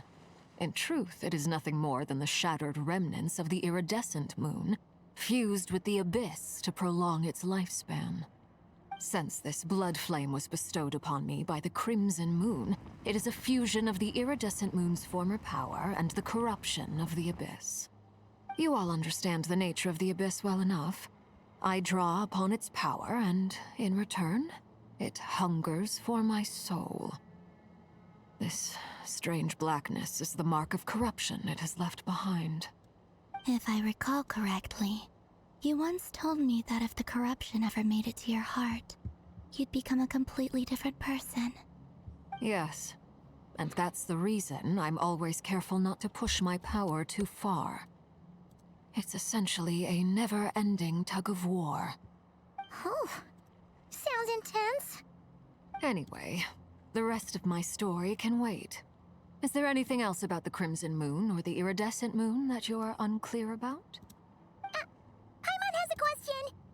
So, the Crimson Moon that the Carians used to worship was actually the Iridescent Moon, right? Which was one of the three Moon Sisters. Does that mean that the Carians were to the Crimson Moon as the Frost Moon Scions are to the Frost Moon? So much of that history has been lost. We have no way of knowing exactly what they were like. But I would suspect that the Conrians weren't as devout in their moon worship as it might appear. The iridescent moon's remains simply served as their link to the abyss. Later on, perhaps someone discovered a way to make direct contact with the abyss. Or maybe there was some kind of ideological divide. Either way, a dissenting faction staged a coup and drove out the royal heirs of the Crimson Moon dynasty. Still, even with the dark sun looming high overhead, the Crimson Moon's glow never truly faded. If you want living proof, it's standing right before you. The first time we met, I sensed something familiar in your presence. When I looked at you, I felt I could see that mysterious red moon in the corner of my eye. In your flames, I saw its broken image, surrounded by a strange black aura. Well, I appreciate that you kept it to yourself. Much about the Crimson Moon is still a mystery, and I'd prefer not to end up as the object of an insane research project. Anyway, time is against us here, so if there's any other questions, they'll have to wait. I just want to make sure I've got one thing straight. In her letter, Sandrone mentioned that since you are unable to contain the iridescent moon's marrow yourself, you intend to leave it in my custody. Correct? That's right. For now, it's the only way I can pay you back for your help. The iridescent moon is already part of who you are, so with its marrow in your possession, you'll be even more powerful than before. Deal. Then let's get started. Get what started? What does this place have to do with the Crimson Moon? When I first became a Harbinger, the Jester gave me a book called Parenheri, also known as Leobranto Inamorato. You should be able to buy a copy next time you're in Fontaine. It's a love story set in the Crimson Moon era, but setting aside the tangled romances of its characters, it also records a few interesting details. In the Crimson Moon era, or so the story goes, there was an orphanage that received children from beyond the bounds of this world, and subjected them to a peculiar induction ceremony. Beyond the bounds of this world? For real? And what kind of induction ceremony? The Crimson Moon Sages looked beyond this world for beings with powers that surpassed the gods. But fearing they might lose control, they subjected these children to a process of refinement. They made these children crawl up a fireplace and kept asking them, "Have you died? Did you see it?" Until they finally admitted to having died and seen a crimson moon. The adults embraced the children who passed the ritual, telling them, "Within the fireplace, you have traversed the flames between two worlds. Here and now, you are born anew." The book leaves much unsaid, but I suspect that this was their way of branding the children they had enrolled, leaving an indelible mark upon them so that they would forever live in the Crimson Moon's light. That explains why I can't sense the Crimson Moon's marrow in this world. It makes sense that it would be sealed in a special space that can only be accessed temporarily through some kind of ritual. But there's no fireplace here. Do you see a chimney anywhere? Oh, are we supposed to build it ourselves? Okay, fine. Paimon will go find some bricks.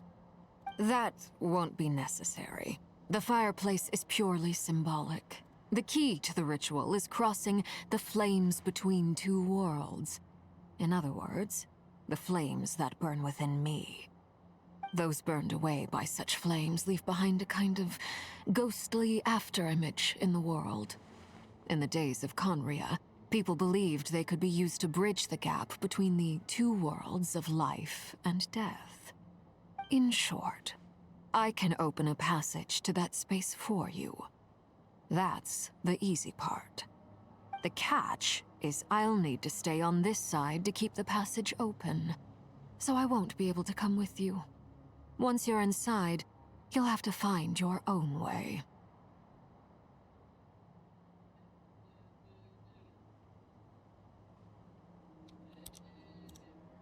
Very well. Then I'll open it up. Traveler, spare me a little more moonlight if you would. I may need it.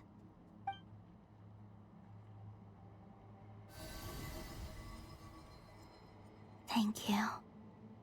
I feel like I've recovered some of my strength now. It should be enough to move us across short distances and confront whatever dangers might await.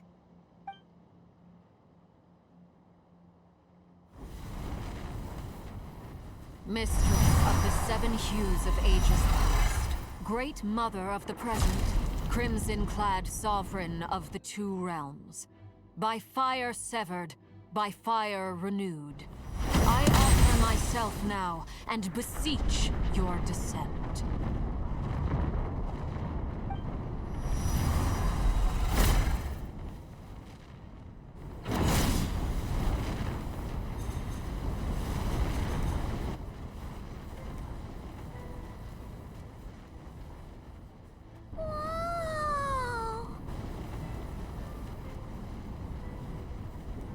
One word of advice. As you're crossing over, no matter what voices you hear, do not answer. Got it. I sense a sinister gloom inside, but also the familiar light of the moon. I feel that I am about to meet an old friend who has changed beyond all recognition. All right, let's go.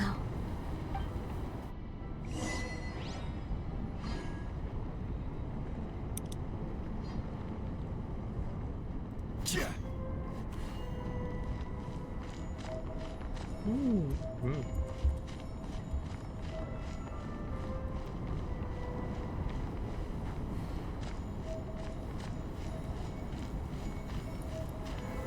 Solidify. Almost looks like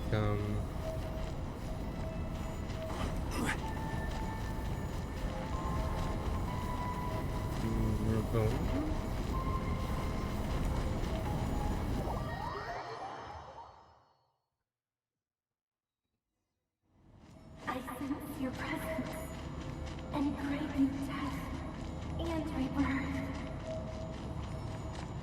Wait, why are you? You have crossed over from another world, transcended fate itself.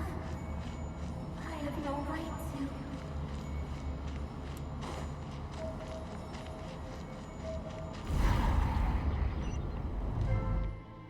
Hey! Look up at the sky!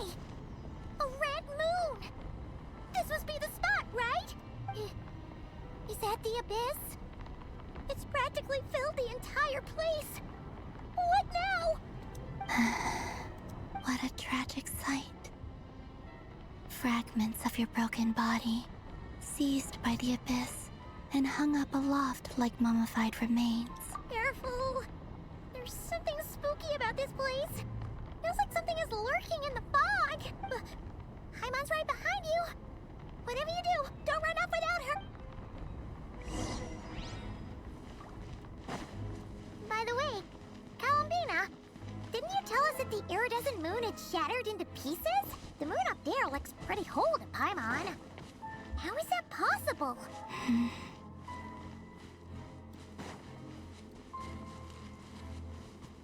oh yes, of course. Actually, Illusion shattered!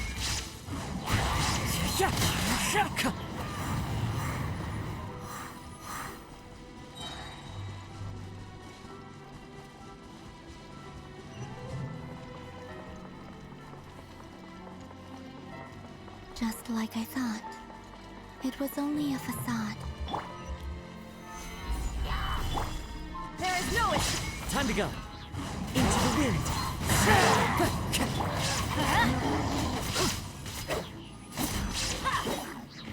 Let's light it up!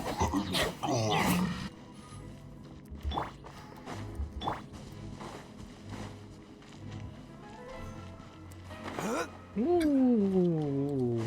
Okay.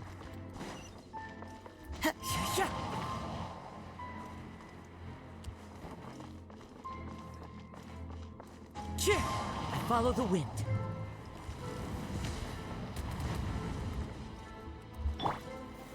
Solidify! The wind knows it. As one with wind and cloud. One with nature. Illusion shattered! Inazuma shines eternal! Welcome, robots. Welcome, robots.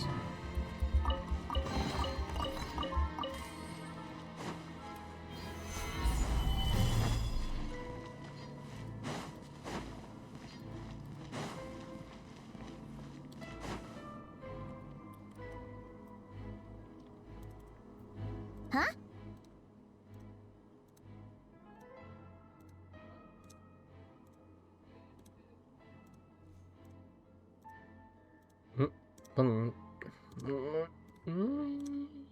Huh? For real? That's way too high! There's no way we'll be able to reach it! No. I'm not sensing anything up there. It's coming from under the mountain. Let's see. Ah! There's some kind of weird shadow over the water! Wait, see that? Looks like a mechanism of some sort. Oh dear. Oh dear. Oh, save.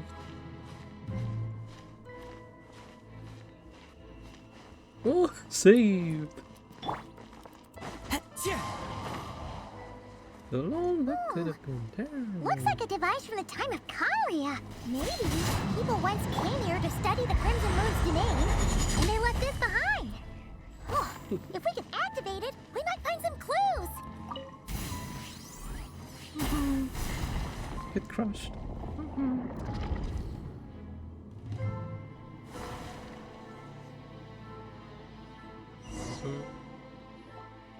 Hey, look at that! Now that the mechanism's running, the shadow in the water looks different. Do you think these mechanisms might be the key to unlocking the secret? Let's try to find more of them! Thalindus, we'll leave the rest of the research in your hands. We'll be heading back now. I hope this isn't ruining date night. Ugh. Mind your own business. Just leave me some snacks on the table. Thalindus? Is that Rear's girlfriend? How come we're hearing her voice here? Oh yeah. So, do you think she was studying this strange space all along? The Abyss has made this space extremely unstable. Maybe that's why some of the things she said and did were preserved here. Like echoes. Or after images. Whenever I see this view, it takes me back to a poem from my childhood. Waning moon, oh lifeless damsel, weeping on the mountain crest. Mourning still in wistful tone, her fragile soul now laid to rest. For me, of all people, to be here investigating the mysteries of the Crimson Moon space. Is it a coincidence? Or something more?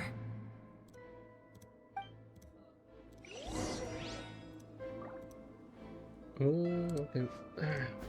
Back to gameplay. Gather! There is no escape! Into the wind! Illusion shattered!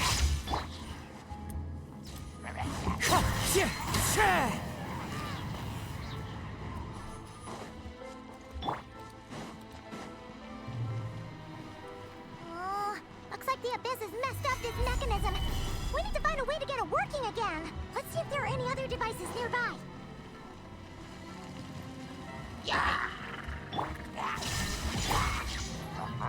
The wind knows me. Clouds high. The birds call. One with nature.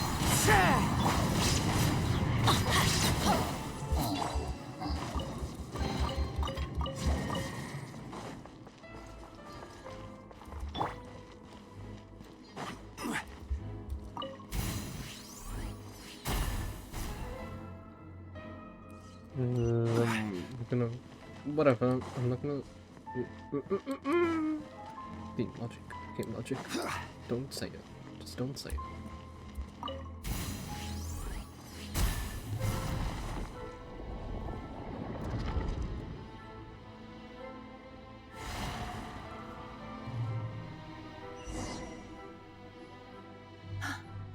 I see. So the moon marrow, or rather the power of the 3 moons, is the key to unlocking. If it really does exist, then maybe this madness can finally be put to an end.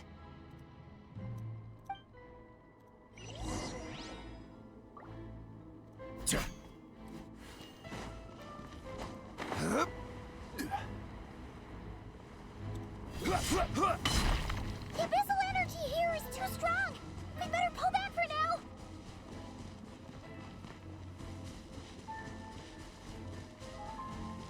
Take cover behind the rocks.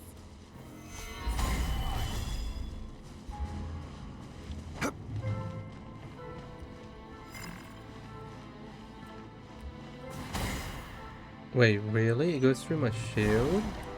Really? Gather!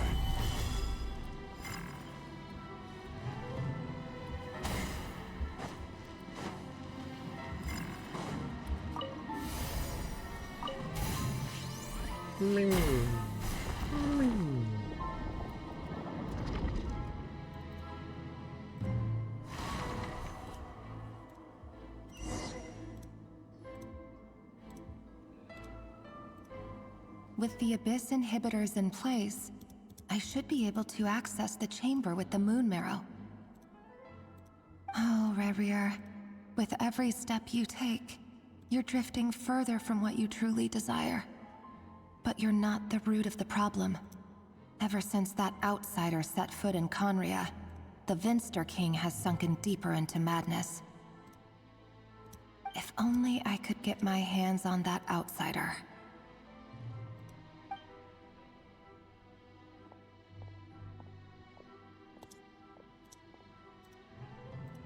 Hey look! The moon's reflection is back to normal! Elendis' voice mentioned a chamber with the moon marrow. Do you think maybe it's hidden in the moon's reflection? It must be. For within it, I sense the fragile aura of a dying soul. Then there's no time to lose! Let's go!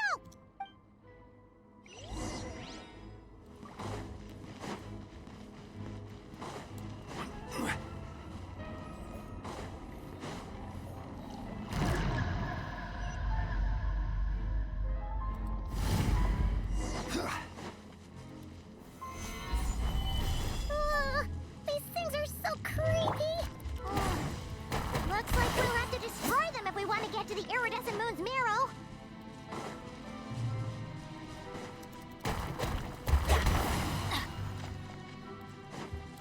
That must be the iridescent moon's marrow! Oh, we'll need to destroy these things before we can reach it! Oh man, it's those fuckers again. Those stupid fucking dogs.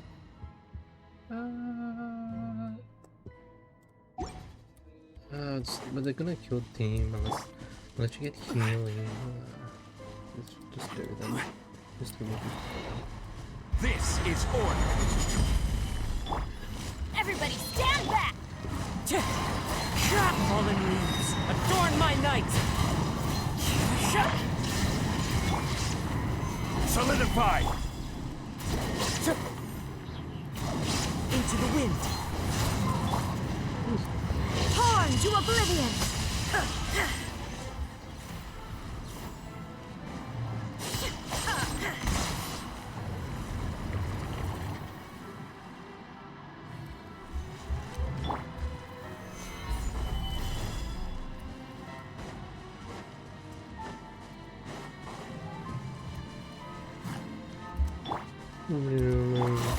Shine down!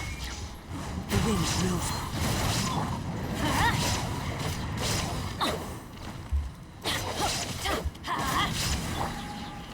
Gather! Order guide you.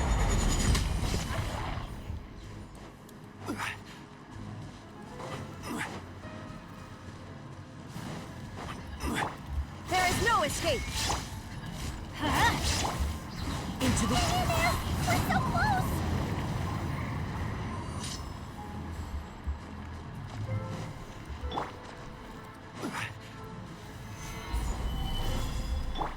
Adventure time! Teamwork is dreamwork!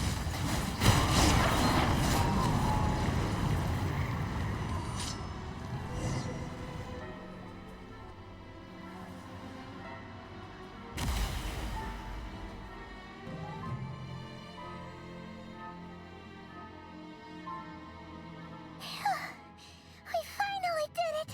The iridescent moon's marrow. Still burning away like an undying flame, yet now contaminated by the abyss. It has taken on a new form entirely. If we can purify the abyssal power within, we should be able to obtain its untainted essence.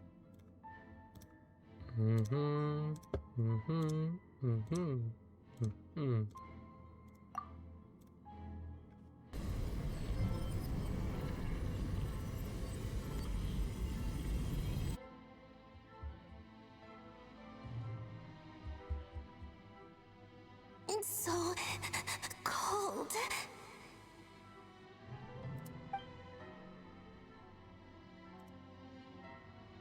Is it you? Are you here?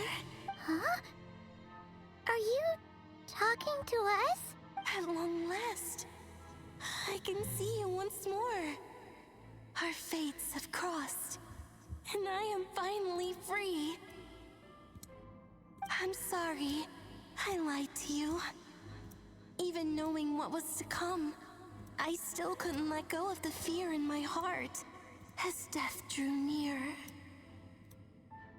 The moment the moon shattered, my body began to split apart piece by piece.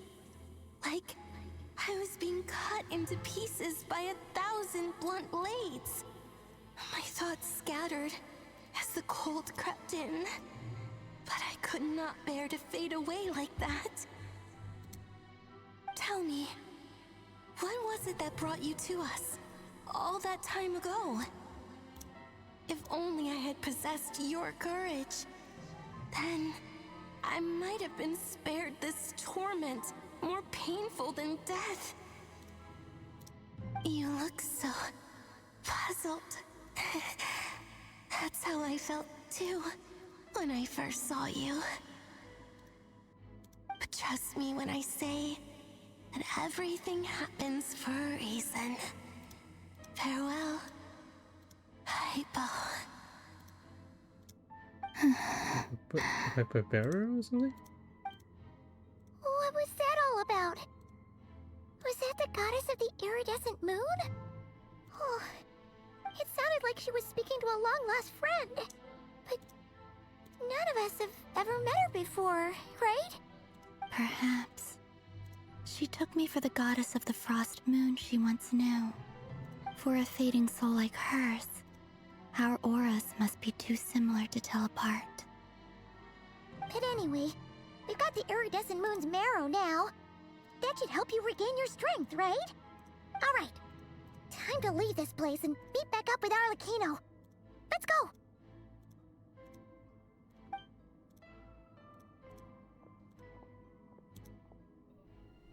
That's odd.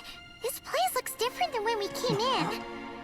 Waning moon, Huh? oh lifeless damsel. Oh.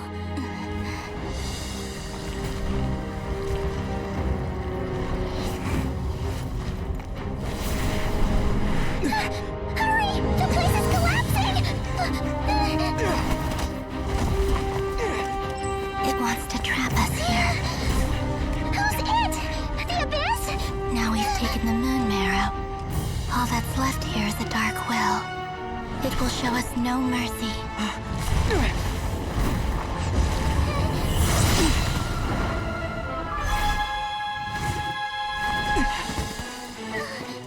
Give it back!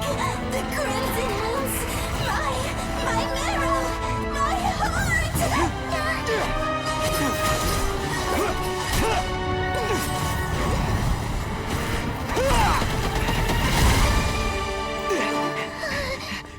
Finally!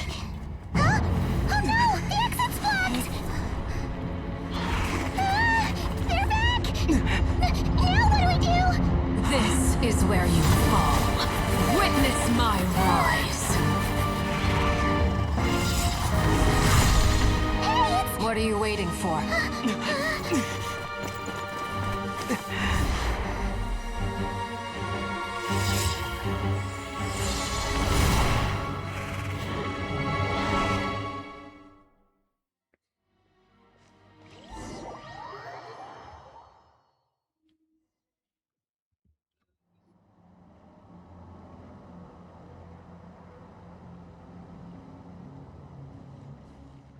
Oh, we made it! Was that you, Arlecchino? Did you save us? Wait, your hands! They're... Oh, this? Don't worry. It's a small price to pay. The Abyss wanted to trap you inside, and I defied its will by bringing you out. No wonder it's a little angry. No. I have paid the price, albeit a small one, and it cannot be undone. My hands have already fused with the Abyss. Purification would simply destroy whatever's left of them. But surely... Oh, we're so sorry, Arlecchino. Paimon can't believe you'd make a sacrifice like this for us. As much as I'd like to call it a favor, the truth is I was simply holding up my end of the deal. Well, Columbina. Yes, you did your part. And as promised, I will leave the iridescent moon's marrow in your care. From this day forth, may the two worlds' flames burn ever more brightly.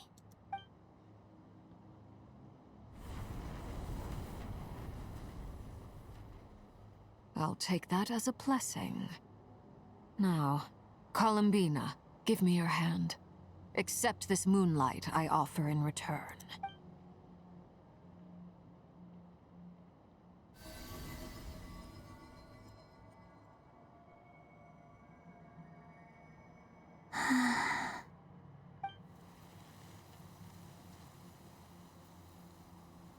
Feeling stronger? Hey, Columbina, are you okay? I'm fine. Our powers are a little at odds, that's all. By the Frost Moon's authority alone, wielding the power of the other moons was always going to be a stretch. Still, I think it's fair to say that your strength has returned, at least to the level it was at as Third Harbinger. It's still not enough. There's no way I can hope to challenge Rayrier like this. Just one more ray of moonlight, if you would. It's okay. I can take it.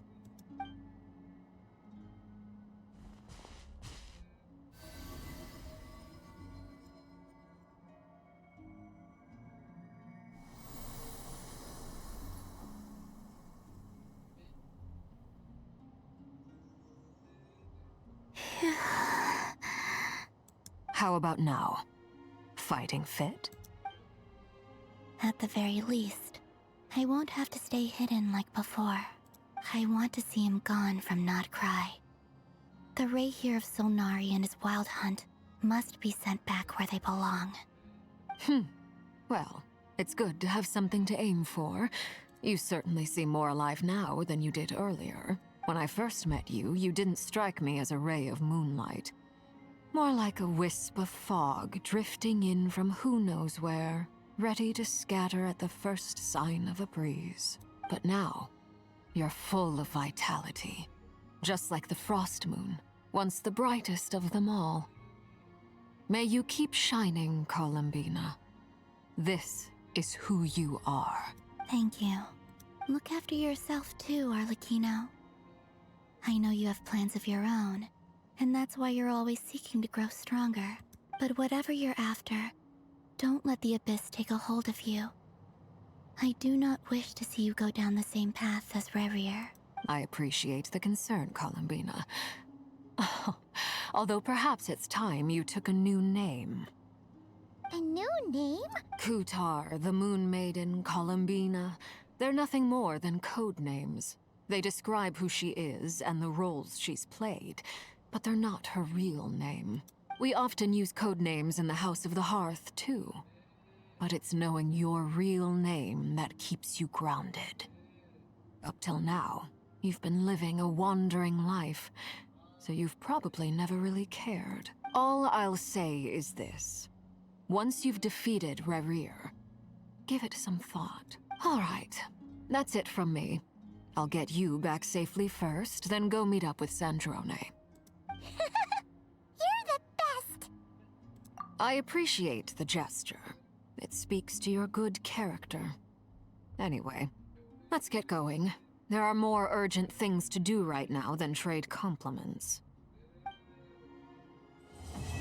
Oh, damn. That's Act 3. Okay. It was a close call, but we got the iridescent moon's marrow and restored Columbina's strength. And that's all that matters. Yep, so it does seem like there's In gonna other be words, 5 acts. mission accomplished. Paimon wonders how everyone else is doing.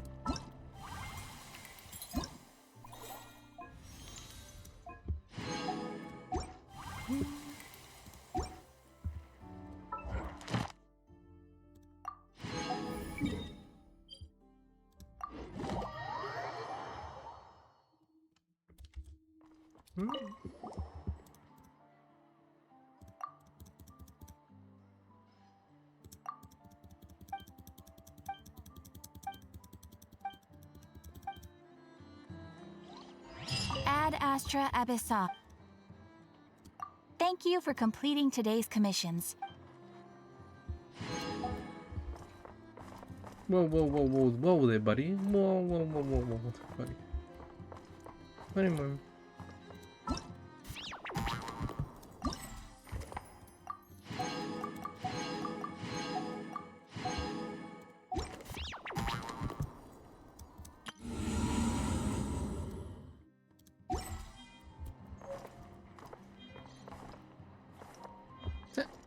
Mika?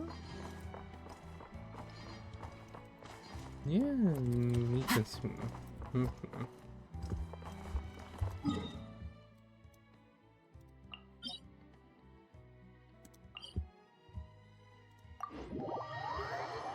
Straight to the next act, I guess.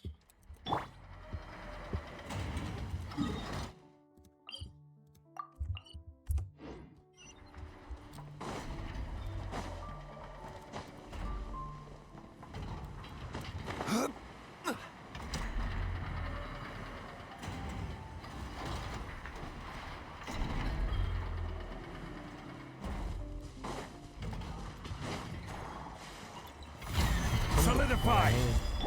Shine down! Let's light it up! One with wind and cloud. One with nature. I will have order. Inazuma shines eternal! There is no escape!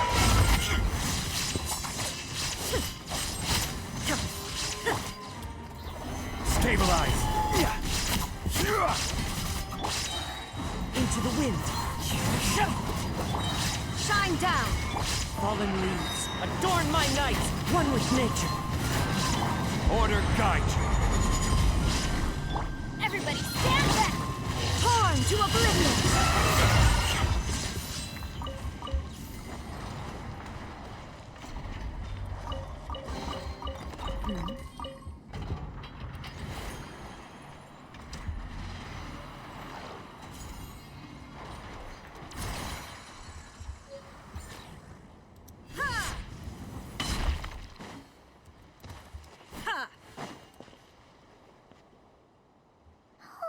Do you think the others are making good progress?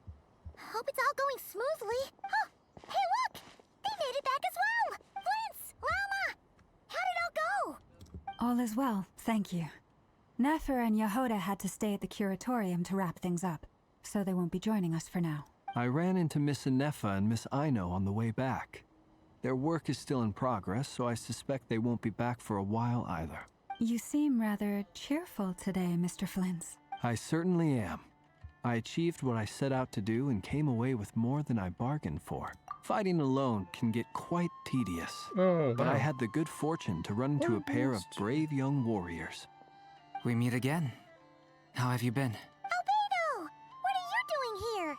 Thankfully, tracking you down turned out to be a lot simpler than we envisaged. These two courageously lent me a hand while I was fighting the Wild Hunt. When they told me they were Servarka's colleagues, it all made sense. And given how people of outstanding talent tend to cross paths, it's no wonder you're already acquainted. So, who's your travel buddy, Albedo? Why don't you come and introduce yourself?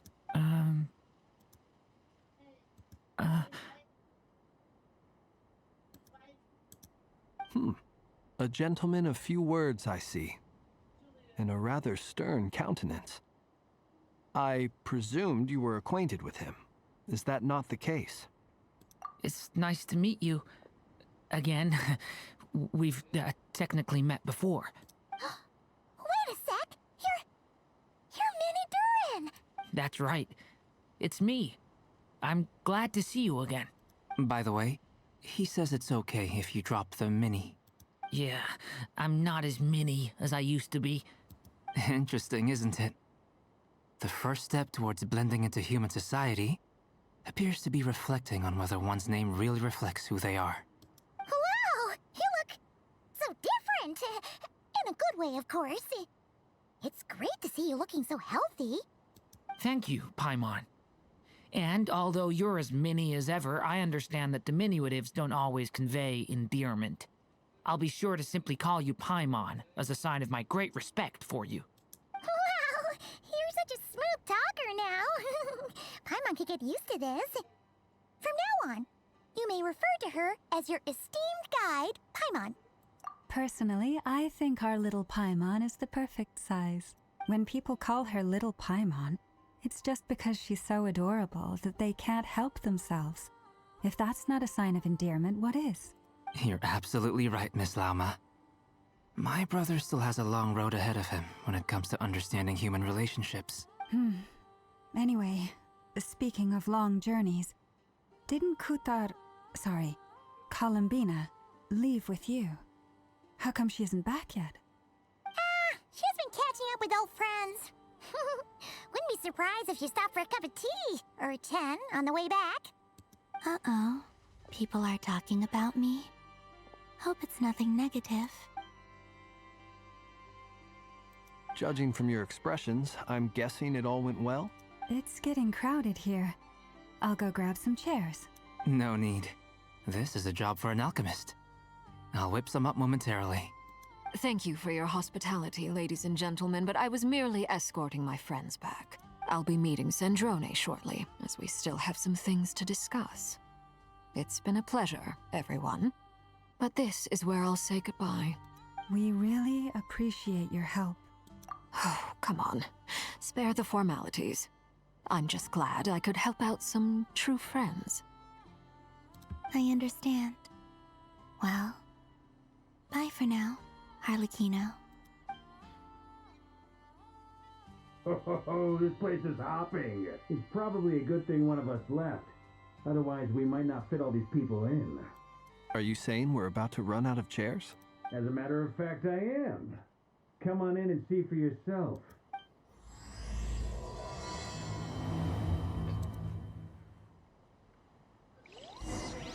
We're running out of chairs in the dungeon, yeah? This guy.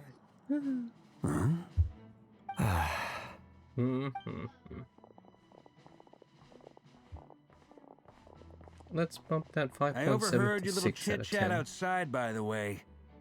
With Miss Columbina's colleague gone, we should be back to the This is original from crew plus the other colleagues I Act brought 1 in. to where we are in Act 4. That's overall. No, it looks but if we like put we have them another new individually, face. the Someone rating's else going to be managed pretty to rope low in a for each colleague one. too? But altogether, it's around 6 out of 10 now. Frankly, you and Paimon are the only people I know here.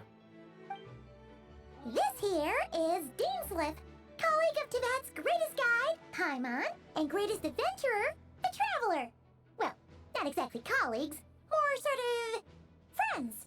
When someone else jumps in to do the announcing, you know you're speaking to someone important. Let's hear what he has to say. Note to self. Once Paimon knows your name, the rest of the world will soon follow. When he comes looking for us, it's usually something important. Paimon's guessing you've heard about the Wild Hunt, then. From the looks of it, you're about to hold a meeting. If I were to say that the Wild Hunt is our mutual enemy, would that earn me a seat at the table? As the saying goes, the enemy of my enemy is my friend. Mr. Dainsliff, there's a seat with your name on it. Though, I can't promise the same for everyone else. Hey, Albedo, think you can rustle up a couple more chairs? After all this time apart, Grandmaster Varka's first order is to rustle up a couple more chairs. I've missed this. Is he being sarcastic? Hey, he's your brother. Why are you asking us? I've still got a lot to learn about the nuances of human conversation. Trying to decipher Albedo's way of speaking has been like jumping in at the deep end. Oh, good point. Paimon gets you now. Don't sweat it. There are people who go their whole lives without getting the hang of it. You're ahead of the game already. I wonder what's taking Nefer so long. Perhaps you should go and check in with her. If anyone can hurry her along, it's you. I just got back from the curatorium. Besides, aren't you curious to see what's taking her so long? Miss Nefer doesn't strike me as the type to share secrets. And since gathering intel is her specialty, I'm guessing she'd prefer to keep her methods confidential. Under such circumstances, would it not be tactless for me to impose? Oh, but it's fine for me to impose. What can I say? You have an unrivaled ability to garner people's affection, Miss Moonchanter. All right then. Impressive. She barely fought back at all. I admire your powers of persuasion, my friend. As I'm sure Miss Lauma will realize soon enough, the trick in life is to always pitch in with other people's responsibilities so that you can be selective with your own. Another trick is to simply hide in the background. Spoken like a true sage. Anyway, looks like we've got some time to kill before the meeting. Let's take a little breather, folks. And feel free to chat amongst yourselves. We'll get down to business once the other two arrive.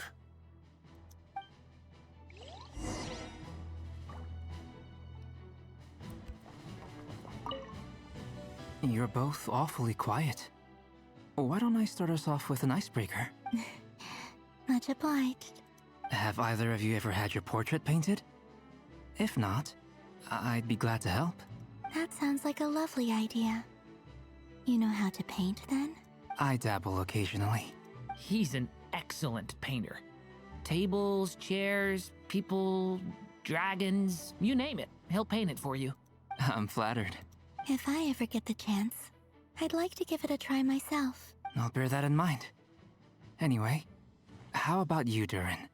What sort of portrait would you prefer? Oh, I'd be fine with anything. Whatever style feels best to you. Very well. Then I'll play it by ear. You can replicate any style I want? I can try. If you show me a sample, I'll do my best to match it. Thank you. In that case, I'll dig up some reference material for you.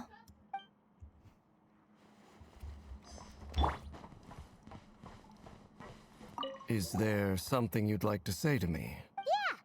For starters, why'd you just show up here without even giving us a heads up? If you think back to our previous interactions, you may recall that that's hardly out of character for me. You do have a point there. Oh yeah! You'll need to find somewhere to stay the night too, right? Want to tag along with us? You never know. We might get a group discount. Sure, let's do that. Great! Paimon will handle it. And in return, we can get Dainslift to be our very own personal bodyguard. If that's what you had in mind, you should have said so sooner. I'd be happy to help. Oh, okay then. Paimon was only kidding, but good to know. Anyway, since we're all here together, we might as well watch each other's backs. That's just what friends do, right? I'm curious about the interaction Indeed. with Dainslift Thank and you. this Nefer or whatever. Rever or whatever. The RRR. He's got Truth be 3 told, fucking R's I in can't his remember the campaign. last time I was in a meeting with so many people. Beware. You're not alone there, my friend. The Lightkeepers also struggle to bring everyone together for a serious discussion. I don't doubt that. I've only ever met 2 Ratniki, one being you, and the other being that young guy, Eatlua. Eatlua is a good apple. I'll give him that. So you're what? A fake Ratnik? Come on, why the awkward silence? Sorry. I'm not even gonna bother trying to hide it. You've known all along, haven't you, my friend? Now that was an awkward silence. Let's just keep this between ourselves. Probably best if Eatlua doesn't know, huh? That goes without saying. Gotta be careful what you share with youngsters, after all. Anyone else in the know? Let me guess. The Traveler and Paimon? It's dangerous being too sharp for one's own good, you know. Then, in the name of the Animo Archon Barbados himself, I swear, your secret's safe with me. When we went for drinks, you said that you and Barbados were practically best buds. In the light of that claim, do you really expect me to take your oath seriously? Of course. Just as long as you don't go spreading around the fact that I'm close with Barbados, all right? Fair enough then. Nothing like a bit of mutual leverage to seal the bonds of friendship.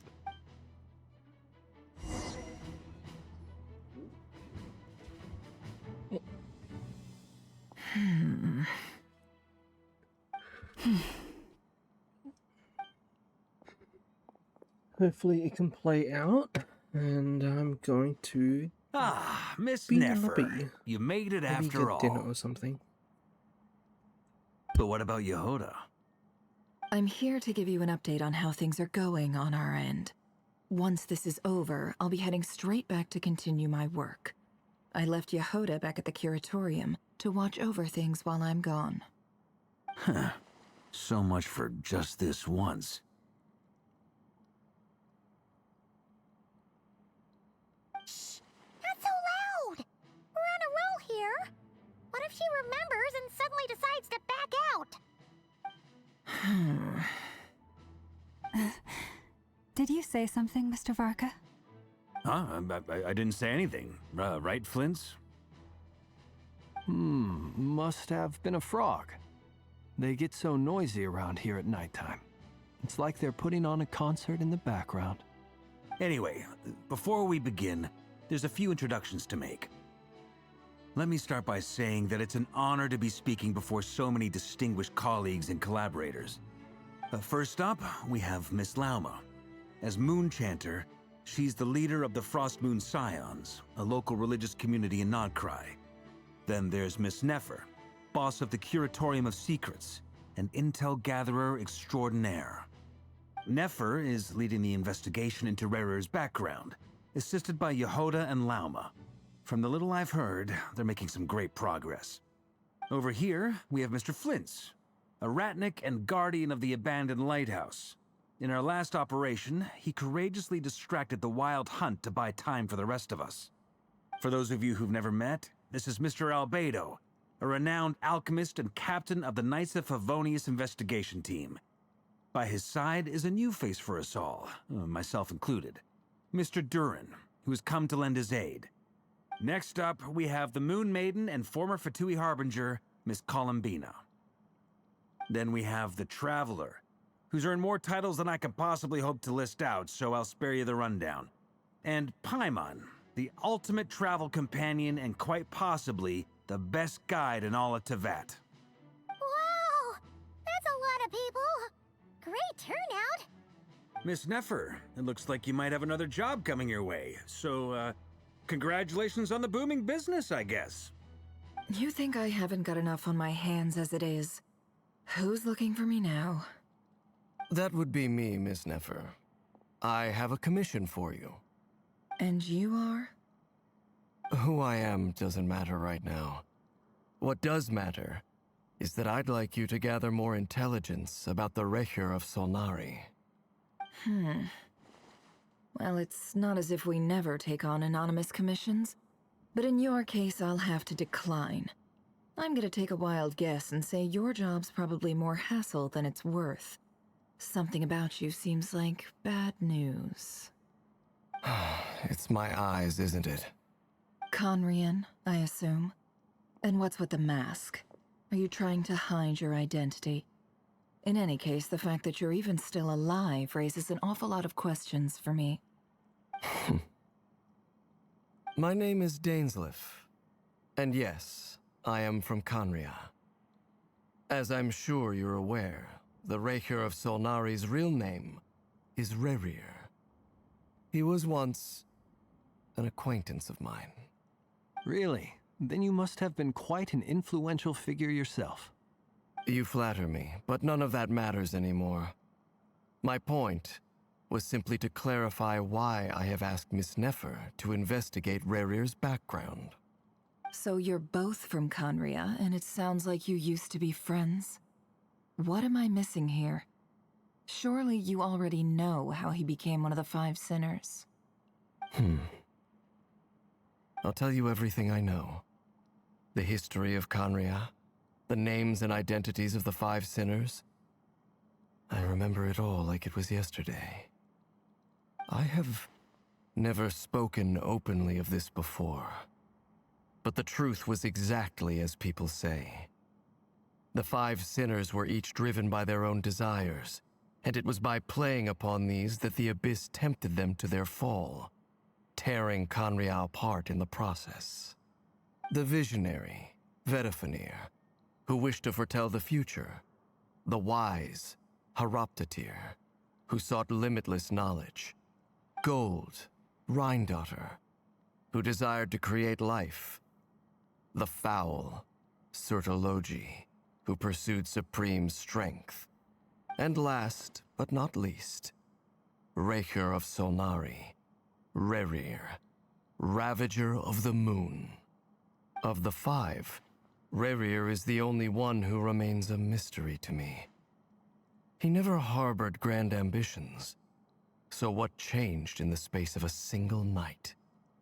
How did he come to fall like the others?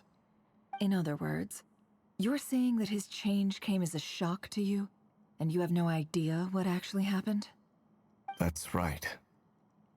You mentioned how the Abyss tempted them, which led to their fall. But what did that look like in practice? And what other context can you give me about the events of that time? The more detail you can give me, the better.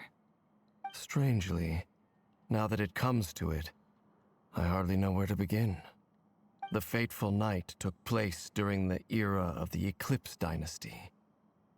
One day, my elder brother, the visionary, Vedifenir, was summoned to the palace by the Vinster King, only for the king to gouge out his eyes and cast him into the dungeons. When I came to hear of this, my fury knew no bounds. I gathered together every ally I thought I had, and together, we set a night to storm the palace and free Ved. Centuries on, the memories of that night still haunt me, like a never-ending nightmare. We broke through the palace gates, just like we had planned, each striking towards our separate targets. But then, I was betrayed. Even Vedifenir, the very person I had come to rescue, abandoned me and partook of the Abyss's power. So, it's personal after all. Then tell me, Mr. Dainsleif, what price are you willing to pay? You, of all people, must know that nothing comes for free. I cannot say what price would be worthy of such a commission. But know this. Rerir was not always a madman. Believe it or not, there was a time when he was just an ordinary man, working for the Conrian Intelligence Service. Uncovering the truth of Rerir's past is the only way to unravel this mystery. But before you decide if you will accept my commission, I will tell you more about him. Enough, I hope, to help you plan your next move. Sounds pretty good to me. Feels like we just flagged down a random passerby, only to discover he's actually a master strategist who has a score to settle with our enemy.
Can I borrow your halo?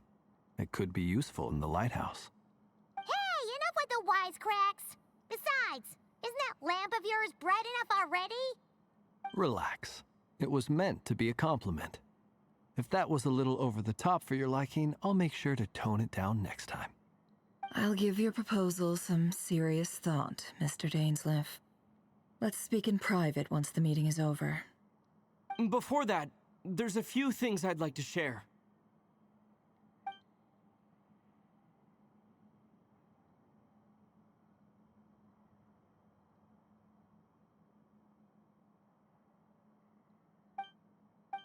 Now that we've united the hearts of the three moons, your power should be greatly enhanced. But it seems like that hasn't happened yet.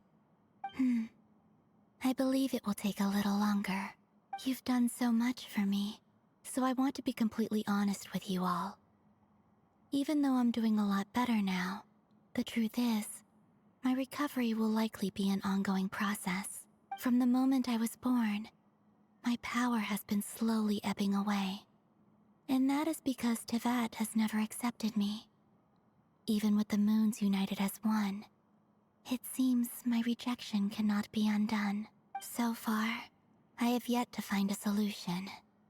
It may turn out to be a problem that will plague me until the day I finally leave this place behind. Even so, I will do everything in my power to help you drive out the Ray here of Solnari. As Arlecchino put it, this is not about chasing the spoils of victory. It's just a gesture of heartfelt gratitude. Kutar.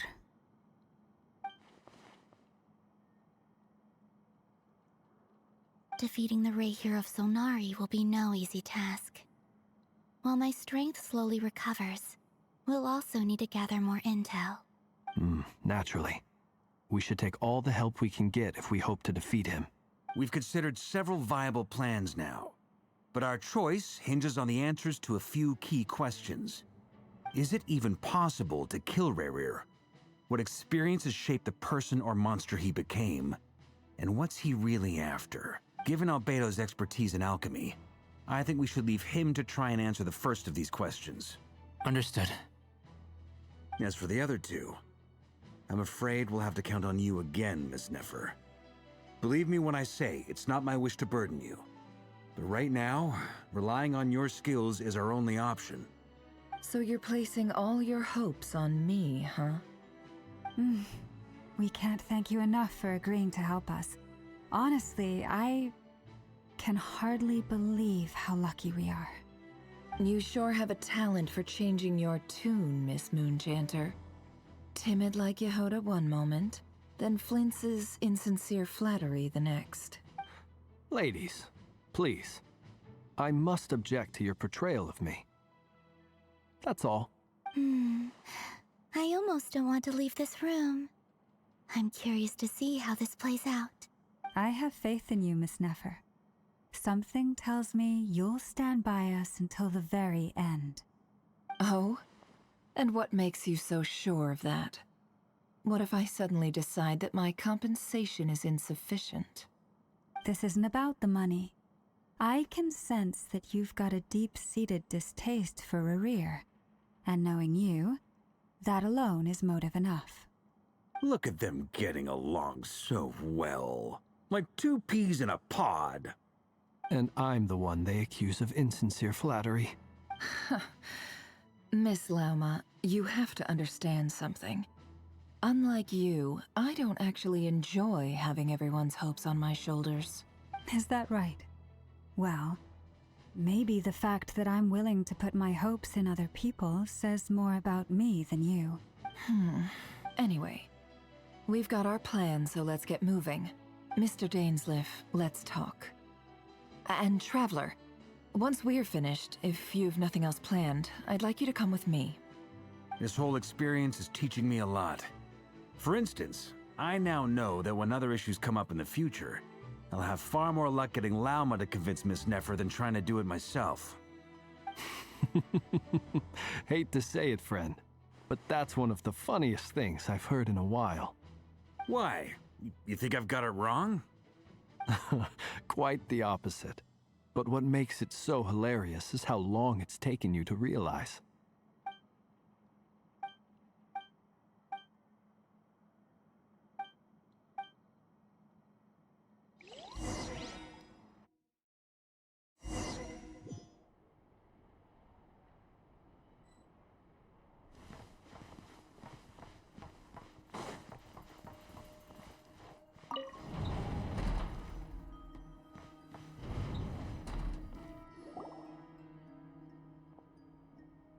Thank you for waiting.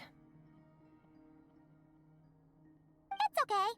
We actually used the time to help Dainsliff get a room at the hotel. That's very considerate of you. Now, I trust you share my curiosity about Rarier's past, and you seem fairly familiar with Mr. Dainsliff already. We spoke at some length after the meeting. He was the one who suggested I should invite you to join this operation. He feels confident that these secrets will be safe with you. Dane has a lot of faith in us, that's for sure. Likewise. I appreciate that you got right on board without interrogating me about why I invited you. It shows that you trust me to explain everything in due course. That's because we know what you're capable of. We appreciate you too, Nefer. You might have been forced to help in the beginning, but this time, it was your choice. That's one way to put it. Another is this, that once a decision's been made, it's set in stone. After that, my only goal is to see it through. Alright, so here's how it is. I'm going to access Rarier's thoughts again using my confidential method.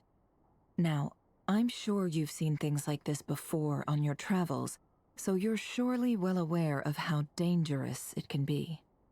The reason I've gathered you all here is to ensure my safety during the proceedings. I plan for us to enter the fragment of his consciousness together, and once inside, I will focus on searching for information. Think of this as a diving expedition into someone's brain. If I'm the diver, you are my safety equipment, tasked with keeping me alive while I'm under the surface. Once the ceremony begins, we will all be spying on privileged information. But in the interests of safety, you must remain absolutely silent at all times. We will discuss our observations after the ceremony has concluded. Lastly, any individuals of a weaker constitution are advised not to partake in the ceremony. In any case, Paimon has her own job to do, which requires staying in the room but not joining the ceremony.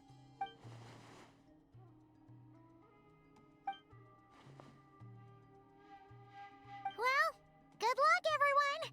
Sounds like all Paimon can do is cross her fingers and root for you guys. There's a little more to it than that.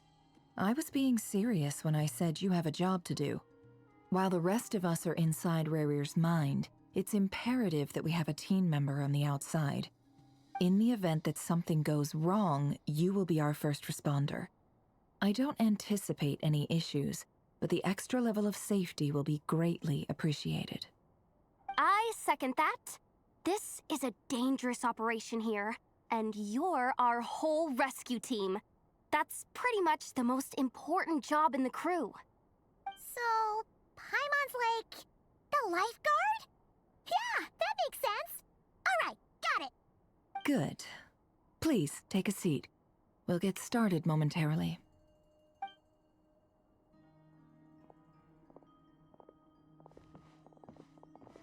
So, did Mr. Dainsliff tell you anything else? He told me that he believes Rarier kept some big secrets in his life. He's not sure that they were the cause of his eventual downfall, but he's asked me to uncover what those secrets were all the same. But surely you're not planning to go through with this, no matter the cost. If you think that, you'd be overestimating me. I'm a businesswoman, not a mercenary. But I do have my own professional reasons for taking this job. You think I'd turn down the opportunity to get a first-hand glimpse into Conrian history? No chance. Well, as long as you don't let morbid curiosity get in the way of safety concerns, we're good. We'll do whatever we can to help you. You're such a killjoy.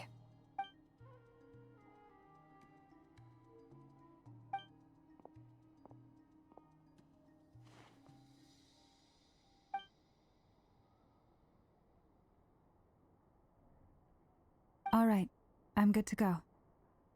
All set over here, too. Promise, Paimon, you'll be extra careful. All right. Let your whole body relax. We're about to begin. Close your eyes.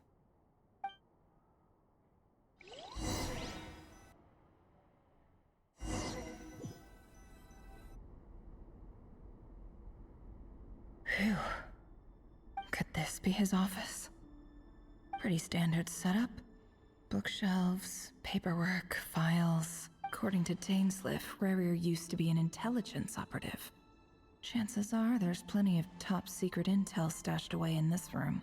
Is this where you keep your secrets, Rarier? Can't say I'm not looking forward to this.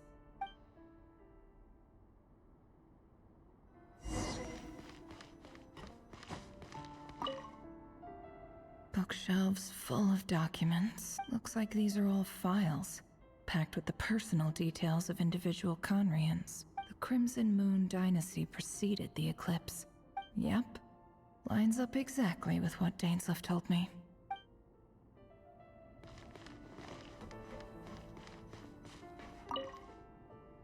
A file tucked inside a folder. The title reads, Dear Breakfast Shop Owner. It's a list of names, but at this stage I have no idea who any of them even are.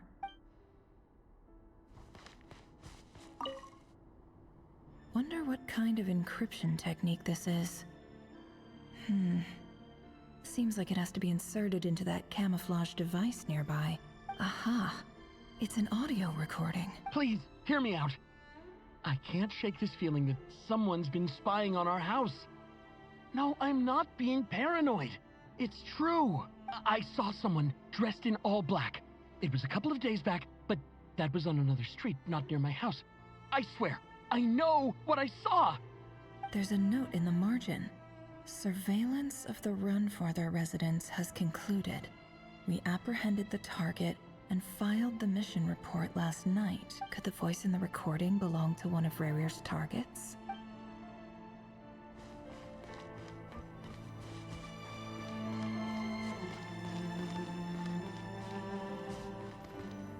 He looks even gloomier than last time.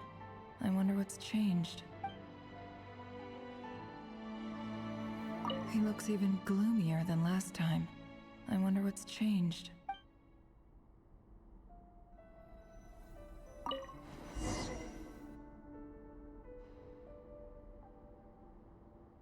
Today's files are in. Time to wade through them, just like usual.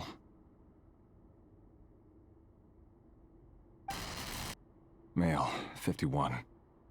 Occupation, cook. Confirmed Crimson Moon descendant. Has maintained frequent contact with other descendants over the past year. Poses a threat to the dynasty. Neutralized.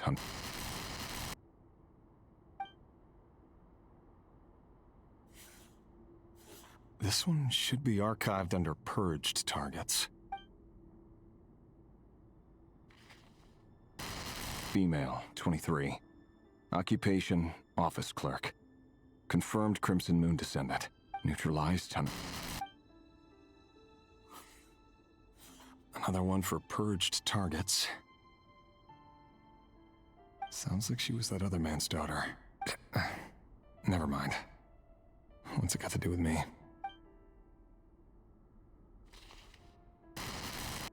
Male, 40. Occupation, teacher. Confirmed Crimson Moon descendant. Neutralized on... Just another nobody for the archive. Come to think of it, I remember surveilling this man. A case like his never would have been considered a priority in the past. Huh. He barely even interacted with other Crimson Moon descendants.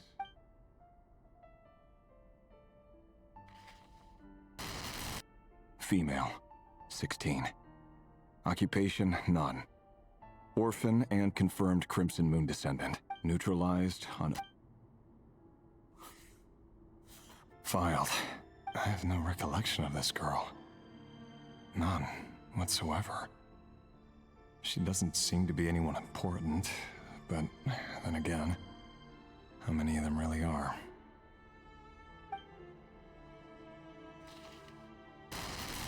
Female, 13.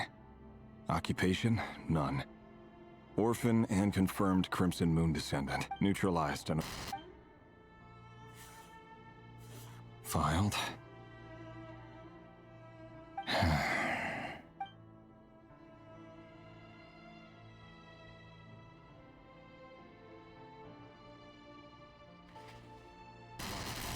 Male, neutralized.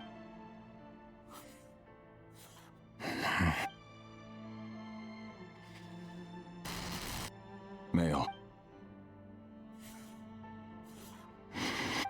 It's funny, isn't it? Your job is becoming both harder and easier at the same time, depending on how you look at it. Sooner or later, the Crimson Moon descendants will be completely wiped out. But as their numbers dwindle, they become harder and harder to track down. That's not how it is. Fortunately, however, most of the able-bodied adults have already been taken care of. The remaining weaklings will be increasingly easy to deal with. No! No. My job is to ensure the survival of the Eclipse Dynasty. And the only way to do that is by eliminating any and all potential threats. It's a perfectly legitimate... Every single one of my colleagues can attest to my fairness. And if my friends were aware of the facts, I know they'd back me up too. Assuming, of course, that they were aware of all the facts.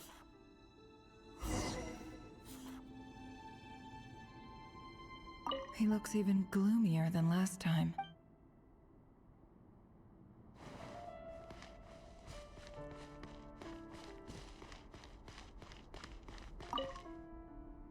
A box containing a ring inlaid with a precious gem. Must be for his girlfriend.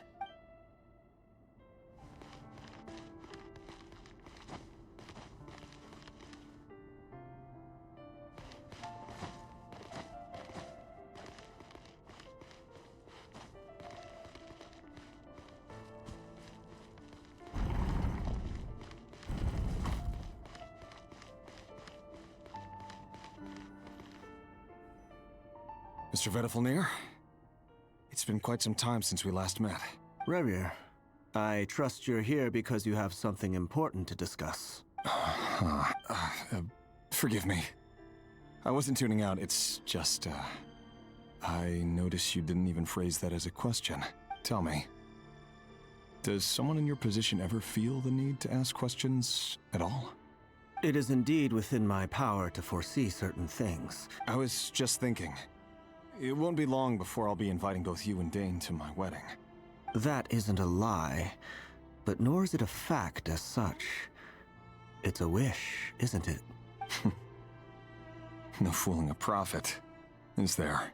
Ever since that day we met for drinks, I knew it was only a matter of time before you came looking for me. Does it feel good? Knowing how the future will unfold. I'm afraid the notions of good and bad fail to capture the complexity of what such a power entails. Once you've seen what will come to pass, it can be all too easy to succumb to fear and melancholy. Unless, of course, you learn to abandon these feelings. You fear my silence, and long to hear the words I left unspoken that day. That's right. You must have noticed my reluctance to broach the subject, and the reason is simple. Because the truth could never have lived up to your hopes. For both our sakes, such words are better left unsaid.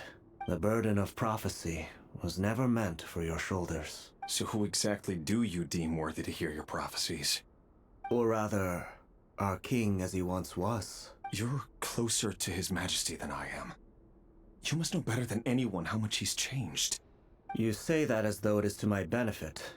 Yet precisely because of that, I dare not speak rashly. A king can turn out to be the most virtuous of rulers, or a tyrant more terrible than the most vicious of dragons. You are so wise and far-sighted, yet still you would have me live in fear of the unknown? You make a fair point. Especially given my silence alone was all it took to send you spiraling downwards. Very well then. Let me offer you some advice. And I say this not as a prophet or a visionary, but simply as the brother of your friend. For many reasons, there is very little chance of your marriage ending in happiness.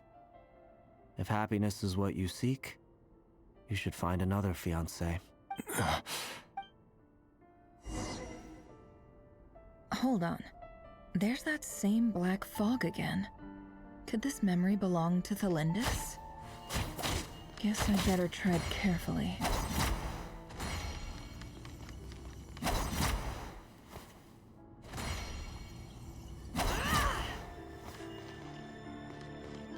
It all adds up. Can't hide the truth.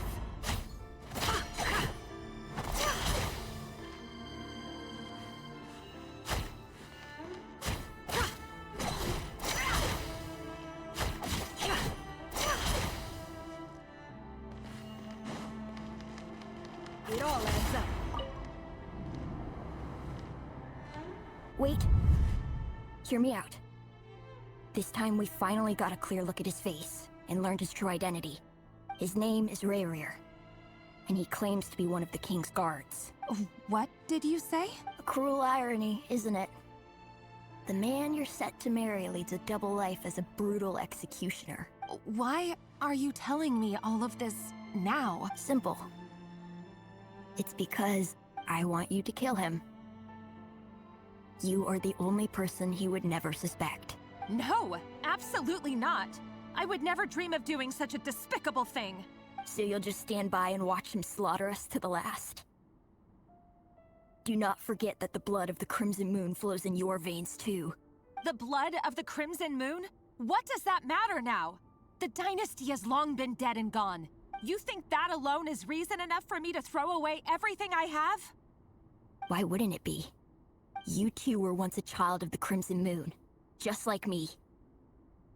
Don't tell me you've never felt so much as a flicker of fury for the way we were trampled into the dust. As long as you promise to abandon this pipe dream of restoring your dynasty, I can try to persuade him. Or have him persuade the Vinster King. Persuade the Vinster King? Do you even know why he's so obsessed with hunting us down? Why he keeps trying to force us to hand over our secrets? Over and over again? The Vinster King. A blind fool. His eyes clouded by powers from beyond this world. A petty little man with a miser's heart. And he dares to sit upon the throne? Mark my words. Sooner or later, Conria will fall. And it will be his doing. If you can't bring yourself to do it, so be it. Just you watch. It won't be long before calamity descends upon us all. The Rayrir of Solnari. That really is quite a secret you've been keeping from me, Rayrir. But who am I to talk? Am I really any better? I've kept my own past a secret this whole time too. Love should be built on honesty. But ours was born from lies. And yet, is it really so wrong to hide things that would only make life harder? If we don't cover up the parts that no one else should see, how can we go on pretending to be normal? Vedifulnir must have known all this. And that's why he made his prophecy. In the end, nothing stays hidden forever. But I won't just sit by and watch this disaster unfold. I'll do everything in my power to protect what I cannot afford to lose. No matter who I have to face.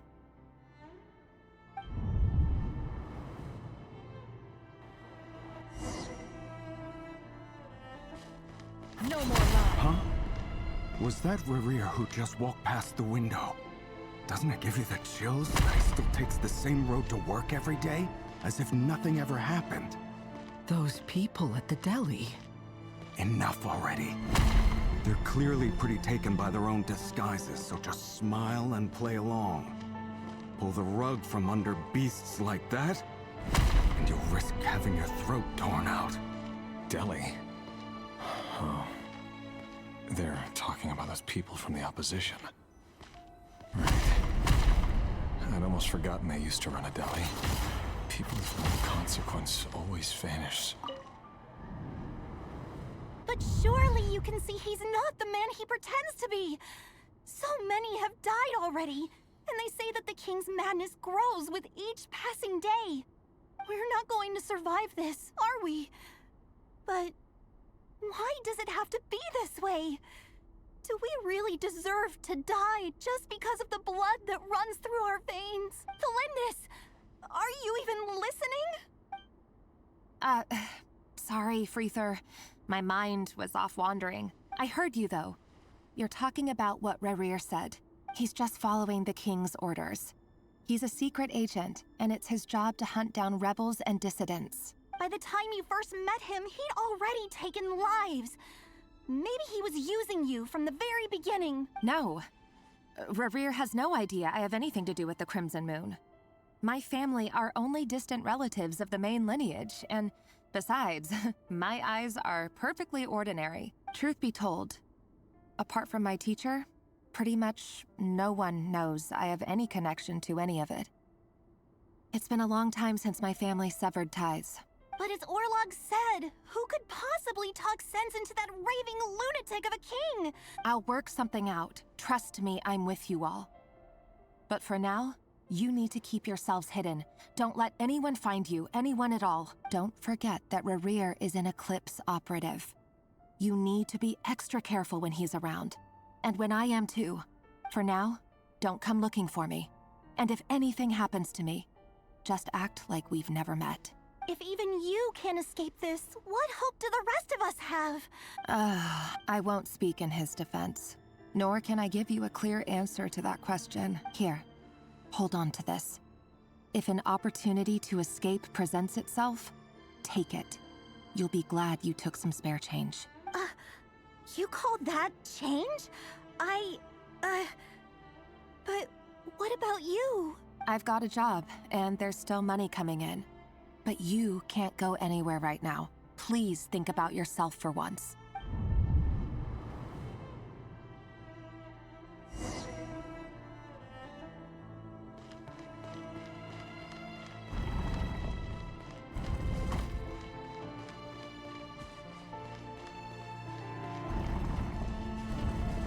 Another day, another round of assassination training.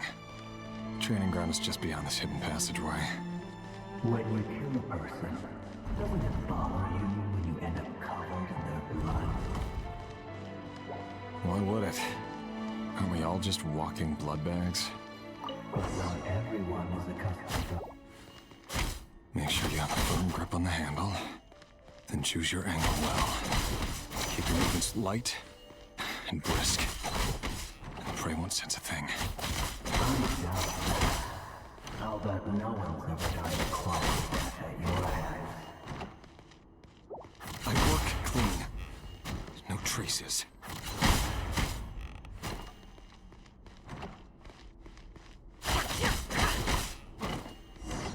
That doesn't make it open above board, though. The king just happens to be right now. What if someday he doesn't? That won't happen. Hey, ever since you fell under the spell of that house, he only had you take out a handful of ability. The ones I've dealt with have always been guilty. And I've carried out my work flawlessly.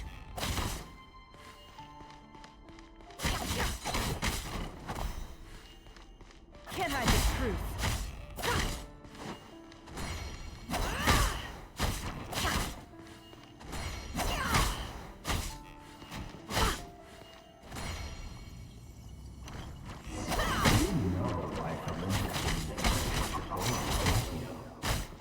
because he didn't trust him. Something else. No!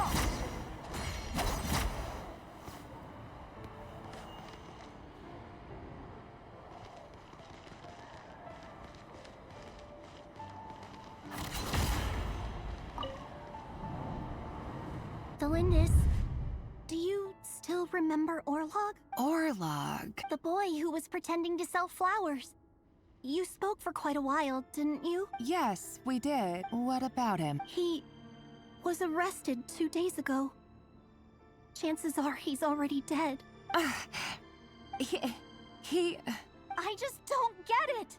After everything he's done, why do you still stand by him? Or does it mean nothing to you that people keep dying? No, that's not... Just hear me out. Nah, you just stupid bitch. Move on. I need to go now, Thelindis. They're looking for us. You take... If you...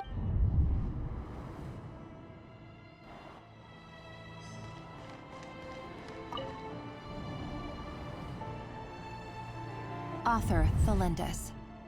Over the course of this week, the research object was subjected to interference for a total of 47 hours for experimental purposes. The results are as follows. All subjects of observation that were sent inside have now... The situation within is proving more problematic than anticipated. No progress whatsoever. What now? Won't you give me even a glimmer of hope? Things are getting worse by the day. I have to find a way or we'll all be in danger. But I... If all this research comes to nothing, what then? Sooner or later it'll be my neck on the line. But could he really bring himself to kill me? No. Surely he wouldn't have the heart.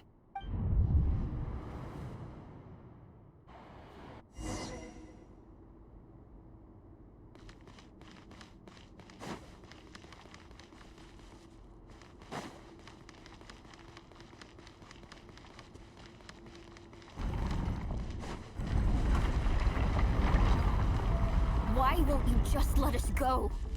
We don't even know each other.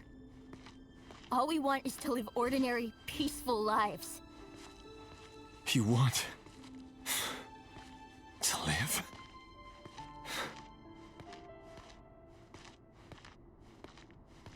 Yes. I just want to go on living. Is that really such an unforgivable crime?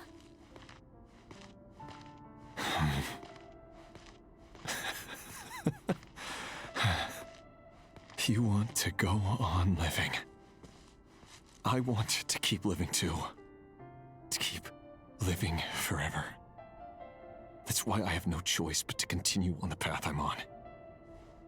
If only some savior would suddenly swoop down and change the way the world is. Too bad that's not going to happen. Imagine that. If there really were such a person, you and I wouldn't be standing here like this, would we?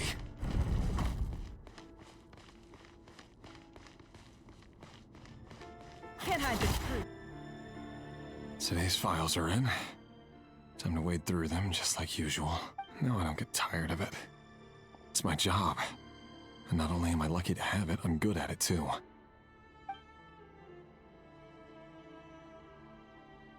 Huh. Wait. That's... Thelindis? No. No. Why? But you bear no mark of the Crimson Moon. How could you possibly have anything to do with them? It cannot be. A diluted bloodline. Carefully concealed. I see it now. You've been living in the shadows just like me. What a fool I've been. Numbing myself with talk of justice. Even imagining my friends would back me up. But in the end,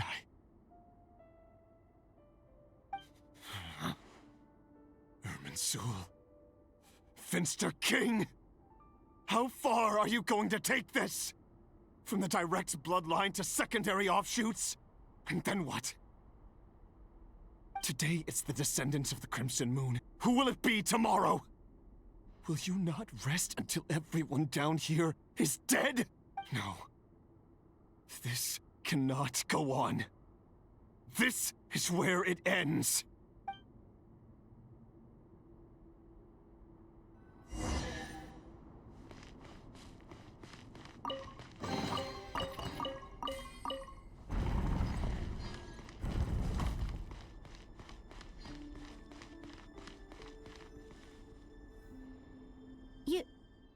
You're really letting me go?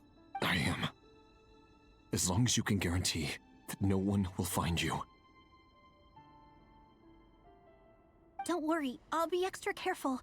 No one will know I was here. But what about you? Me? If you let me go, you won't be able to complete your mission, will you? Good point. In that case, maybe you should stay. No, please! I just want to see the outside world again. To... Go on living? Yes. I know you're a man of your word. So please, just let me go. If I let you leave, what will become of me? Just kidding. Go, now. But remember, don't let anyone know you were caught. We'll be seeing each other again very soon if you do. Even shadows in the dark must live by a code. But you can't save everyone. You've been whispering in my ear for days now, Vedifalnir. What are you trying to do? Break me down? I only say this because you long for an answer to your problems. Let her go, Rerir, or you risk losing everything.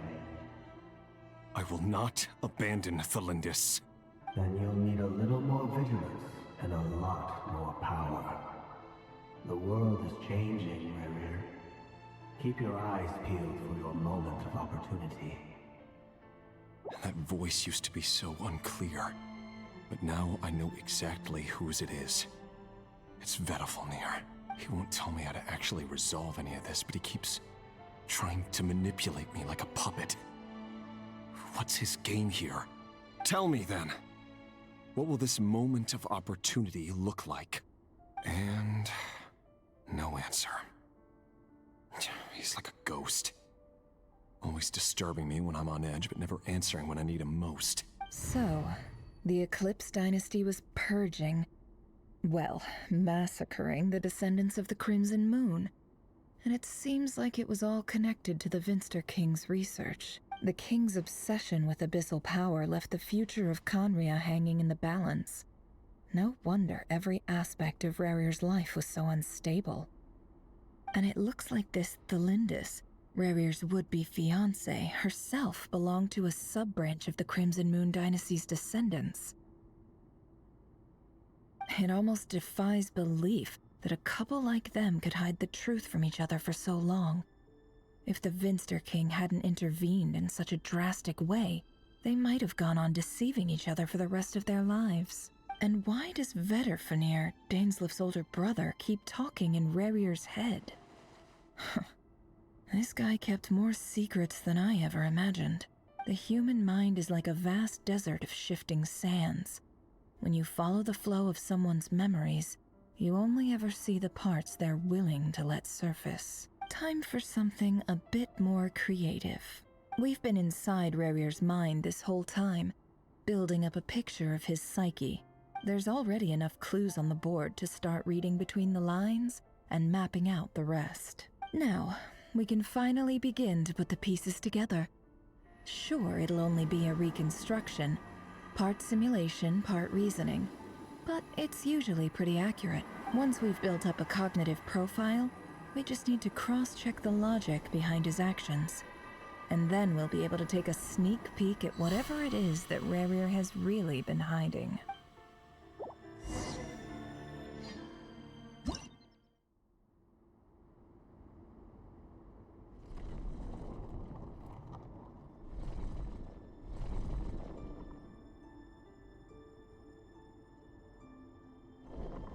Rerir, are you there?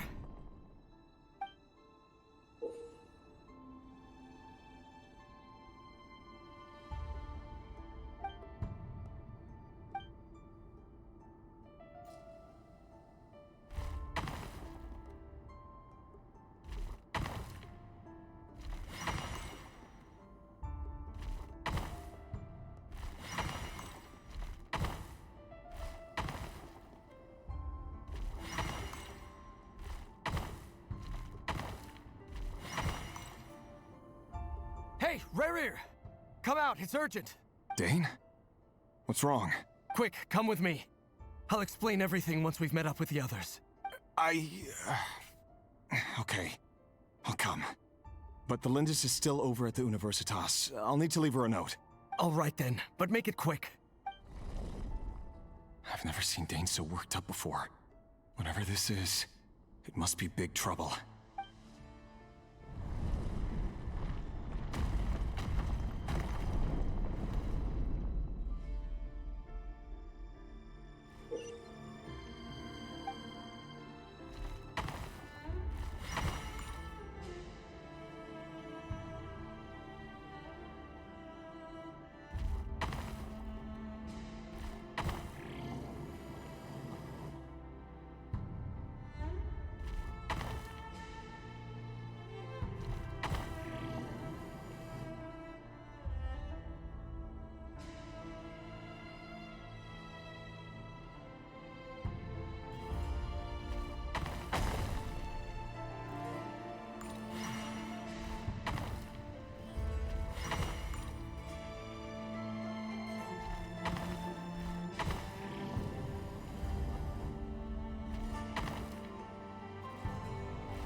Well, this is a nice change, meeting you all at this hour. When men and women of ambition can speak face to face in broad daylight, I say that's a big step forward for our dear Conria. Don't be ridiculous. We do not fear the day. Why would we seek refuge in the night? You might ask your blade that same question. I'm told it prefers the cover of darkness. The word on the street is that Sir Delogi only strikes when he has an unfair advantage. But that is patently false. I see you're missing an arm and a leg. Surely only a fair fight could explain that. If this is your way of offering me replacement limbs, believe me, I'll take them. Oh, we can certainly discuss that. With bioalchemy, anything is possible. Lunatic. Robtatir, what brings you here? Why, Dainsleif, of course. He invited me. Please, cast aside your apprehensions, Miss Rhine-daughter. Whatever the rumors may say, I am but a humble servant of the king, and I can assure you he affords me no greater convenience than he does you. Well, the Universitas Magistrorum won't stop fawning over you. So at least some of the rumors must be true. You're clearly doing well for yourself, so drop the humble servant act.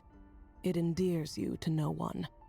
You're president of the Universitas Magistrorum, the chief royal mage known as the Wise by royal appointment, and by far the most favored among the 4 pillars of Conria.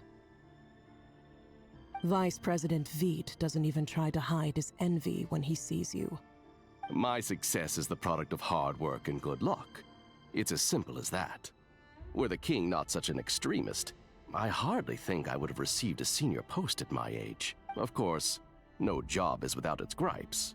Serving a king like ours can be a challenging task, as I'm sure you can imagine. And as for Efterveit, in missing out on the presidency, he's dodged a mountain of stress. Like everything else in life, it comes with pros and cons. You're all here.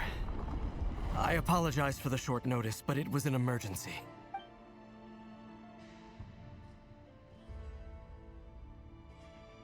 You must be Rerir. Mr. Sertologi. Yes, I handled your case file during your sentencing. Nothing personal, of course. I'm pleasantly surprised that you remember me. You're clearly a person of substance if you've been invited here. But Dainsleif, you'd better have a very good reason for convening this little gathering. It's my brother, Vedalfenir.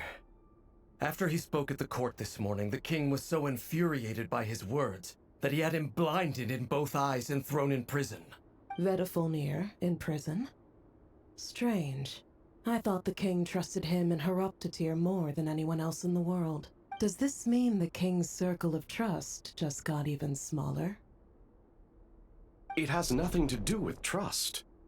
It's about what the king wants, which is as clear as day to anyone paying attention. I simply appease him, because it's in the best interests of the Universitas Magistrorum. And also because you're slimy. Vedalfenir, perhaps less so.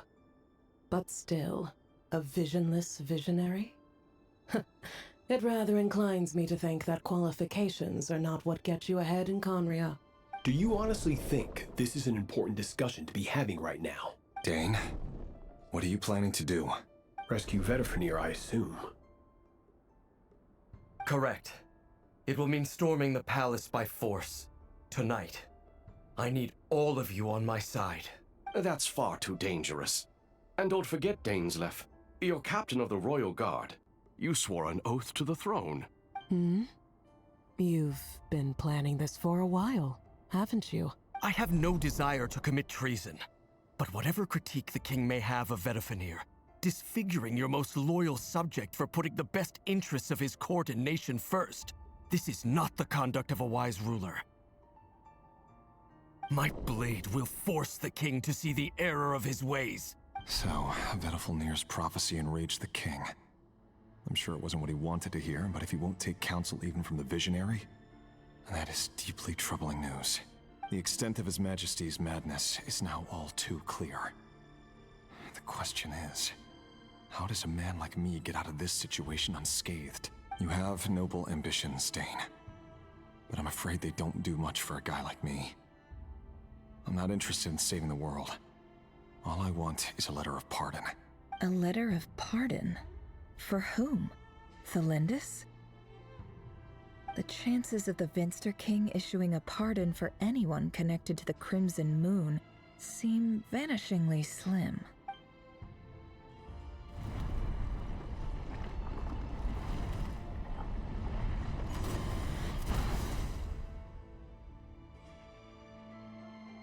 This black fog over the board must have some connection to Thelindis.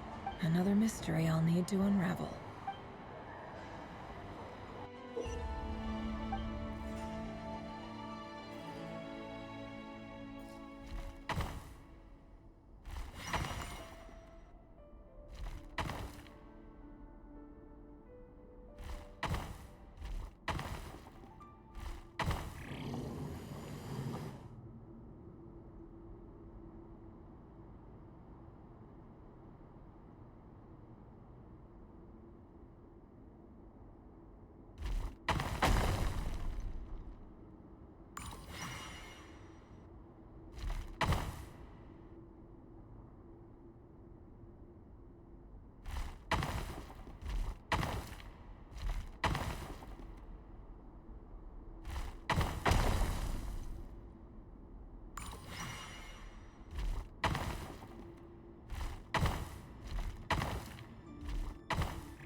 Author Thelindis.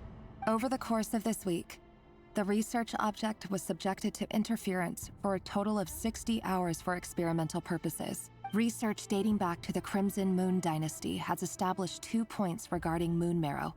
However, there are a number of hurdles to overcome before we can answer the question of where it leads to. An enormous amount of power is then required to keep the gate open. To make matters worse, I am now the only staff member remaining in the Moon Marrow lab.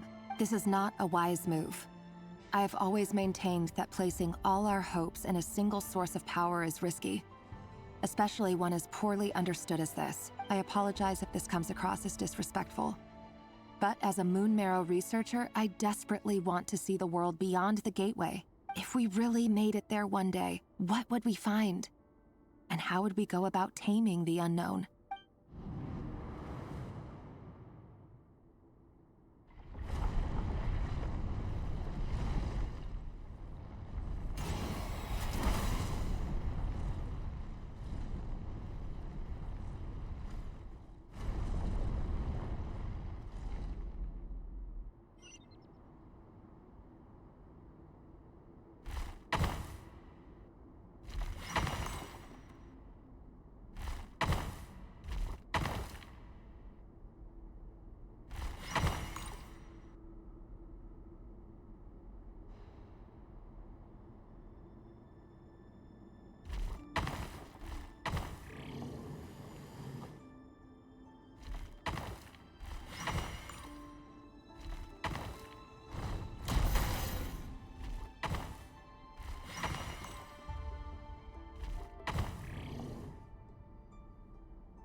This is for you. I heard you're gonna leave the city with your parents. Thelindis, did you hear about what happened? I've heard nothing. Rerir got back very late last Friday, and he was acting a little unusual. You never saw him, and I don't know what he did. And this conversation never happened. You understand? What if he finds out that you pried into his secrets? Don't be silly. I don't know what secrets he does or doesn't have. Are you scared of him? I don't know. The Rerir I know doesn't match the person you all describe. Logically, I should be scared of him. And yet, I don't want to lose him. But enough about that. You should get going, and be careful with the package I gave you. Keep it secret. Keep it safe. What's in it? A piece of the moon. All you need to know is that as long as you keep it safe, then in the future, everyone will be able to see a red moon. A red moon? You mean our moon? That's right. Our moon. Promise me you'll look after it. I promise, Thelindis. The Crimson Moon bloodline will never die out. Its light, the color of blood, will become like a fire that flows in our veins, no matter how long it takes.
Hurry, everyone, and stick to the plan.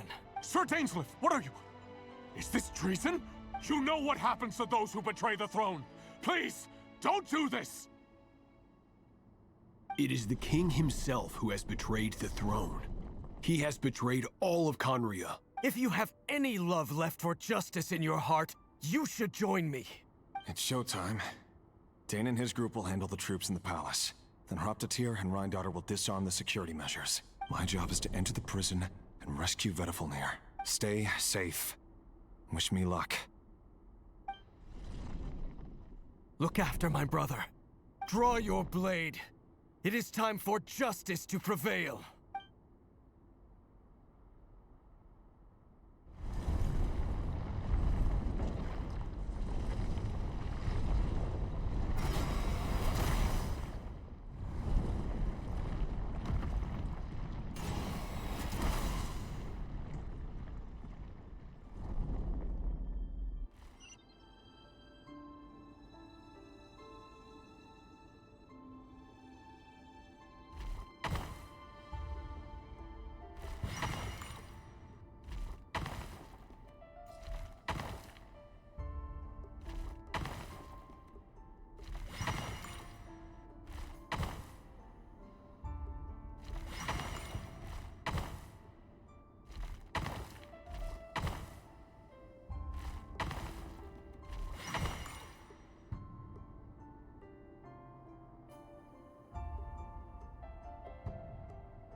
This place is filthy. And the smell is abominable. Found you. Hello, Mr. Vedifalnir. It's you. Surprised? Oh, wait. I guess surprise isn't an emotion that prophets feel very often. I certainly felt some surprise in the moment when I was blinded. Surprise at the king's sheer ignorance. Surprise at just how unfairly this world responds to words of earnest remonstration. I'm curious. What did you prophesize this time? It wasn't a prophecy. It was a word of warning. Someone had to say it. The king has forsaken all reason in pursuit of his obsessions. I simply told him that if he continues on this path, Conria will surely fall. But he didn't listen. Worse still, he stabbed you in both eyes and locked you away. Dane asked for my help. The court is in complete chaos now, but I'm sure you predicted that. Everything is transpiring as I foresaw, yet I am powerless to change it. Fate is an immutable force. I can but lament as the inevitable unfolds. I do wonder whether giving a man the power to see the future There's nothing more for him than slowly crush his spirits. Forgive my curtness, Vedafulnir, but the king did not suddenly turn on you today. His suspicions have been brewing for a long time. You can't have wisdom beyond the reach of your fellow man without attracting his fear and suspicion. There are things the king does not want to see. So, he doesn't want you having visions of them either. He blinded you because he thought this would make the visions stop. He wasn't entirely wrong. I did indeed lose my power to see the future. Right up until... Until what? Just now. I believe I saw something new. Well, tonight could go a lot of different ways. 5 of us banded together to storm the palace, also we could rescue you. This will go down as the most tumultuous day in Conrian history. I sense hatred in you, but also hope. A desperate hope that with the tyrant deposed, that will be the end of the story. But this is not the end.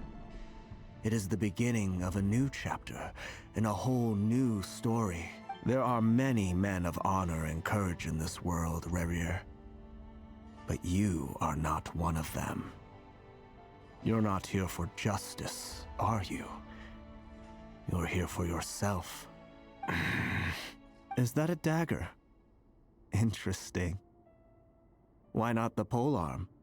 It was always your weapon of choice. With your abilities, I don't doubt that you were able to recover some of your sight. But I also doubt that you want to make an enemy of me right now. Of course not. We're on the same side, aren't we? We could be. But I need you to be honest with me, Vedafulnir. At this point, you're my only hope for the future. You mean your future? With your beloved, Thelindis? Yes. And I know there are bigger things at stake here. A dynasty, a nation, maybe the entire world. But forgive me, I care first and foremost about myself. I can't abandon the one I love to save myself. I just can't do it. But you see a broader picture of the future than I. You see the solutions to the biggest problems of our age. So tell me, what is my solution? What's the answer? In matters of fate, answers are either right or wrong. What will be and what will not. Maybe you are willing to pay a certain price in the pursuit of happiness, but unfortunately, fate does not negotiate.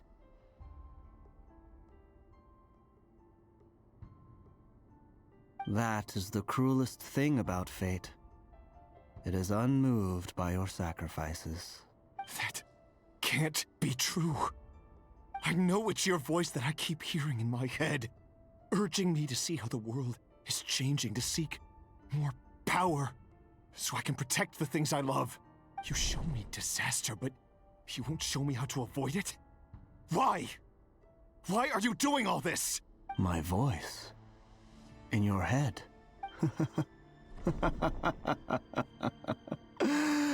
So, you hear it too. The voice that steals your mind, gains your trust, and drives you crazy. It turns out that we are not so different, you and I. Vedafulnir just broke into the strangest smile I've ever seen in my life, as if he'd discovered some monumental secret. But then he suddenly switched to looking extremely weary. Very well then. My advice to you is as follows. You must persevere. Whatever trials and tribulations you may face, be steadfast in the belief that they are your path to the future. For as long as you live, your story with Thelindis shall not come to an end. That is the only chance you have of fighting back against fate. It is up to you whether you believe my words. Regardless, that is all I will say on the matter. I have no right to intervene any further. I will hold you to your word. Thank you for setting me free.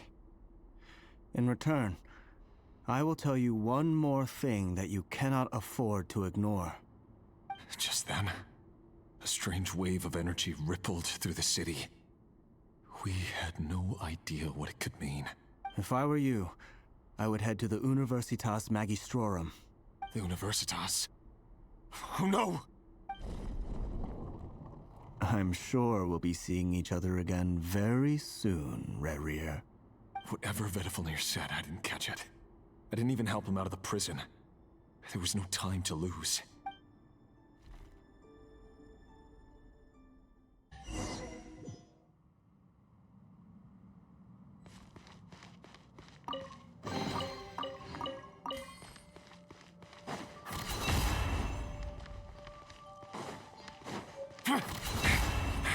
Monsters? Is this Rhindaughter's doing?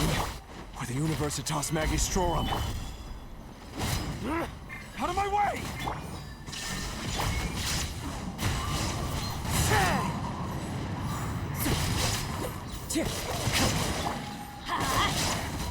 Off we go!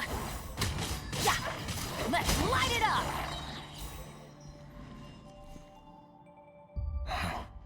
The Universitas. That reminds me of a rumor I once heard. Allegedly, the king installed secret mechanisms in the palace and around the city. No one knows where they are or what kind of power they hold. But if they were ever gonna activate, it would probably be on a night like tonight. Help! Help! Hold on! Don't let them anywhere near you! Save me! I can't! Ah! That sounded like an explosion. So, the rumor is true? The king really went through with it. What other means does the king have at his disposal? They must run on power from the Abyss. And given it's a major center of Abyss research, anyone over at the Universitas will be in grave danger. I have to hurry!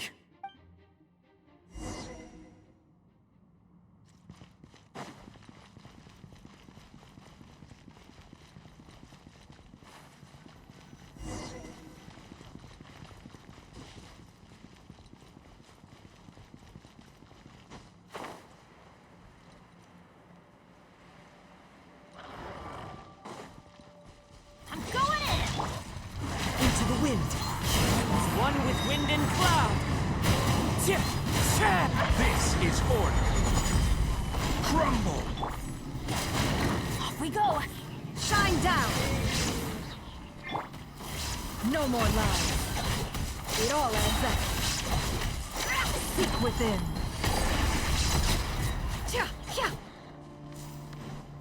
Order guide you.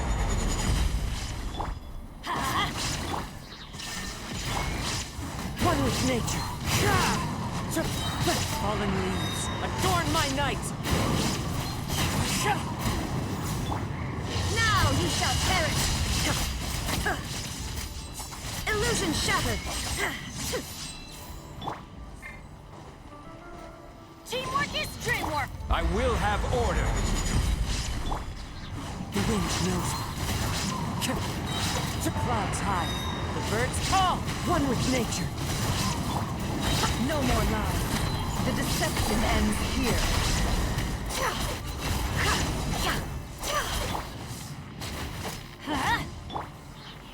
Solidify! Into the wind.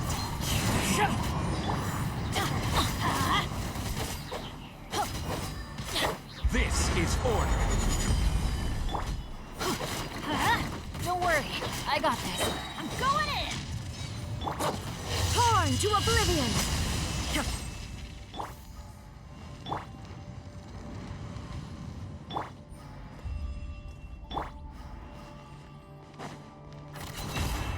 It all adds up.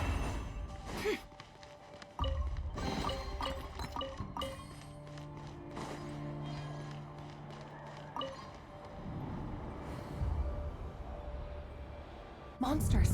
At the Universitas Magistrorum? Why now? Oh no! They're coming! It's no use. The table won't hold out much longer. The weapons. Where are the weapons? Of course. All the lab equipment was upgraded after the inspection last week, but the new weapons haven't been allocated yet. I'm done for. Is anyone there? I need help! Ah!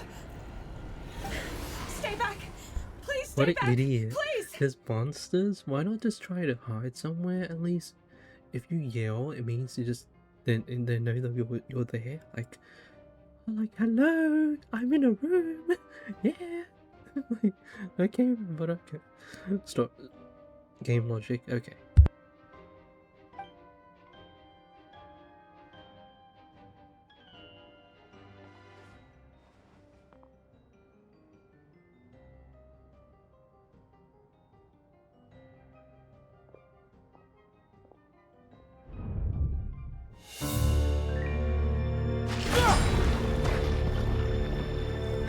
What's that? Rear. So the rumors about your work are true. What? No! Listen, something happened at the palace tonight. We have to leave! You don't need to lie to me anymore. What do you mean? I know why you're worried, and I will respect the decision you've made. But it's okay, because I found a solution. I know how to end all this. You can have it back. The normal Oh my life you god, so what is desire. it with women and their misunderstandings? But man? until then, I'm afraid our wedding will have to wait. Celindus? No, don't do it! Celindus! Celindus!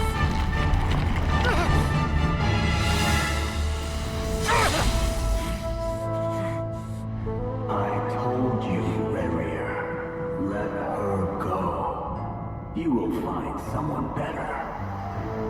No! No, I won't do it! I have to save her!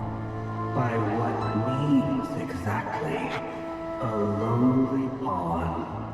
You lack the power and the strength of will. Do you know a way? Tell me! Come to the palace. Join us.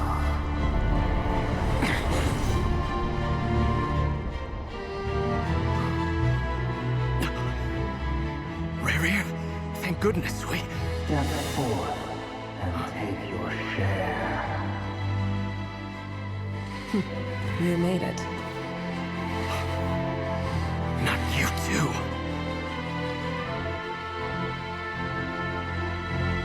Hatred or grief, despair or desire. We all have our own.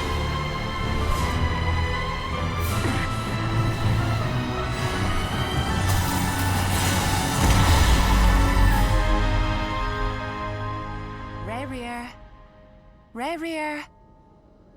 Celindus? Were you daydreaming?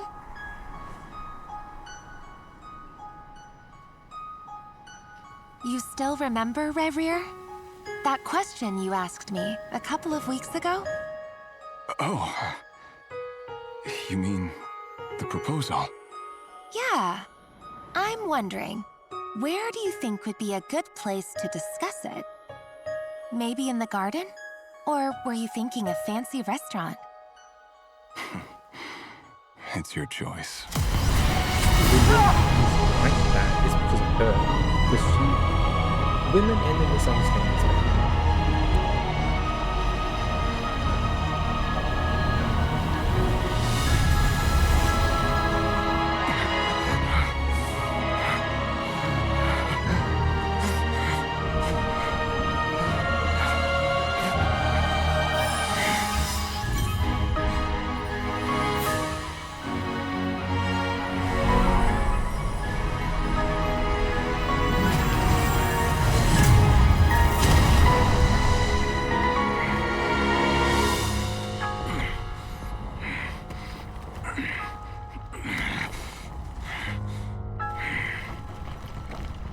I will find you. And then... you can give me your answer.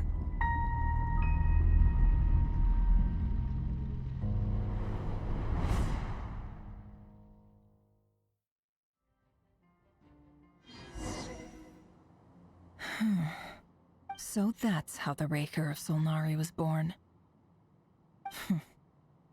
A monster created by circumstance is a monster all the same. Viewing other people's thoughts for too long can get uncomfortable. Right now, I'm feeling a strong sense of loathing. In a nutshell, the story of Conria is what happens when the truth falls by the wayside.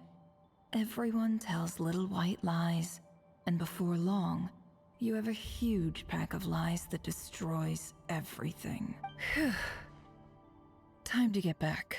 His past is filled with sorrow, but the tale of any fallen civilization is one of endless tragedy.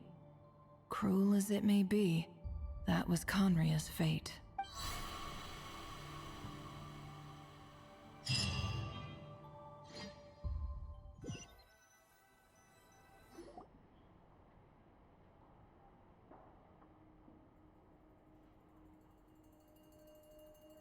Everyone, I'm back.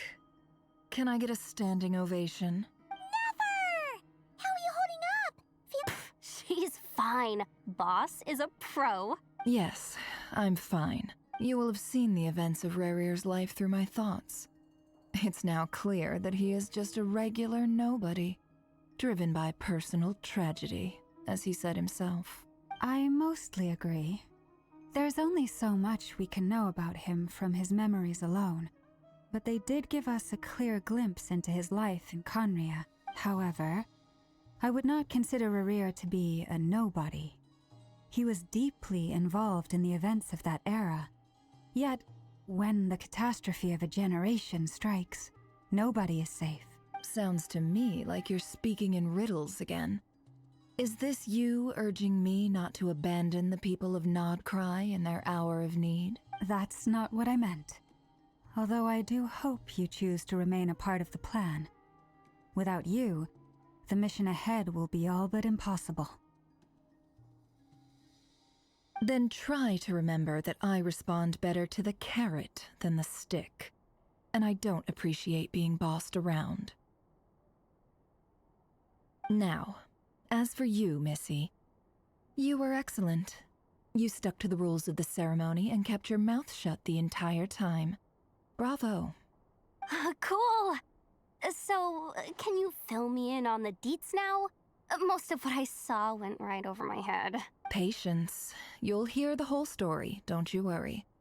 But let's meet up with the others first. It will save me narrating it twice. Yehoda? Yes, boss. Let me get that door for ya. That's more like it. For a moment there, I was worried you'd forgotten about the first clause of your employment contract. Forgive my curiosity, but what does the first clause say? It says I gotta do the annoying stuff that boss is too lazy to do for herself. Like opening the door, pouring the tea, yada yada. Is that right? If something is in the contract, it's because she willingly agreed to it. Rest assured that the Curatorium abides by the very strictest of labor policies. You don't seriously think I'm cruel enough to treat her like my slave? In any case, I've hardly shied away from my share of the work today. Hope I don't catch Flintz and Varka lounging about in their chairs, enjoying a leisurely cup of tea.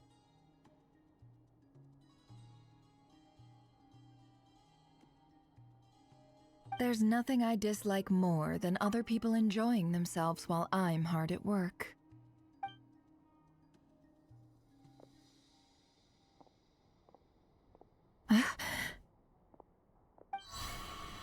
Oh no.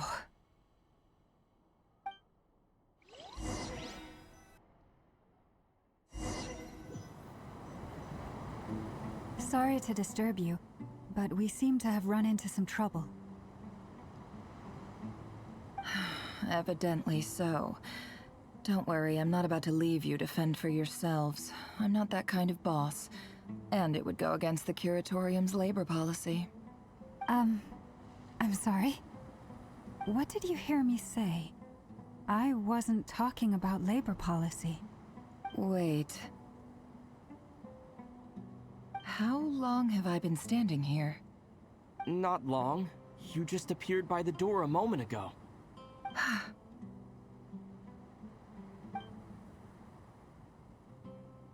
Boss, what's wrong? You look like you've seen a ghost. We've been tricked. We never left at all. Somehow I hallucinated that whole scene back inside the office. Hallucinated? But how? How indeed. This place should heed my will alone. All thoughts and actions that occur in here are just a result of pawns moving across the chessboard in a carefully calculated manner. And nobody has access to this chess set but me. So you control everything in here? More or less. But yes, it's a special technique of mine. Has anything like this ever happened before? Only once. It was the first time I used the chess set. Is there any similarity between what happened then and what's happening now? I suppose my thoughts are a little turbulent, which was also the case my first time. Is there anything I can do to help? The first clause of your contract clearly states that I only need your help with things that I'm too lazy to do myself. Meaning you're not feeling lazy right now? Meaning this is not something Yehoda can help with. The chess set is a personal treasure that I alone understand. Boss, it's fine. Really. Let me do something useful. Oh, listen to you. Whatever would I do without you, Yehoda? What? Really? Yes, really. Where would I ever find another employee as obedient and servile as you? God forbid anything ever happens to you. Oh, okay. Well, anyway, I was thinking of fetching some water. There's gotta be a source around here somewhere. I suggest everyone finds someplace comfortable to take a rest. We gotta conserve our energy. So here we go. So they didn't go back to the office. Instead, everyone is trapped again in the box thingamajig. So here we are. This is where we start stalling. It's like, guys, we're gonna have to extend the story. Oh, we don't have enough time. We still need more time to set up the moon and the Taurus boss fight.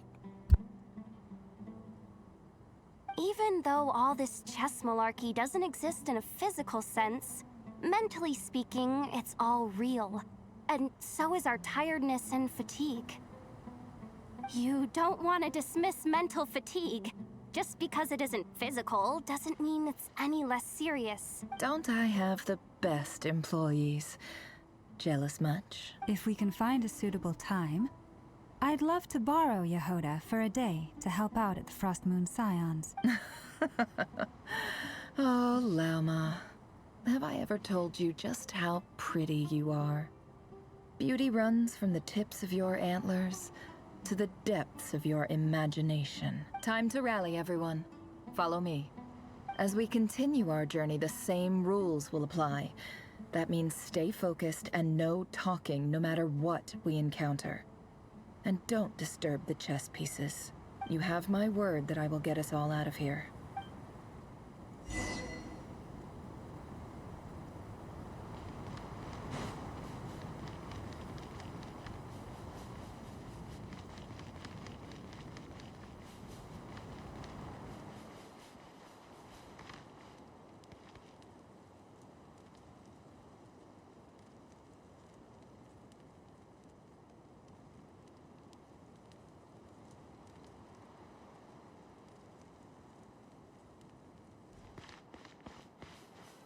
This place looks familiar. That's Brother, not a good sign. this is fucking Sumeru. There's someone up ahead. This is literally Time fucking for a little Sumeru. chat. You can't fool me, buddy.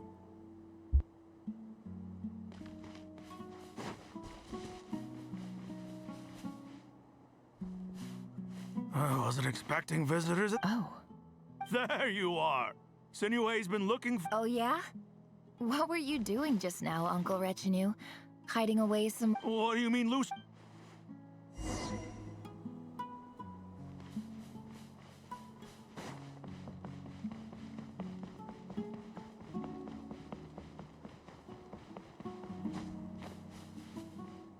Hey, kid. Get in his good books?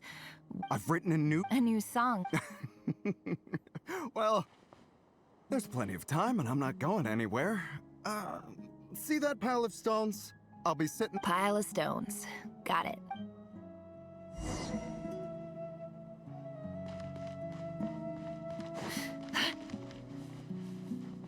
No more lies. Can't hide the truth.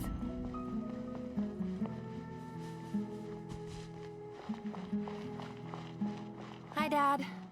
Ah, there's my little princess. If you'd gotten back just a little sooner. Spoils of war. Who were you fighting against, Dad? I was talking about our war against thirst.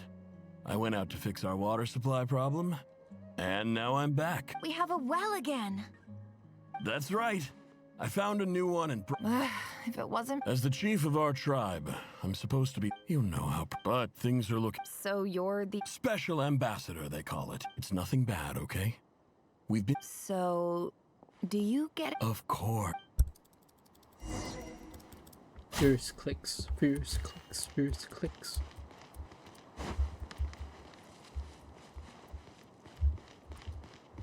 Where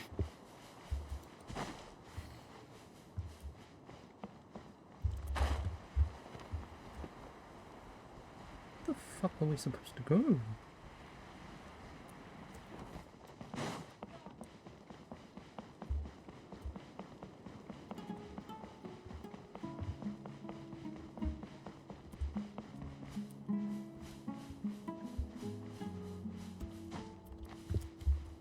I'm just gonna jump off. Whee!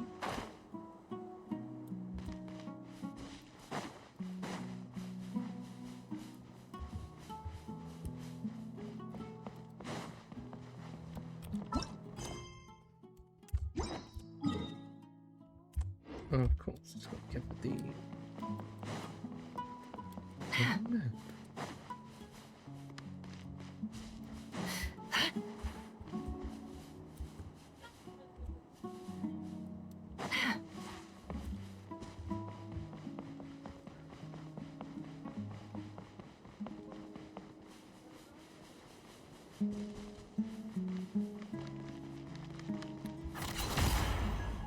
It all adds up.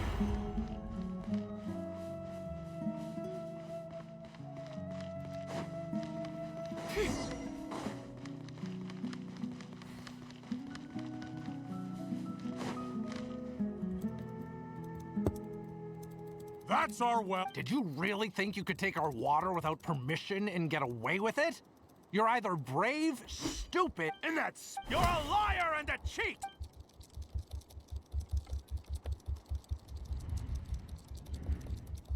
I heard Yehuda corpses strewn across the ground. The wounds are clearly from scimitars and daggers. There's a handwritten... Halil, this is my... I'm writing praise to God. You told me I urge. This is an emergency. Looks like this letter never got sent. The writer died. What a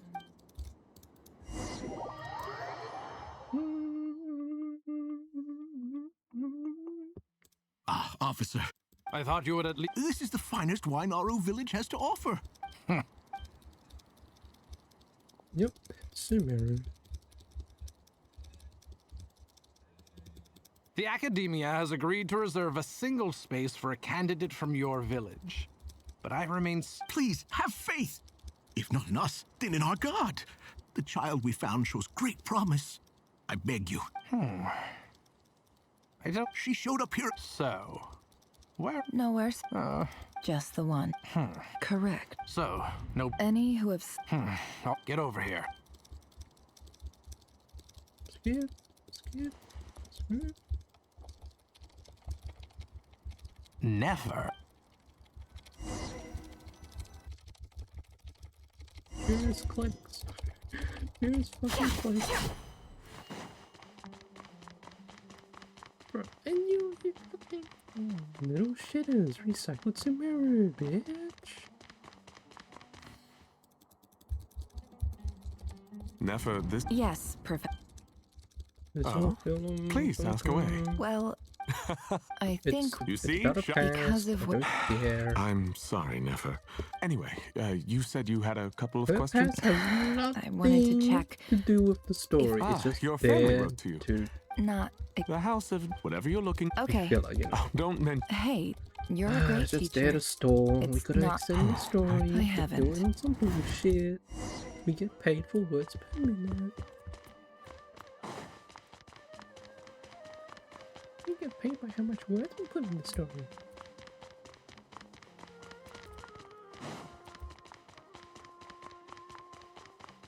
Just keep saying,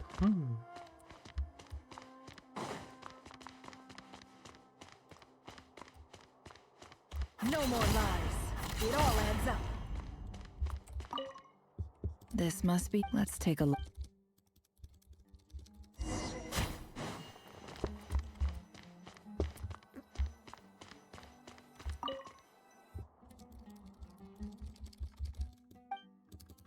A dilapidation. This one was. Who was. This one. In clinical. For a. This seems like. Wait. The note says. This next one. A few words in however, as well, education as grant. I do hope. And the sender. So this. Whatever. I'm not exact. I can't I don't believe for. Wait. Greetings, Hali. I don't know. In my tribe, the Shimti. This brings me to my. There was a tip. The Eob and. I found a well. When we met, that aside, we have From the outset, the academia, and you were so. Get back on track. Get back on track. Get back on And track. Get who back on fell track. for it? This. I think I'll take over. What did I give the score? It was like a 6 out of 10. This is just dropped back to like. The score's dropped. It's not 6 out of 10 from 1 to 3. No, we're at 1 to 4 now, right? Get me back to 5.5. 5.5. Back to 5.5 rating. I Overall. just came to say good. Never? I'm quitting. I don't care. This was a hard-won opportunity. It was. I don't. Oh, and I did. It plays What's no wrong? importance. Isn't this the stuff About you her brought history. from your... Yeah, I lied. It's not rare at all. It's not worth much. But never... All right.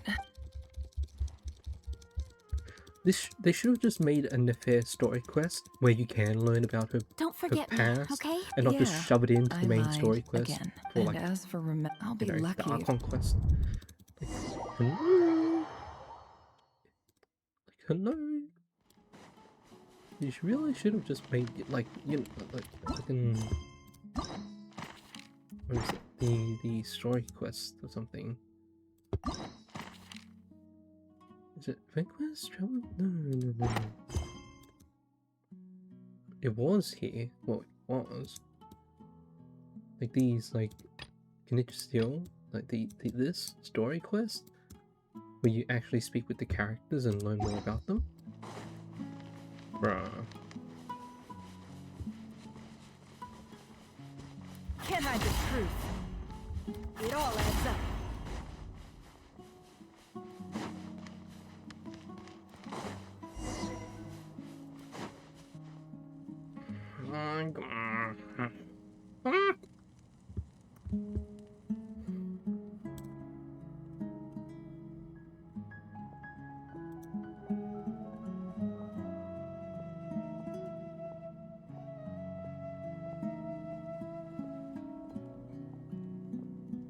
It's a pleasure to meet you, Mr. Arif. So, what does the Academia want? Since they've sent their special ambassador, Please, sir. The ever-shift... Huh. So... This well... You're not wrong. Of course not. Records uncovered. I checked the 50 million? No, wait. If these ruins are as important as you say... Don't get we know far... So what if it was?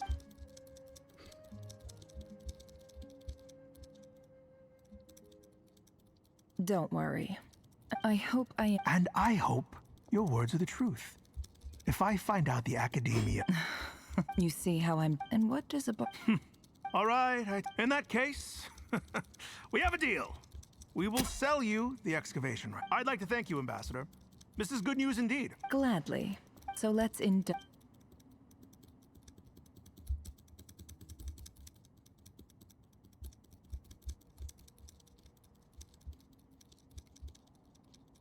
Chief! Chief, it's an emergency! It's the Unut. They've... What? Well, don't just... Yes, Chief. I have What is it? The Unuts were... I am a blind... No! That well... Glad to hear. If there is a... Remember, if you use backwards, you get All it banned? took was a Oh few... my god. So, in summary... The EAB are... So let me ask... Kill them all. Precisely at the same time... We have our own... Right. Natural. Weren't the E... Let me be... Sane. Just the Good. specific You dev see, team, I that... suppose. Oh my god. Yep. Oh, would you like to learn about Nefarious past? We kind of shoved it in the main story quest. But you have to do it.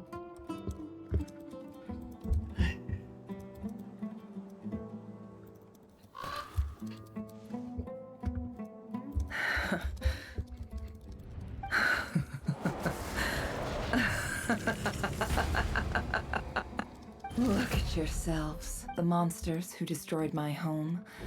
They're just ordinary... I think we're even now. Maybe I've... Oh, Sinuhe. My gullible fool of a father. Perhaps if you'd been as ruthless as I was today, but you Nefer, it's okay. I believe I... Yeah. Yehoda, is there anything you can do to ease the tension? Alright. So, anyway, that's... Feels like we've been walking forever. I'm getting pretty tired, huh? Yes. It's not far now. There should be a temple just up ahead. Yes. Really? I guess that's how things go in the desert. Desert dwellers can never escape their destiny. You mentioned... My biggest... Ah. I didn't know you were I'm no expert in the history of... Sounds impressive. Oh, I know who you mean. That's Bob. Sino's hardly a figure of a... What about... Well, he's not... Please. This is... Thanks for your patience, everyone. I'm sure There's it's actually been a soft lot limit to how much you can skip, and then it resets again. Like, no, you can't. You can only skip 5 lines every 10 seconds, and then once you do skip those 5 lines every 10 seconds, it's going to be a 10-second cooldown. Okay, you waited 10 seconds cooldown. Now you can skip 5 lines within 10 seconds. And if you don't use it, then we're going to have to refresh it for another 10 seconds. If you do use it, it's going to be another 10 seconds still, regardless if you use it or not.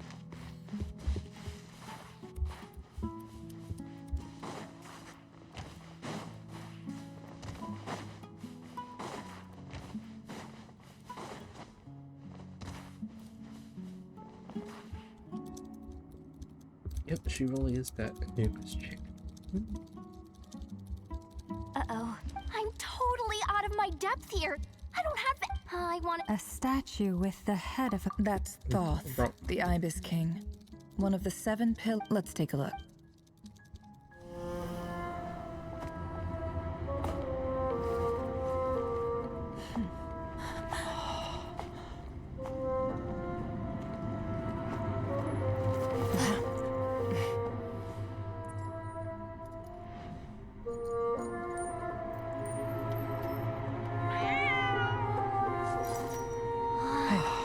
It's just Ashru.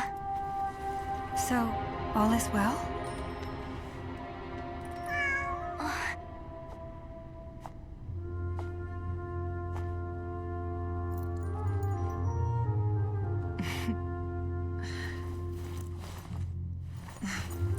Typically speaking, at this point, the world disintegrates. Then we find ourselves back in the outside world. Besides, these are my memories. There's nothing to fear. You're sure? Of course. It's almost over.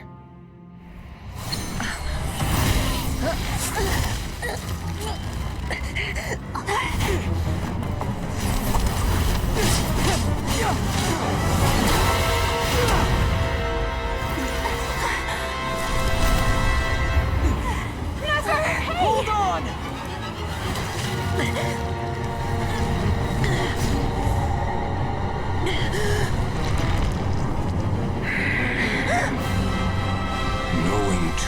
touch is always a death sentence. Speak for yourself.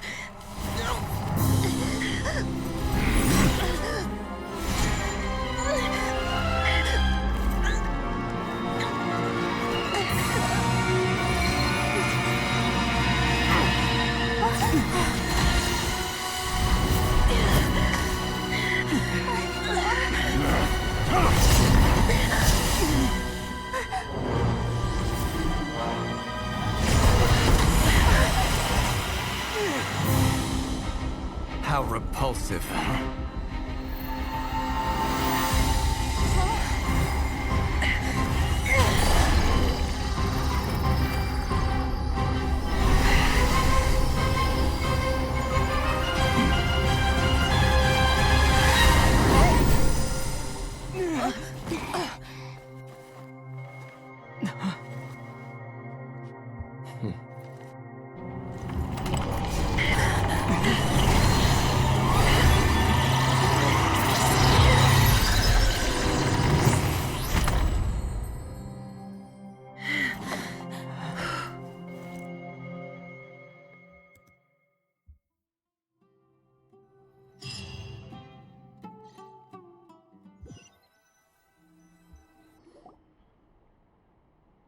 So in the end, Timed that pretty plan well, didn't I? was pretty bad.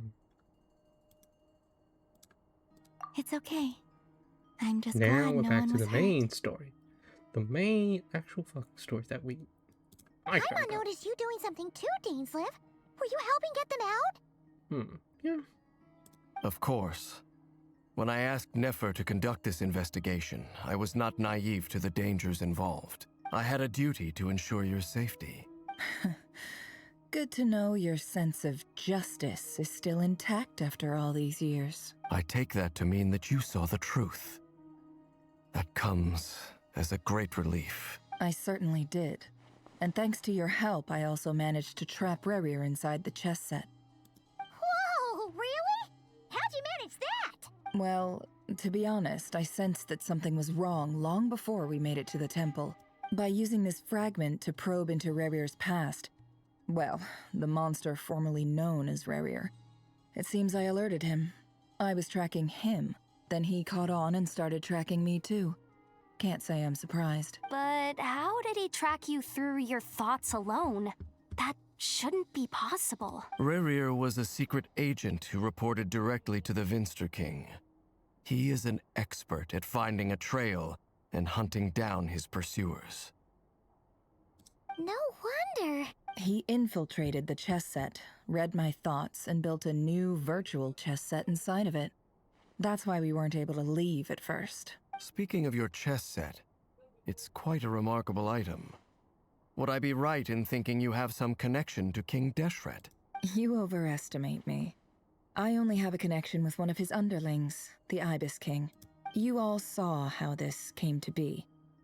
A long time ago, the Eab the Unut and the Eab fought a bitter battle over the rights to a well, all for the sake of a non-existent 50 million Mora. The final blow to the Eab came at the victory feast, when an Unut assassin beheaded their chief right before my eyes. The remaining Eab fled and have been scattered to the winds ever since. Having gotten my revenge, I returned to my hometown, where to my surprise, the nearby temple was still standing. There it was, seemingly immune to the relentless hostility of the desert, while my tribal home lay in ruins. As I stood there gazing at the temple, I noticed a cat just outside.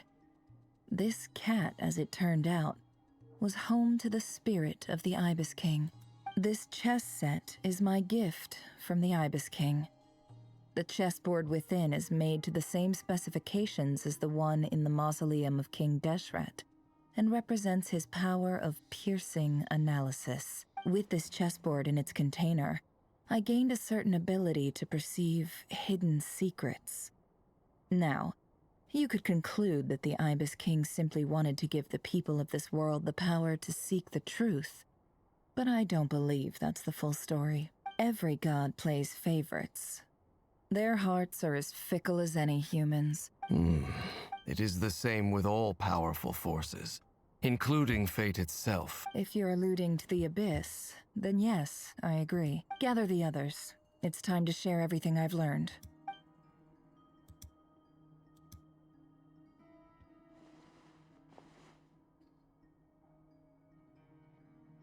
Thank you all for being here. As promised, I did some further investigating into the Raker of Solnari's background. I am pleased to report that the investigation has been most fruitful indeed. The Raker of Solnari, real name Rerir, was once a Conrian subject who served the Vinster King. I will now share the important details of his story. Please save any questions or comments for the end.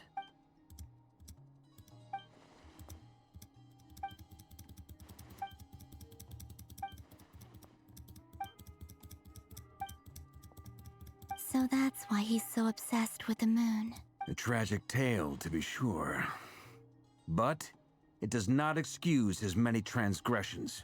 No matter how much Rerir suffered in the past, the fact remains that he is what we know today as the Wild Hunt, wreaking havoc upon innocent lives in Notcry. He becomes more dangerous with each passing day.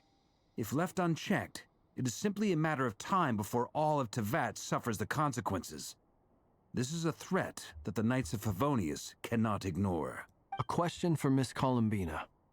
Forgive me if this is presumptuous, but have you ever seen the spatial gateway that appeared in Rerir's memory? Never. But I have heard stories of something called the Moon Gate, and this seems to fit the description. Miss Lauma, any thoughts on this? In the lore of the Frost Moon Scions, the moon is believed to hold many secrets. Some sources speak of ancient knowledge, others of a gateway to the unknown. The term Moon Gate is one I have heard before. But as is the case with all of our legends, there are no records of any first-hand witnesses. We cannot know whether it truly exists. Then back to Miss Columbina. As a moon goddess yourself, do you have some idea of where the Moon Gate leads to? Man, it's back to fucking work tomorrow. Oh, man. Not at this stage, sorry. I do hold the power of the Frost Moon, and my strength is recovering well. I can sense that the gate would open at my command, but... But there's more to the power of the Frost Moon than that? Yes. A moon goddess has the right to open the Moon Gate, since it is a path to the moon. And right now, I need to conserve my energy to fight the Raker of Solnari. I agree. Better to save your strength. But if you'll humor me for a moment, I have a bold conjecture of my own regarding the world beyond the gateway. I highly suspect that neither Tholindis nor Rerir made it through unscathed. The evidence pointing to this is the fact that the Raker of Solnari exists in the form of countless fragments. With the abyssal power he wields, no ordinary foe can touch him, let alone tear him to shreds. And yet, the Wild Hunt proliferates wherever his scattered fragments lie, drawing hordes of monsters to many different locations across the land. So your theory is that Rerir was physically torn to shreds by some powerful force? Hence, why the Wild Hunt is a distributed phenomenon, rather than a unified one? Makes sense to me. Explains why the Wild Hunt is so pervasive, and why he's been trying to piece himself back together. He was whole to begin with, and he wants to be whole again. Without the power of the Abyss on his side, he almost certainly would have perished the moment he was torn apart. But the Abyss, much like a curse, has kept him alive. I could not agree more. The power of the Abyss is most surely a curse. It is a compelling explanation, and one that accords with my present understanding of Abyss creatures. Whether the life form in question is primitive or advanced, if a curse has extended its lifespan unnaturally, it will continue to survive in spite of everything. This raises some interesting questions. I will run some experiments and see if there is any validity to my suspicions. That being said, regardless of whether my research bears fruit, I would like to thank Miss Nefer for conducting such a thorough investigation. My pleasure, Mr. Albedo. I too hope that the information I have shared today proves useful as we look to formulate the next stage of our plan. Hey! What is it, Dainsleif? You look really upset! It's just... when I think of the man I once knew as Rerir, I struggle to understand why things had to turn out like this. The two of you used to be friends, didn't you? I don't know if these words will bring any comfort, but my heart goes out to you. Mine too. We can never know all the hows and whys of the way things are. The moon and stars are full of untold secrets and lies, and the skies are host to many more mysteries than these alone. Yet, none of that can begin to compare with the complexity of human life. Those are the first comforting words I've heard in a long time. Thank you, both. Well, I think this is a good place to end today's meeting. That's very thoughtful of you, Lama. Of course. Sounds good to me. Take some time to rest and digest before we reconvene to nail down a plan.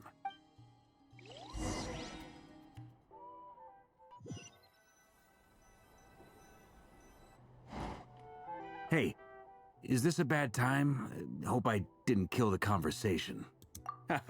No need. Come on, let's talk outside.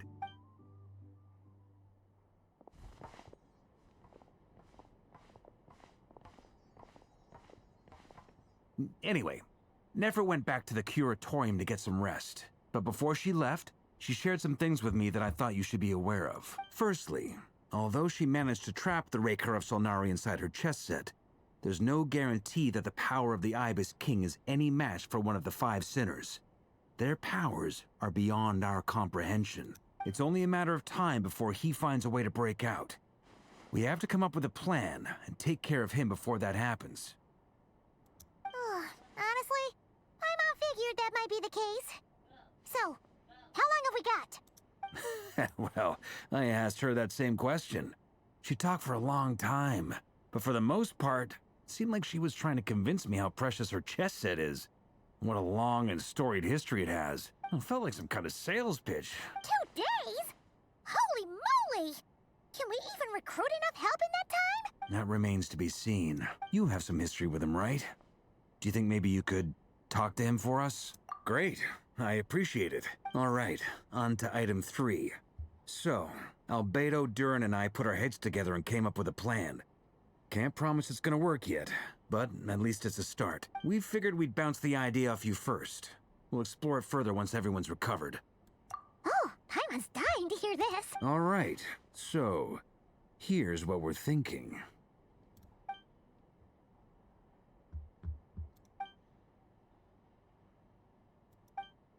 We felt a little uneasy about roping you into this. I mean, firstly, you're not locals, and secondly, none of us are your boss. Roping us in? Why would you even say that? We know the stakes here. I choose my words very intentionally, I'll have you know. Sir Varka, I have a few thoughts about this plan. I'm all ears. I think we can be more flexible with how the roles are allocated.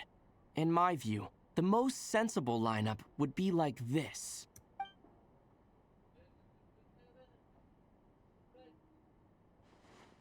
I see your point, yeah.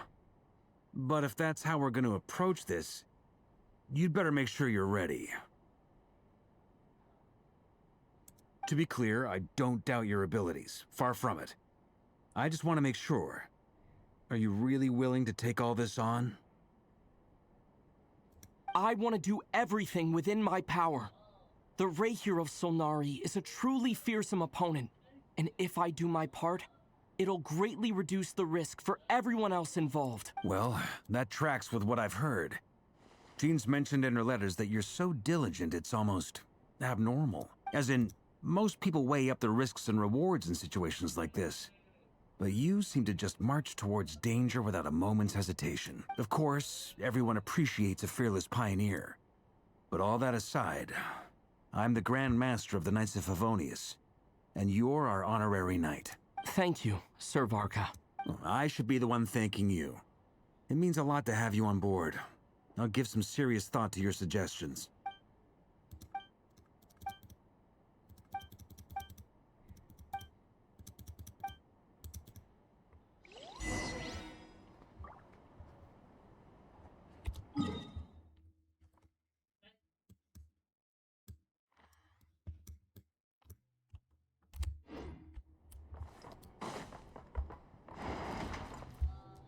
Time to go.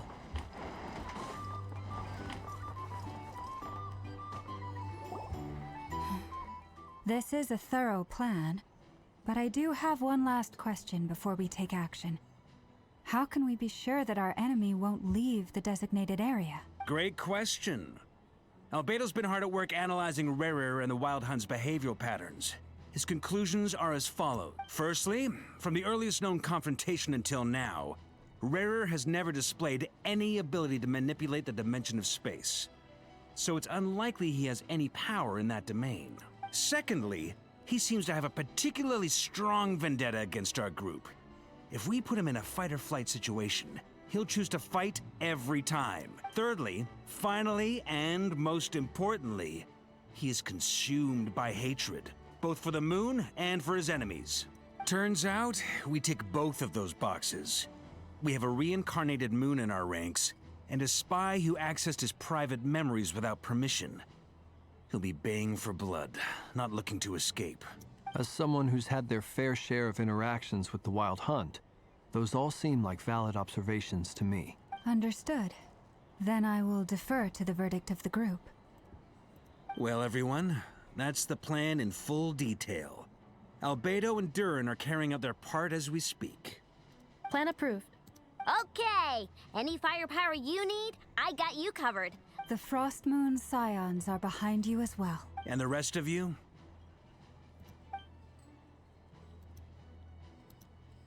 No objections? All right. Then it's settled. This is the plan we're going with. Next up, an old tradition of mine. Anyone who wants to back out, now's your chance. Wait, we can still back out of this? Everyone says things they regret, right? I don't want anyone feeling trapped because their mouth said yes before their brain had time to think things through. A very people-first approach. I hear that's common practice in the Knights of Favonius. Heh. Who'd you hear it from? D-Luke? Shh. We don't use people's real names at work. This contact will be known only as Owl, please and thank you. This plan can only work if everyone does their part. Flint's and I will absolutely support it. We shall indeed. You'll be glad you accepted our help. Also, you are the last person I expected to see here, Miss Dory. It's not often I get called Dory in a work context. My peers usually call me Lord Sangama Bay. So, the longer your name, the higher your net worth. Is that the idea here? In that case, Mr. Flint's here must be worth a fortune. That's right, I know your full name. It's... The walls are thin here. I'd appreciate you keeping that a secret. Okay, fine. I'm actually only here as a favor for someone else. Do you have any idea how much it would cost to hire me otherwise? Whoa! Does this mean someone out there actually has the power to boss Dory around? It most certainly does not. We have a long-standing and mutually beneficial business partnership. She's actually the mom of a friend of yours. Said mom supplied me with a great little trinket, but now that lady's ruined everything. If I don't start building a little goodwill now, my whole business in Notcry is gonna go down the drain! Okay. So what exactly is so special about this pendant? It's a lucky charm that a great mage made for me. We have a business relationship, and she was worried that something bad might happen to me. So, she wanted me to have something that can store power to protect myself with. I finally got it all fully charged up with Kuvaki, and then never went and used it all up at once! Never lost so big in my life! You're right. It was all my fault. I didn't mean to drain all the Kuvaki in the pendant, but I'll make it up to you. You will? Well, in that case, how about you give me your chess set? And I knew you'd say that. Well, it's yours if you want it. In fact, take it now, and I'll even throw in a free Raker of Solnari. Deal? You're putting me in a difficult position here. It's a very useful thing to have around, but I have a funny feeling it won't be around much longer. I guess we'll see in a couple of days. Looks like bankruptcy for me. Hey, don't be so pessimistic. See this through and you never know. You might find a new business opportunity on the other side.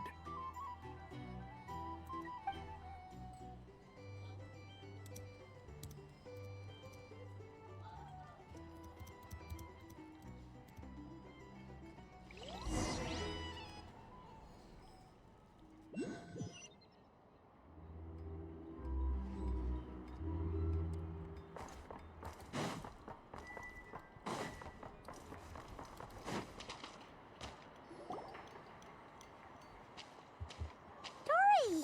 How are things going? Feeling ready? Oh, I was born ready.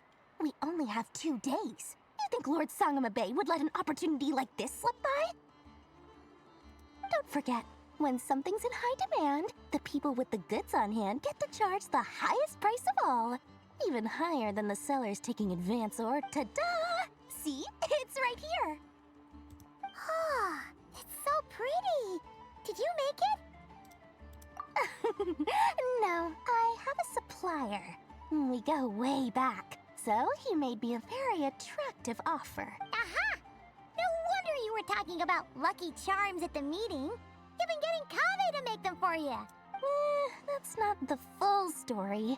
It actually started a while back as a project between me and the Dendro Archon. Mage Alice once warned me that this world won't stay safe forever. There may come a day when everyone faces a great crisis. I passed this on to the Dendro Archon, and she secretly brought together a research team made up of Sumeru's top scholars to invent a technology that could keep people safe. I won't go into the details because it's all very complicated, but if you want to know more, you can ask the Dendro Archon about it sometime. Anyway, point being, it was the Dendro Archon who asked Kaveh to build this little contraption. As one of the top Kashara War talents, he was the obvious choice. Took him long enough. He stressed over it for ages. Must have gone through at least a dozen designs before producing a final product.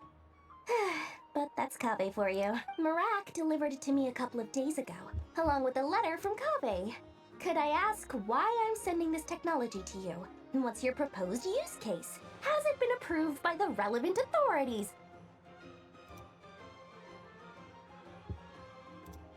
So nosy. My fault for sending him the research permit to begin with. Surely Nahida must have told him you were involved in this project. He was probably just nervous because you're always so secretive about your business. Could be, could be. Anyway, I just replied, let's hope there never has to be a use case, because it would involve grave danger. Fair enough. But it sounds like he was just being cautious. He probably felt responsible as the one who made it. Or maybe he was asking as a favor for his housemate. He's done that before. Not sure why, though. His housemate doesn't seem to really care that much about this kind of stuff. Either way, all's well that ends well. I'm just glad to finally have my hands on the product. I wouldn't want to be without it, given the potential dangers that lie ahead. Huh? What does that look mean? Paimon's just super surprised.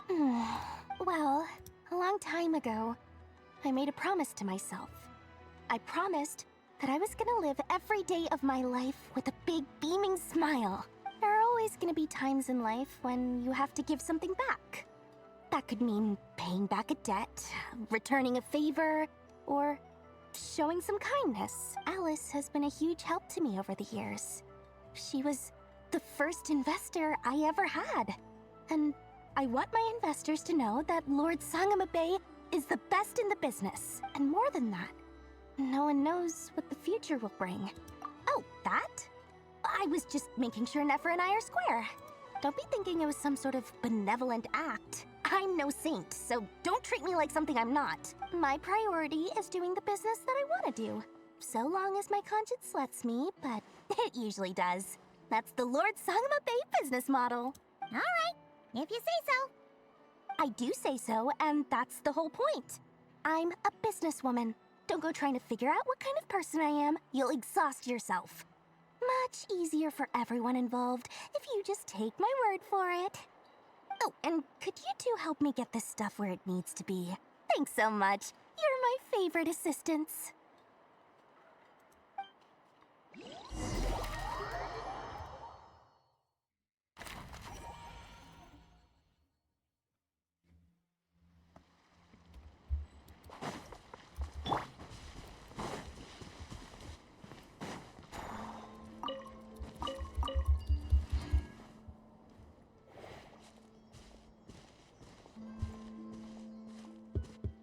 Traveler, Paimon. Wait, what it's good to see you. Done?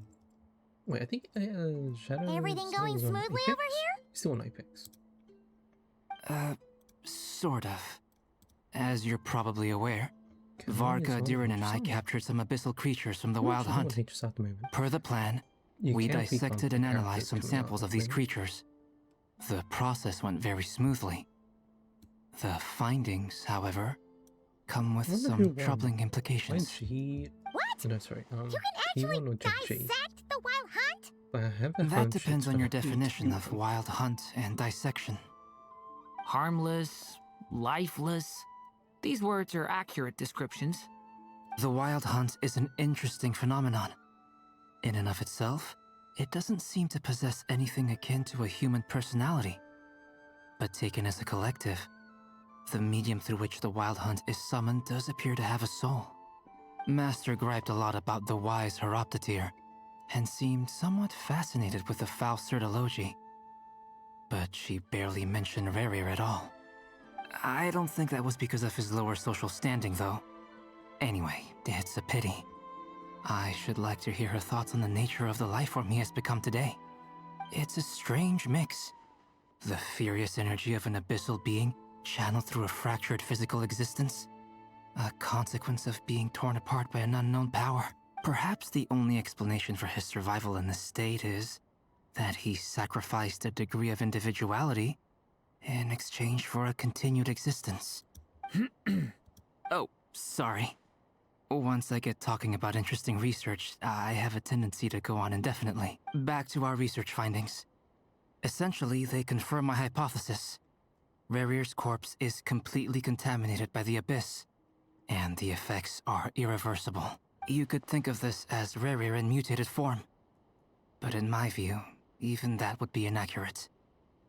In reality, his whole being has been consumed by the Abyss. Unfortunately, at present, we have no means of completely eradicating abyssal power. Oh, that's terrible news! So, that's it? We can't defeat him? Not even if we get the power of the Three Moons?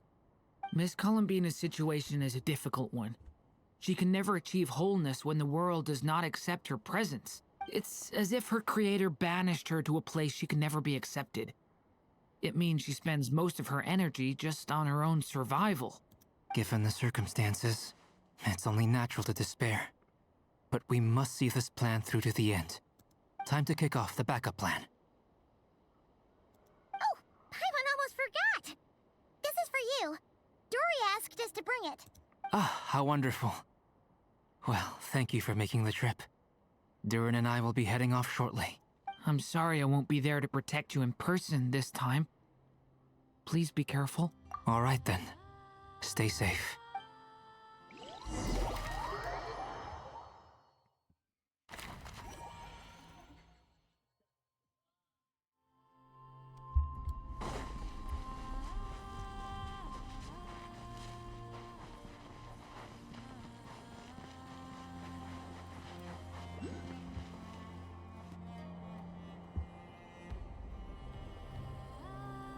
Miss Lauma, is everyone here? Yes. The fate of my flock is in your hands, Grand Master Varka. Please keep them safe.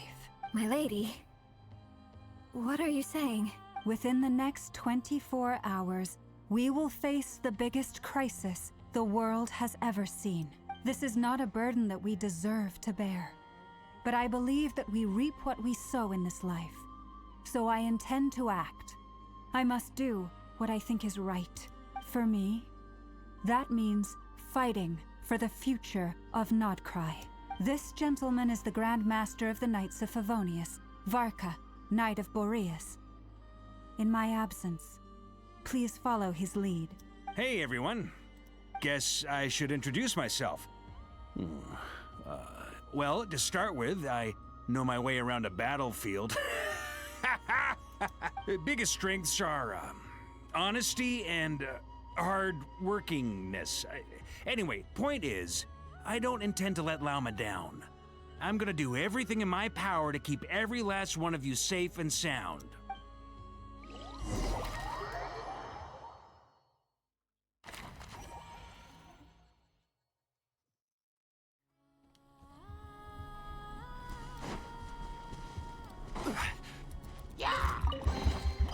unsolicited, and all the more valuable. Stabilize!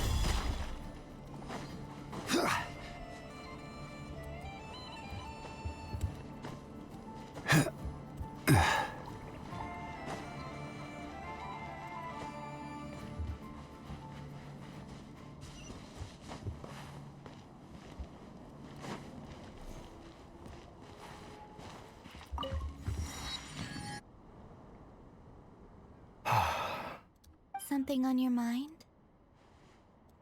Miss Columbina, was it? I believe that's how the others addressed you. That's right. Names are funny things. Have you always been called Dainsleif? Yes. I take it your own name has a more complicated history. I have a different relationship with names than other people. To be honest, I'm not even sure that Columbina is my name. At least, not in the same way that Dainsleif is yours. But it's what everyone calls me, and I go along with it. A lot of my life has been that way. I get so used to things that I forget to question why they are so. I never used to think much about where names come from, or what they mean to people. Maybe something's wrong with me. You're different from other people. I sensed it the first time we met. You're more perceptive than most. I'm sure your long life and rich range of experience explains that. Do you ever find yourself missing Conria, Mr. Dainsleif? Difficult to answer. I have dreamed of the past many, many times. Sometimes I'm fighting tooth and nail.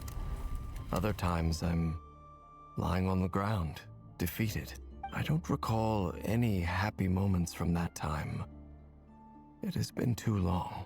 Is that because hatred survives longer than love and affection? That would not be for me to say.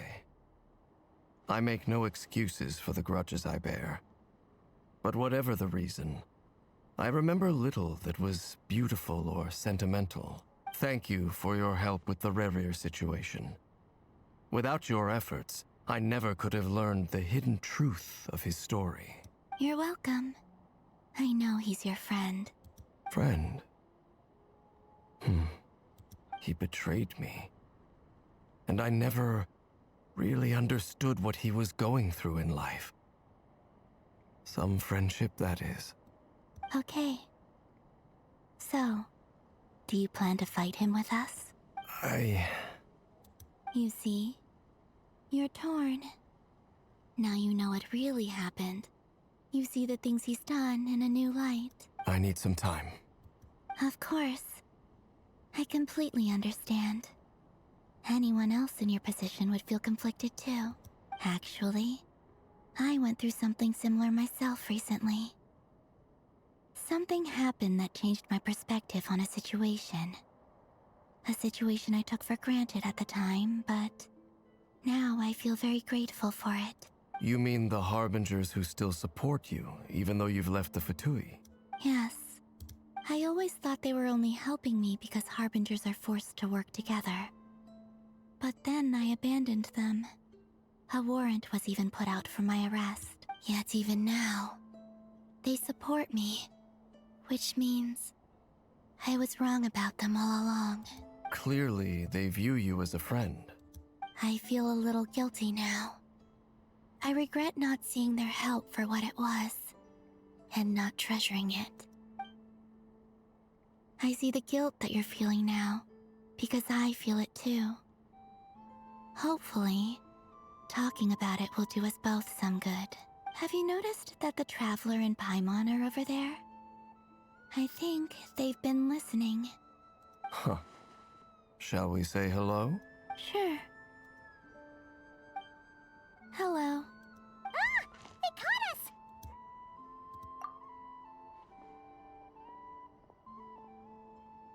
I apologize for making you worry. No doubt you wish to know where I stand on the plan to take down the Recher of Solnari. I'm afraid I need a little time, but I will seriously consider joining you. You will? Oh, thank you so much! Everyone will be so grateful to hear that! They needn't be. This was something that I was going to have to face up to eventually. That doesn't matter to them. They're grateful to you regardless. You can't control their gratitude, so just accept it. And then, have a think about whether you're willing to join us.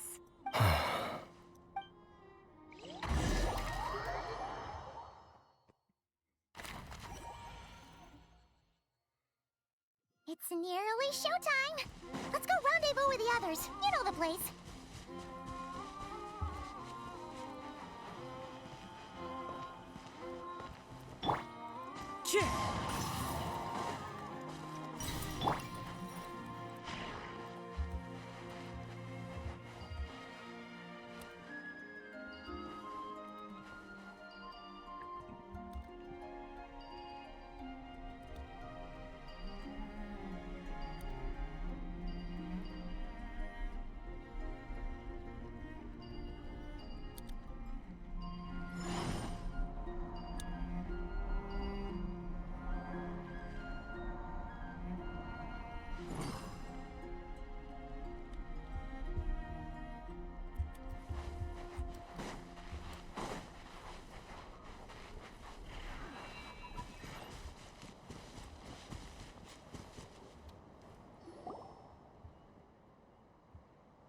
Ah, you're earlier than I expected.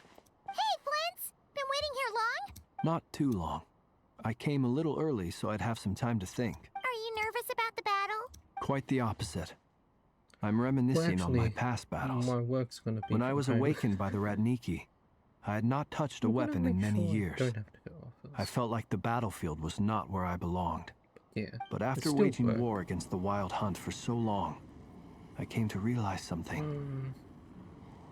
My restless flame indicates that somewhere inside of me, there is a deep yearning to root out the evil in this world. Oh, that doesn't sound like such a bad thing. Well, in the past, when I was a Fae whose primary concern was hibernation, it was hardly ideal. But it certainly serves me well here in the present. And I am delighted to be able to join forces with you in this endeavor. Looks like I'm not the first to arrive. Ah, Miss Lauma. Did you sleep okay last night? I struggled to settle down at first, because of the nerves. But don't worry. I got enough sleep in the end. I'll be just fine. Please. I'm just doing my part. Never! Over here! Wait a minute. Are we in Act 4? Wait, so... There's still the battle with the Doctor, isn't there? So that means there's like 6 acts? This is Act 4. I'm pretty sure we're in Act 4. Oh my Ino God. asked me to relay a message.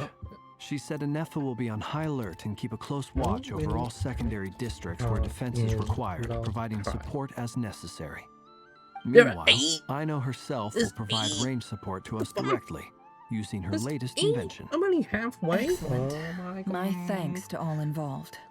This Starlight guy's like, The oh chestnut's no, looking they a little won't unstable. get into the store. It won't hold him much longer. We This should be Starlight's prepared to man. engage This at a moment's Starlight's guy. notice. No Genshin doesn't sense sitting store. around waiting. Let's make the first move while we still have the option. I agree. Paimon, find a safe hiding place. Got it! Be careful, Traveler! I will.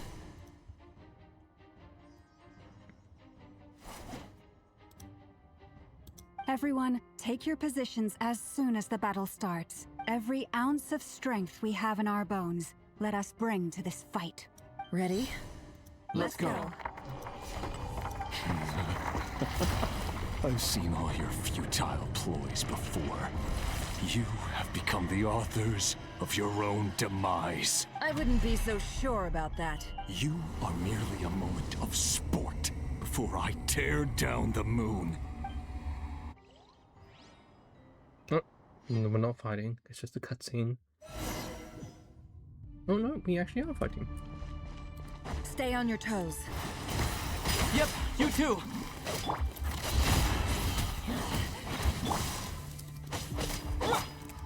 The moonlight It all breaks adds you. Leave. Observe.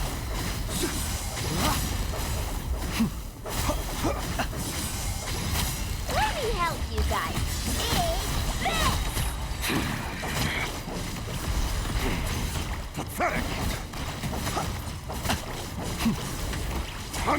down! Dark! Futile! Fear the dark! The moonlight betrayed. Move! For the everlasting forest. Forest, protect us.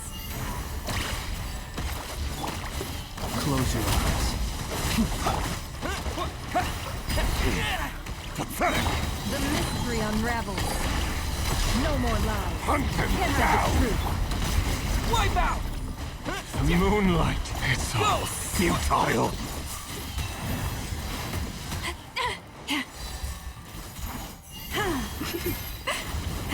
Move! Stay your hand. With one heart, we pray. Hunt them down! Observe. Be silent. To dust. It began with the moon, and so shall it end. Moonlight. The moon will protect you.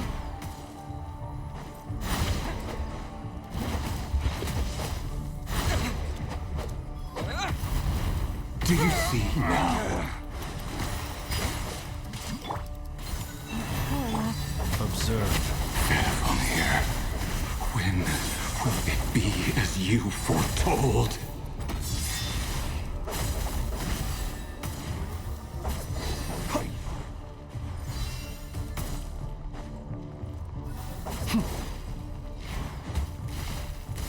Observe.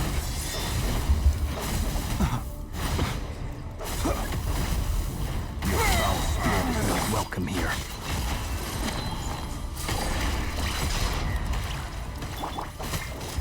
The night comes. Close your eyes. Yeah! Water jet! For the everlasting forest.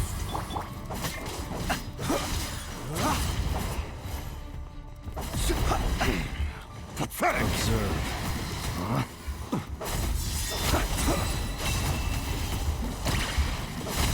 It's a grave situation. Go! Move! It all adds up. Hunt him down! Futile! How unfortunate. Forest, protect us. The moonlight betrays you. Hunt him down!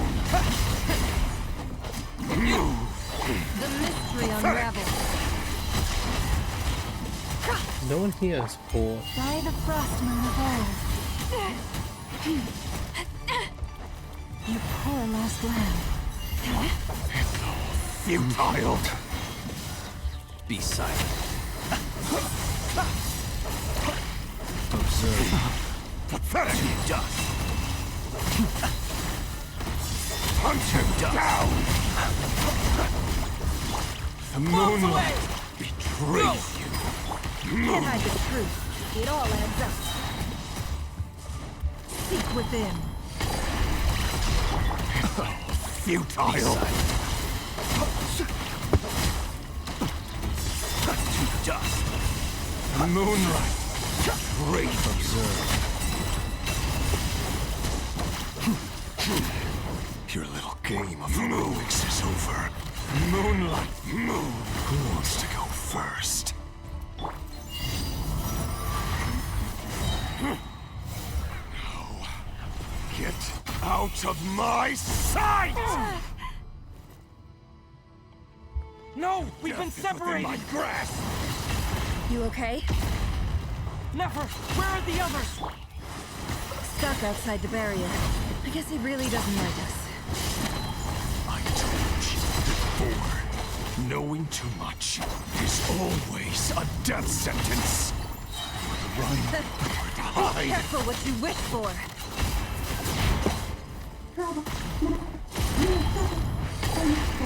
Mama! Can you hear me? Silence. The voices are calling. But at least I know they're still there. I need to focus. Stick to the plan. Remember my most important task. Keep stalling him. If I can stall him for long enough, the moment will come. Destroyed! And reborn! It all adds up.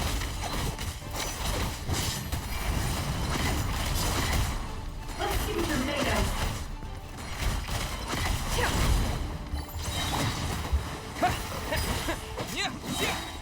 Bombs away! The deception ends here. Can't hide the truth. It all adds up. Run! Hide! No more lies. Go! Seek within.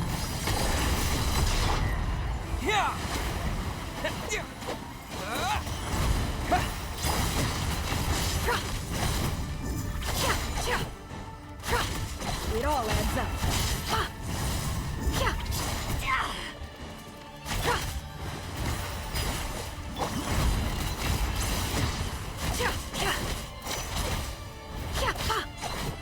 Let's see what you're made of.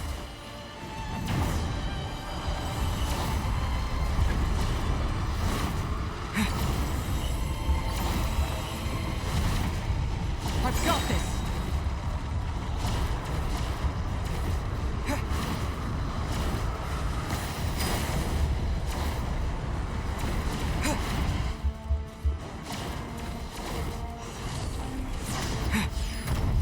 Wipe out! Our shield's broken. I can't keep this up. Don't push your luck.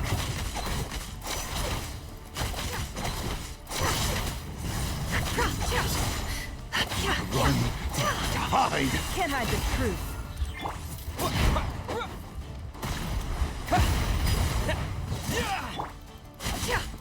It all adds up. The mystery unravels.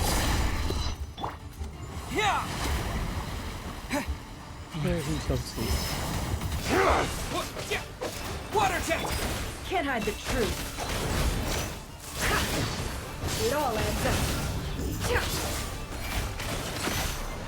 It all falls into place. Go! Bombs away! The deception ends here. No more lies. Can't hide the truth. Time to come clean. Run!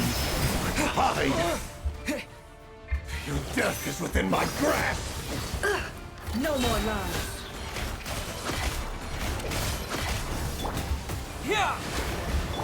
The mystery unravels. Let's see what you're made of.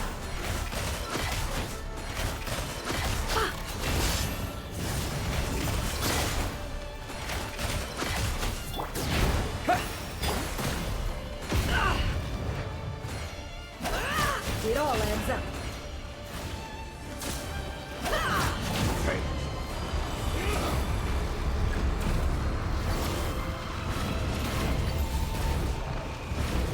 Curses. There's no other way.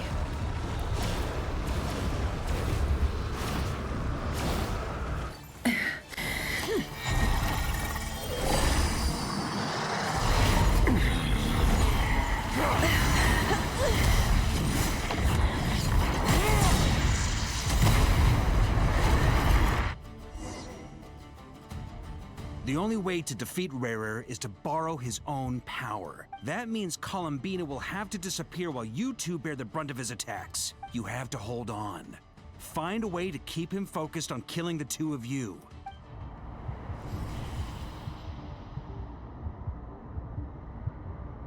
Nefer, your eyes are bleeding. Soon you will be powerless to resist. And then, I will reduce you to dust. But that dust will plague your memories. Come on. Keep holding on. Any other tricks up your sleeve? Let's see them. As entertaining as they are. You've backed yourself into a corner. You don't fool me. I see your fear clear as day. I have to stoke his rage. Make him unleash everything. You fear what you could never defeat.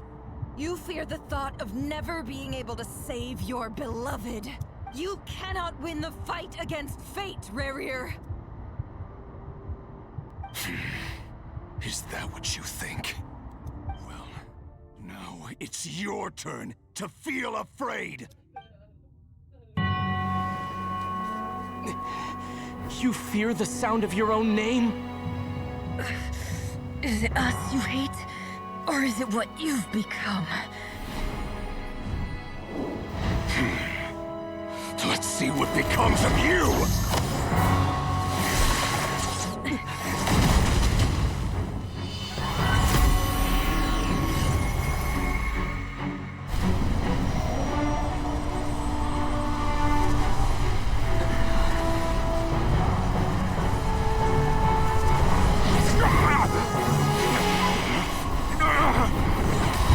What's happening? That power. I've seen it before.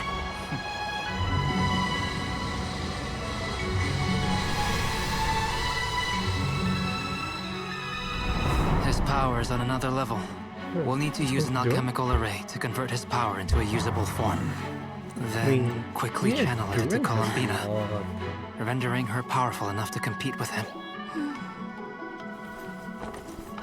I'll join you. I can help. If I release enough abyssal energy into a confined space, it'll create a potential difference, allowing us to extract a huge amount of elemental energy. Next, I'll synchronize with everyone's minds using Pyro, then give you temporary access to their abilities and fields of view. But it won't last long.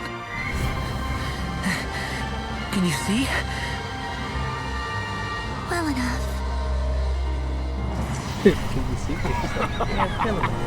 So, we have a student of Gold Rhine-Daughter in our midst! How about that?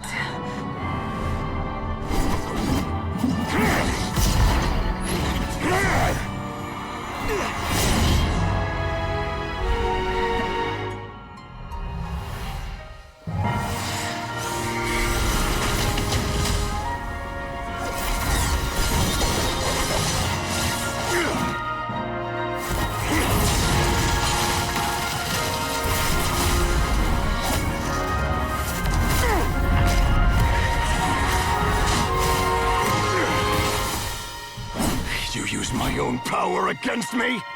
Just like how you stole Kuvaki. Look familiar?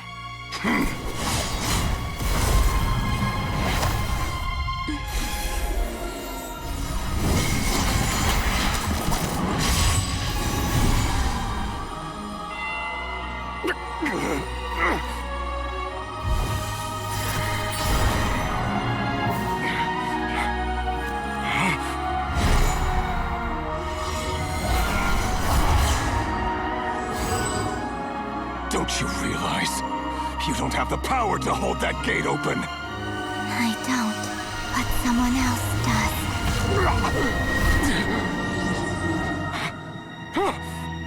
Goodbye, Rerir.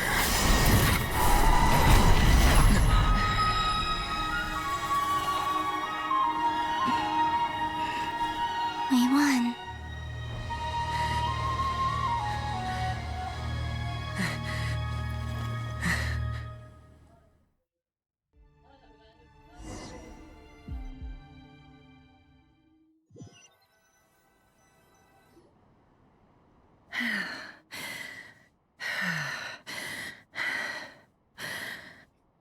Nefer, how are your eyes? They're fine. Apart from the blindness, of course. It's not too late. Let me handle it.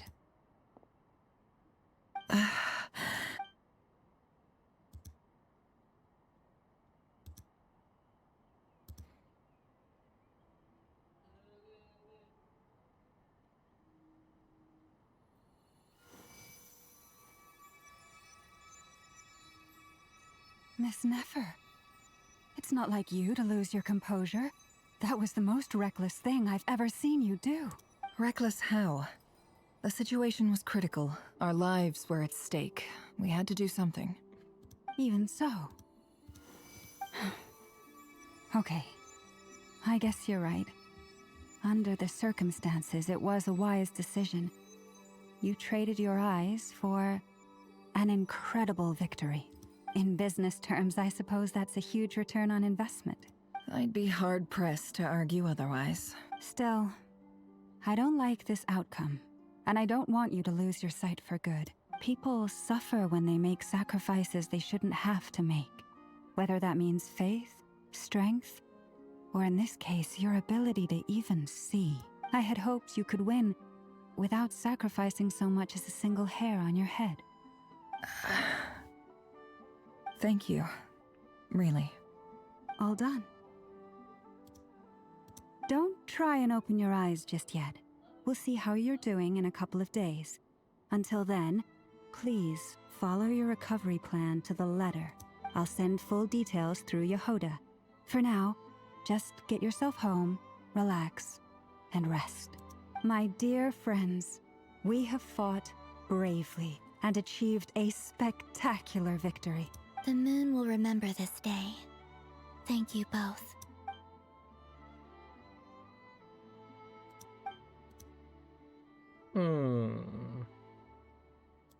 Where was he sent There's to? something I want to let you know. What is it? When Durin connected everyone's minds so I could access their powers, I also felt everything they felt. And since Nefer's eyes were injured, The fight was like my eyes are hurting lost. now He too. didn't exactly die. He was just yeeted to another dimension or something. Hold on. Let me try. I only feel the pain. There's no actual damage. I just thought I should tell you. You're right. There's no damage. That's a relief. But I must say, I'm surprised to hear the Kutar share something like this with me. In the past, you never used to open up about yourself. Things are a little different now from how they were. I'm learning to share how I truly feel with my friends. Friends? You have no idea how glad I am to hear that.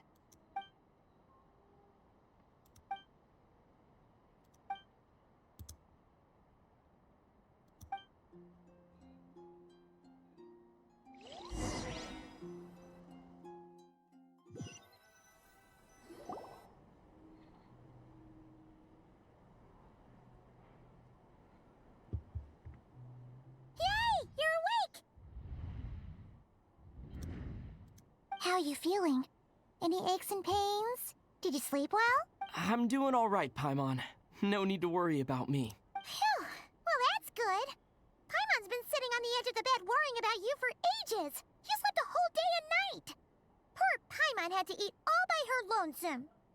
Glad to hear you didn't starve. How was the food? Well, it wasn't the same without you there to share it. Honestly, Paimon just can't relax when you're not your usual self. She couldn't enjoy the food and settle down to sleep. Well, I'm back to normal now. Oh yeah, and Albedo swung by earlier. He said to tell you to head to the tavern when you woke up. Varker and the others are organizing a victory feast and they want to celebrate with you. He also dropped off some medical supplies, but you seem fit as a fiddle, so guess you won't be needing those. If you're feeling up to it, let's head over now. Wouldn't want to keep them waiting.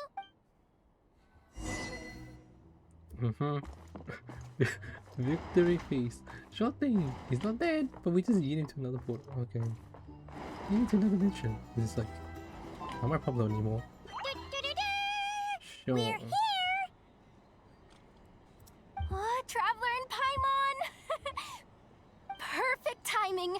We were literally just saying how there's no way we're holding this victory feast without you any longer, and we would have postponed it till tomorrow. How are you feeling today?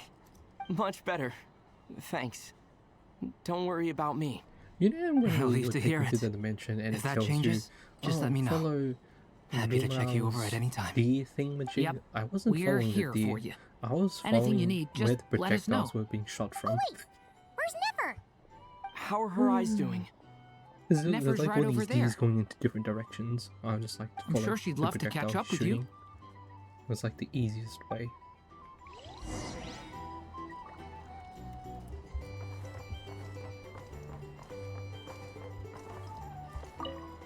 She's recovered her eyesight, I guess.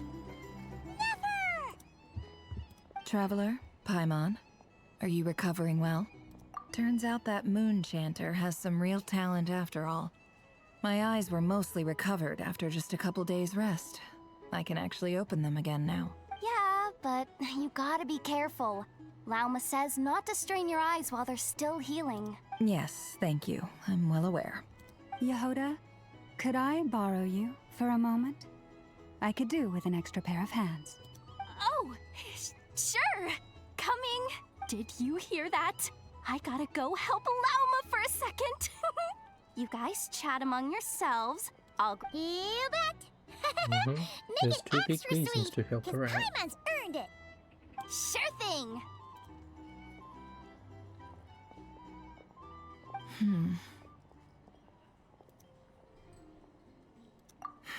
The Raker of Solnari. Kind of a snake, don't you think? No, definitely a snake. A poisonous one who spewed his venomous hatred everywhere. Anyone who seeks revenge out of hatred for other people has become a snake. That's something my dad used to say. Perhaps.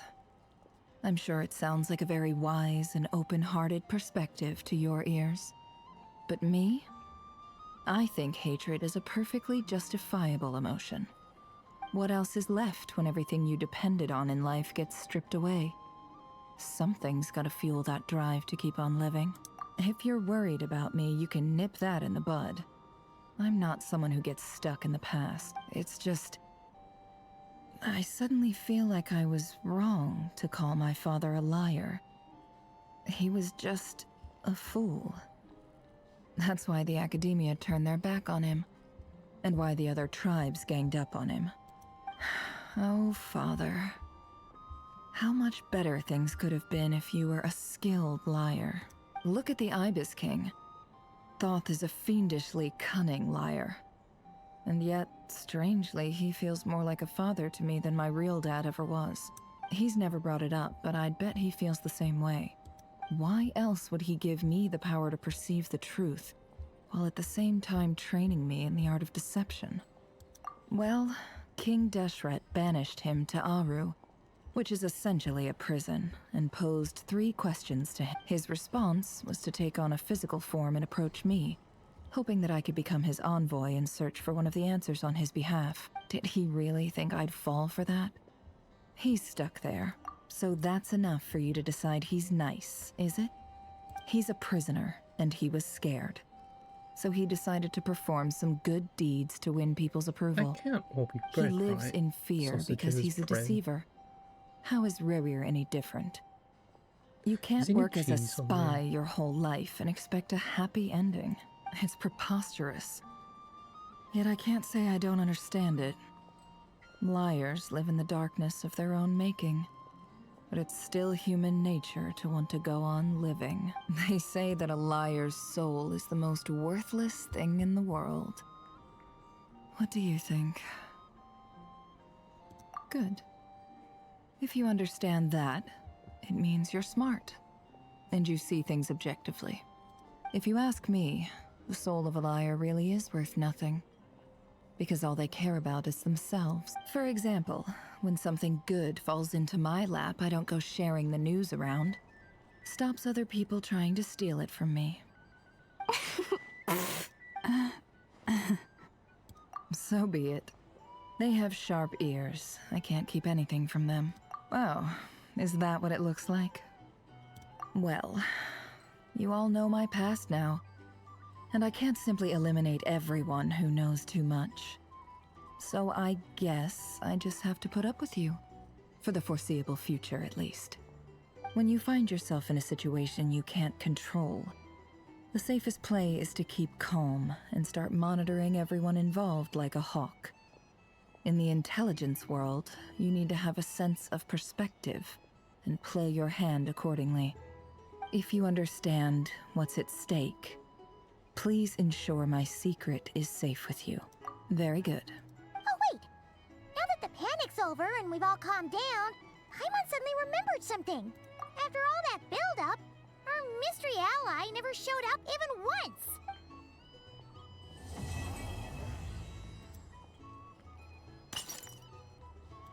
Huh? Am I imagining things? Wait, the story just finished, and then was that just a little ending? Secret ally? So, that close colleague who stayed behind Oh, with you? the name? What's he been up to Or the recently? marionette? Don't know, don't care. I get more normal human interaction from hanging out with Bosco too than him. Although, now you mention it, he hasn't bothered me in a while. I wonder if... If he's disappeared without a trace, it's the biggest gift he ever gave to the world. But I somehow doubt that's what's going on. He won't lie low forever. So we'd better stay on guard.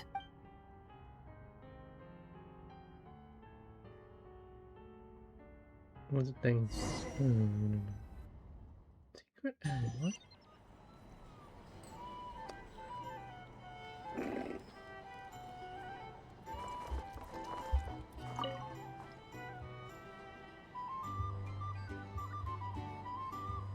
Ah, Lord Sangama Bay.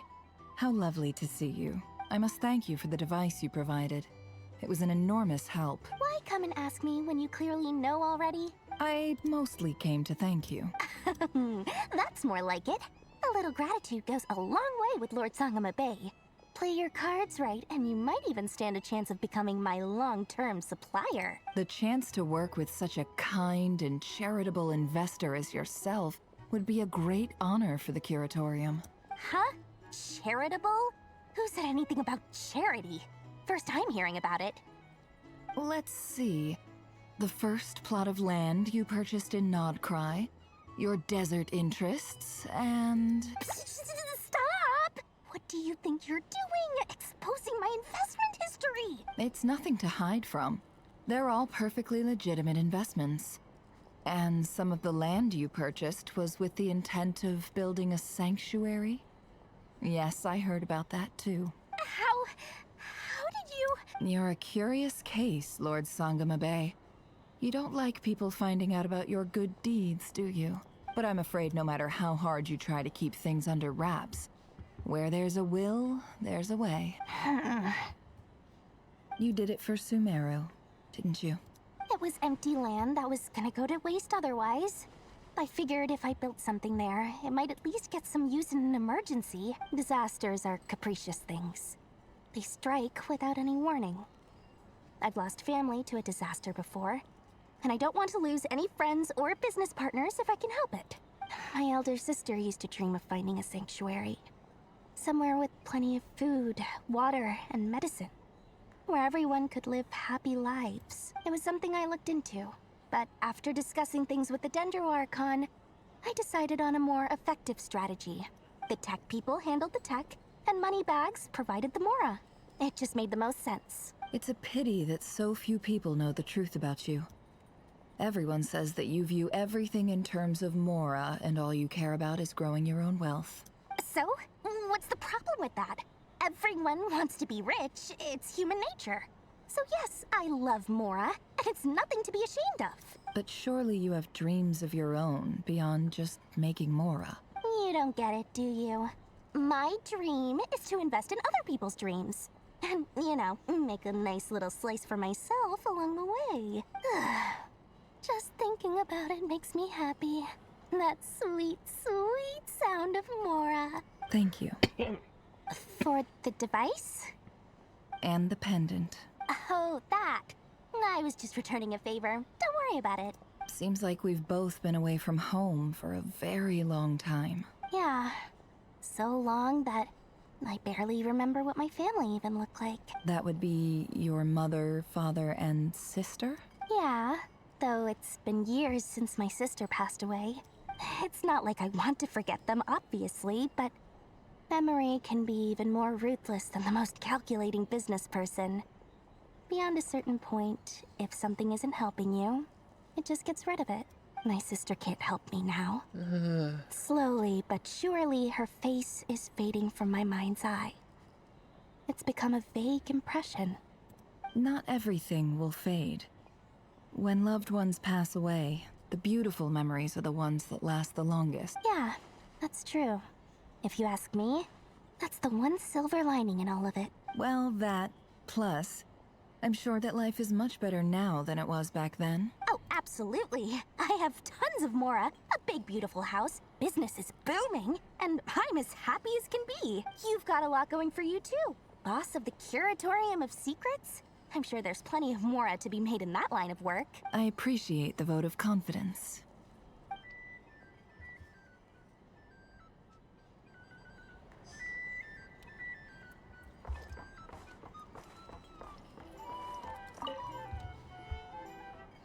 How have you been holding up?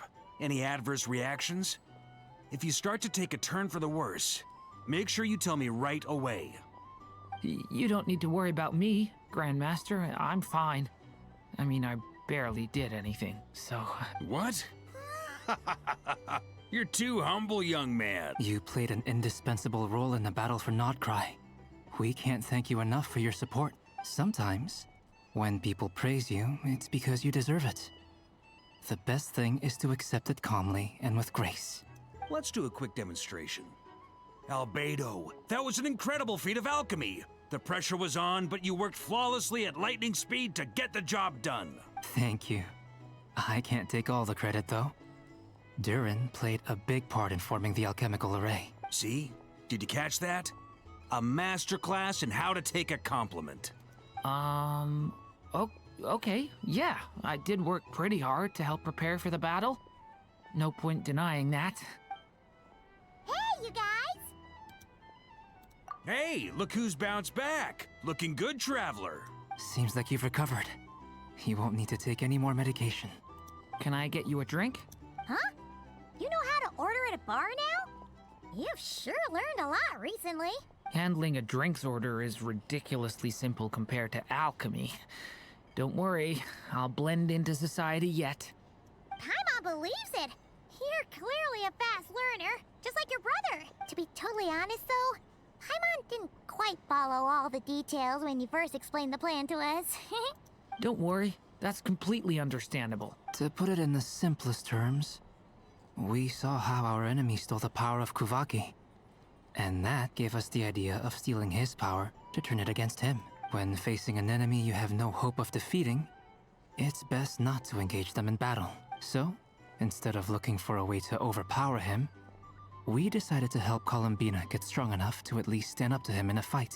For this to work, we had to analyze his modes of attack, confirm who his main target was, and make sure that he wouldn't go beyond the range of the alchemical array. For added security, we prepared a total of 4 arrays. But to mitigate the impact of the battle, we identified one location in particular as the ideal spot, which is where the confrontation took place. The alchemical array absorbed his abyssal power. Then Durin processed it to render it usable by Columbina. That power enabled her to do what would otherwise have been nigh on impossible. What surprised me was that Dainsleif actually agreed to join us. Given his history with Rerir, he had every right to sit this one out. But we're extremely grateful for the decision he made. It must have been a painful choice to make. But I'm sure that making a decision was far better for him than staying in limbo. Absolutely. He was torn between 2 paths, but in the end, he made his choice and stuck to it resolutely. He doesn't strike me as the sort of person who'd stay trapped in limbo for long. Anyway, however you cut it, everyone gave a stellar performance. And now, it's time to kick back and celebrate.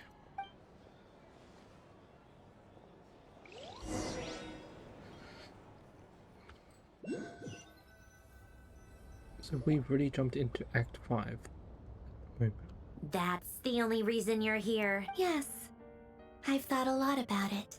And I've realized that you, me, and Arlecchino should be friends.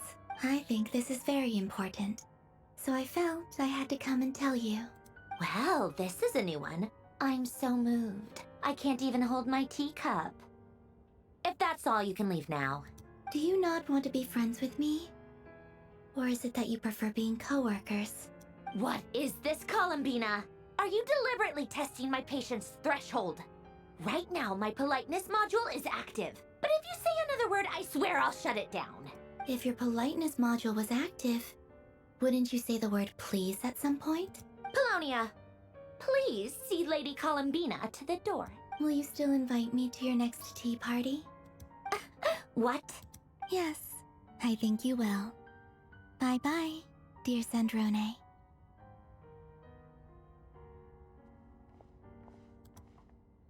Hmm?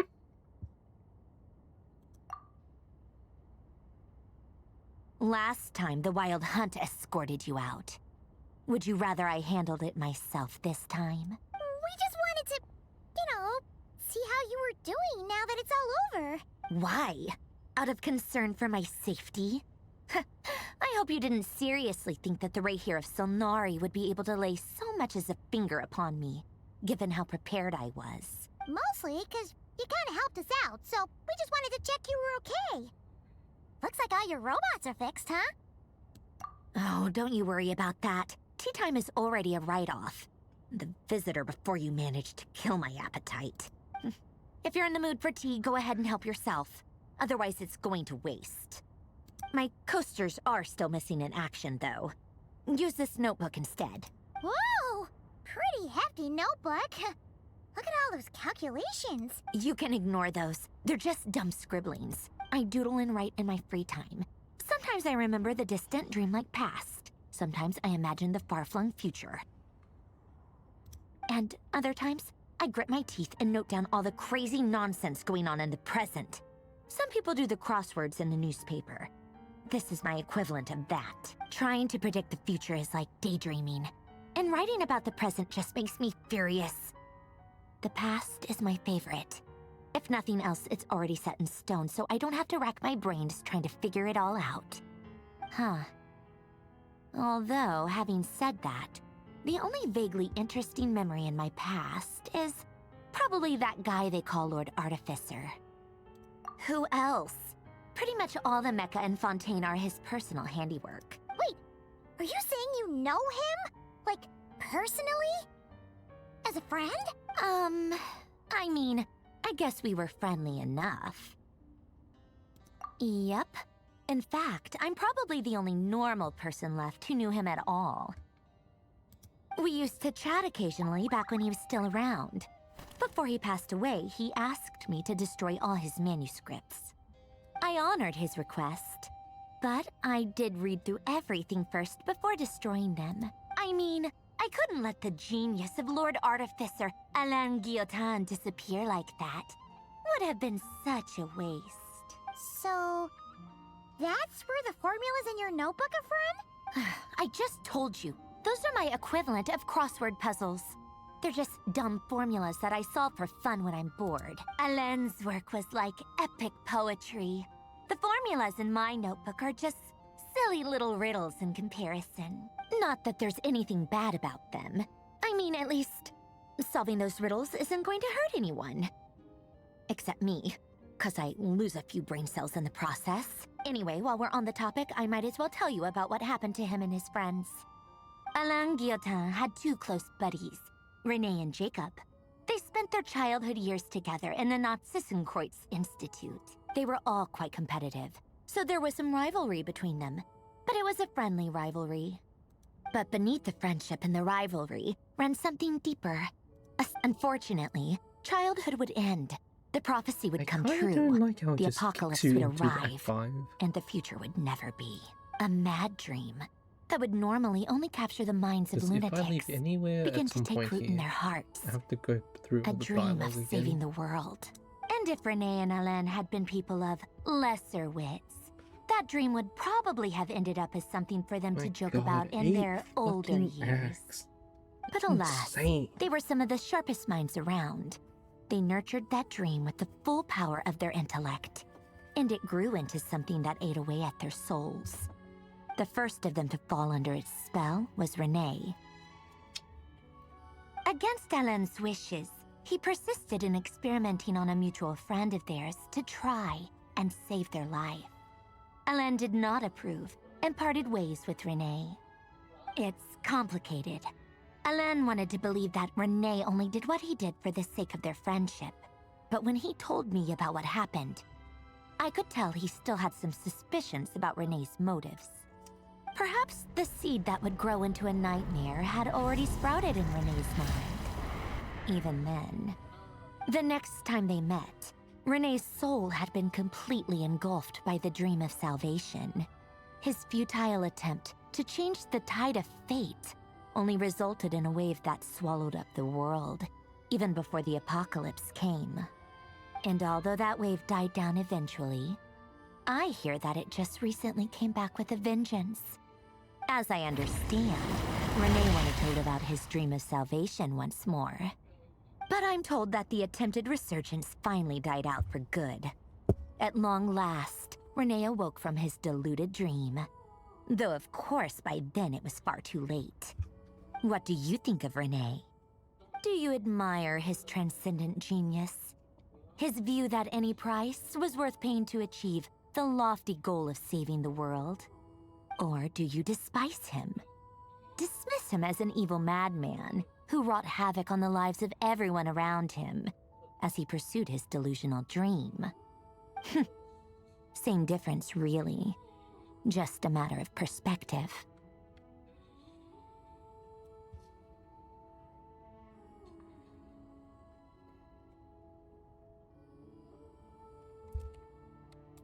Really?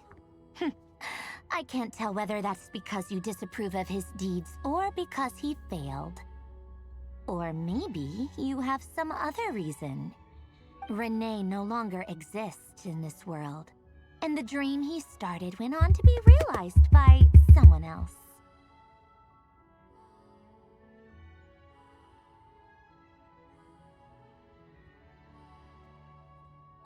I don't like fanatics who give up their whole lives for their ideology. Nor do I like fools who let their delusions take control. Maybe I could understand if Rene had just been an ordinary person. But he had a sage-like intellect, and still managed to get himself lost in a labyrinth of his own desires. Anyway, that's enough about Rene. Now, moving on to Alain Guillotin, the Lord Artificer. He managed to put a stop to the first storm whipped up by Rene. But after that, Alain lost his friends and family. To his credit, I suppose, the loss of his family and friends was purely a tragic accident. It's not like Alain sacrificed them for his cause or anything. Into like some After that, the only thing supporting his work was the same dream that had dragged his closest friend down to the abyss. But although the desire to save Fontaine drove him to found the Fontaine Research Institute, Alain continued to reject any form of transcendental knowledge or power.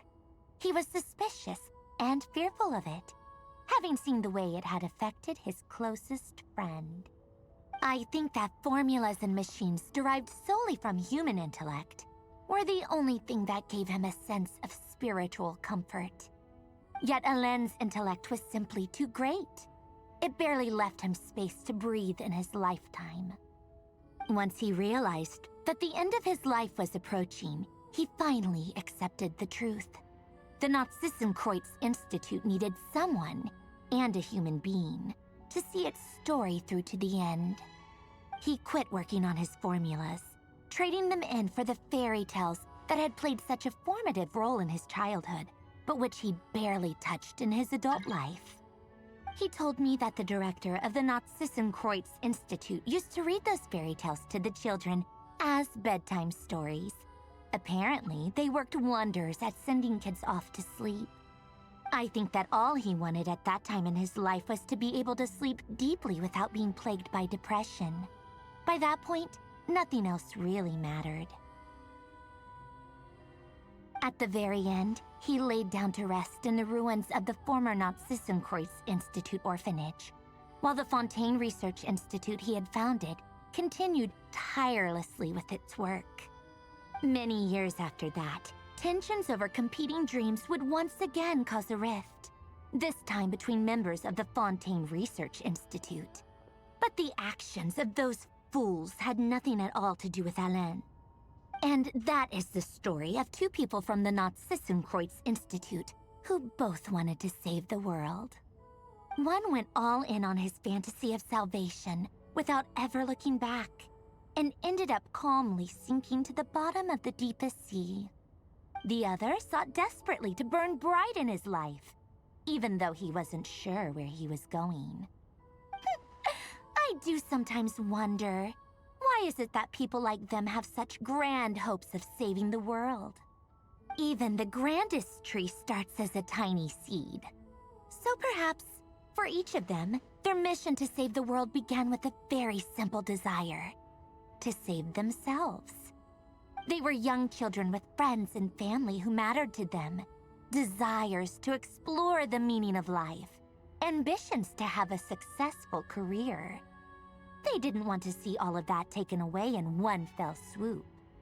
Or maybe they just wanted to find something to anchor themselves within the chaos, to stop them getting quietly swept away by the storms of life. But instead, the search for their own salvation took them down the rocky road laid out by fate. Do you think the desire to save oneself is enough of a justification to try and save the world?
What you said that sounded just like Alain.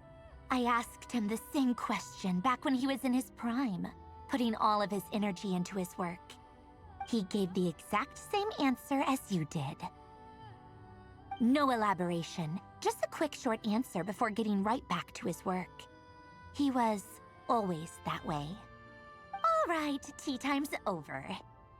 I owe Arlecchino a favor for telling me these stories. I'll have to bring a whole sack of gifts the next time I visit the House of the Hearth. I'm gonna go tinker with Polonia now.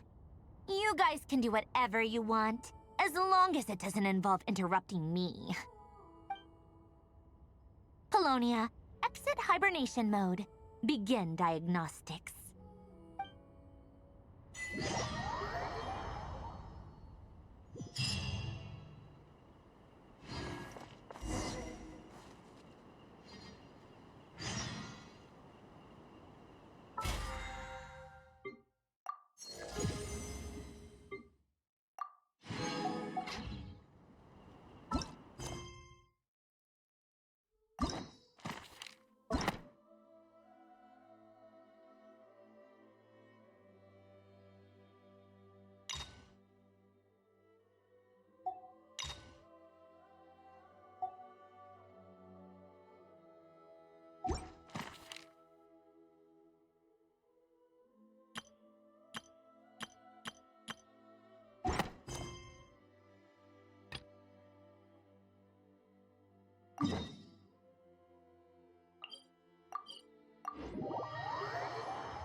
Thank you for waiting. I finished checking your Adventurer Handbook. Here are your commission rewards. We have no other urgent commissions on the books at present. Thank you for all your hard work lately. Amazing! Paimon never thought we'd end up having downtime in Nocry. Things were pretty hectic when we first got here. Everywhere you looked, it was either the Wild Hunt causing chaos or the Fatui stirring up trouble. It felt like this whole region was one giant slime in a barrel, ready to go boom at any moment. That's right. Another win for Teyvat's top duo. Ah, yes. Are you two aware that the Moon Prayer Night is soon to take place? Oh, yeah. Llama told us that was coming up soon. Wait, why do you mention it, though? Do people in Nasha Town celebrate it, too? You're partially right. Most people in Nasha Town just see the festival as an opportunity to do business. They do not concern themselves with the religious element. The festival was first celebrated by the Frost Moon Scions.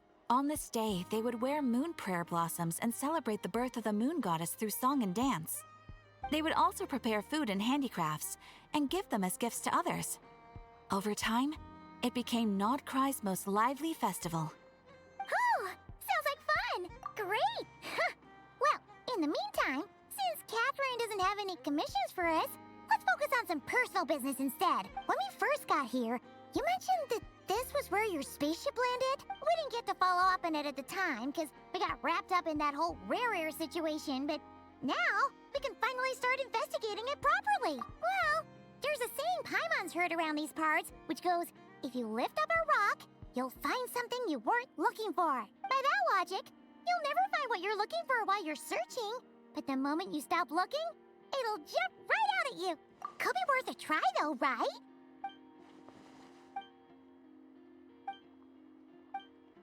What's wrong? You look super serious all of a sudden. Huh?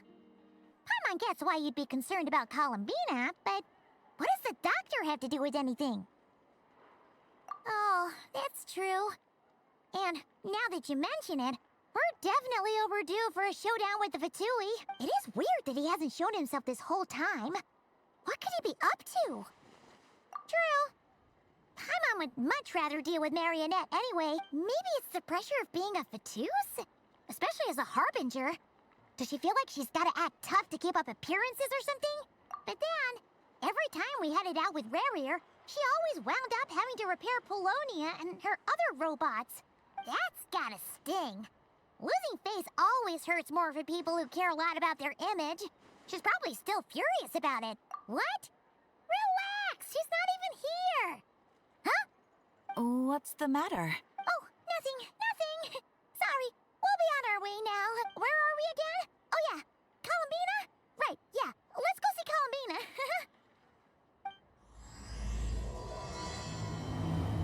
never mind. Well, it still did kick us into Act 5. Maybe was all that just like side stuff? Or was I just... I don't know, like... I don't know. But I think I'm gonna have to get going. Because I was on sick leave this whole week, but now it's gonna be back to normal. So... I think in the next few weeks or something, there's going to be the HSR update at some point. I think I'll still do the Genshin stories. In terms of summons, I don't have a desired character. Like, sure, that's... I mean, like, if you hold H, it makes a clone. No, if you press H, it makes a clone. If you hold it, it does like some ability skill, and then her ult is... well, yeah. 3 things. And then her basic attacks. I'm kind of looking for... I guess Flynn's? I should build the... wonderful. I should build the... Ino and... not Losha. Who was it? Inepa. Inepa was somewhere here, I think, but I forgot.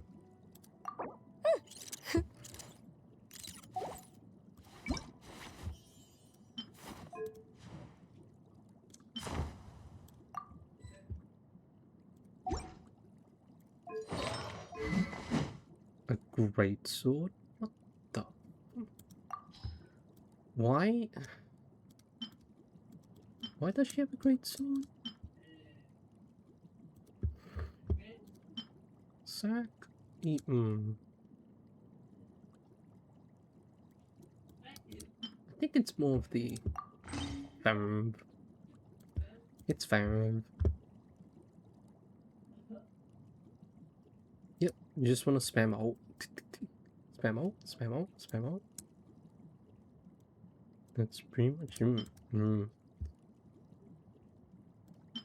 Could put on this, but I have spares. I've got 2 spares. That's crazy.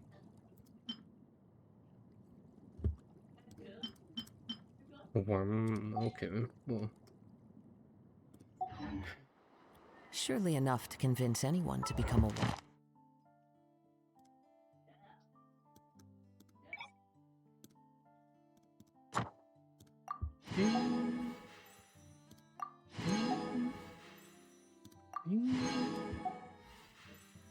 Okay.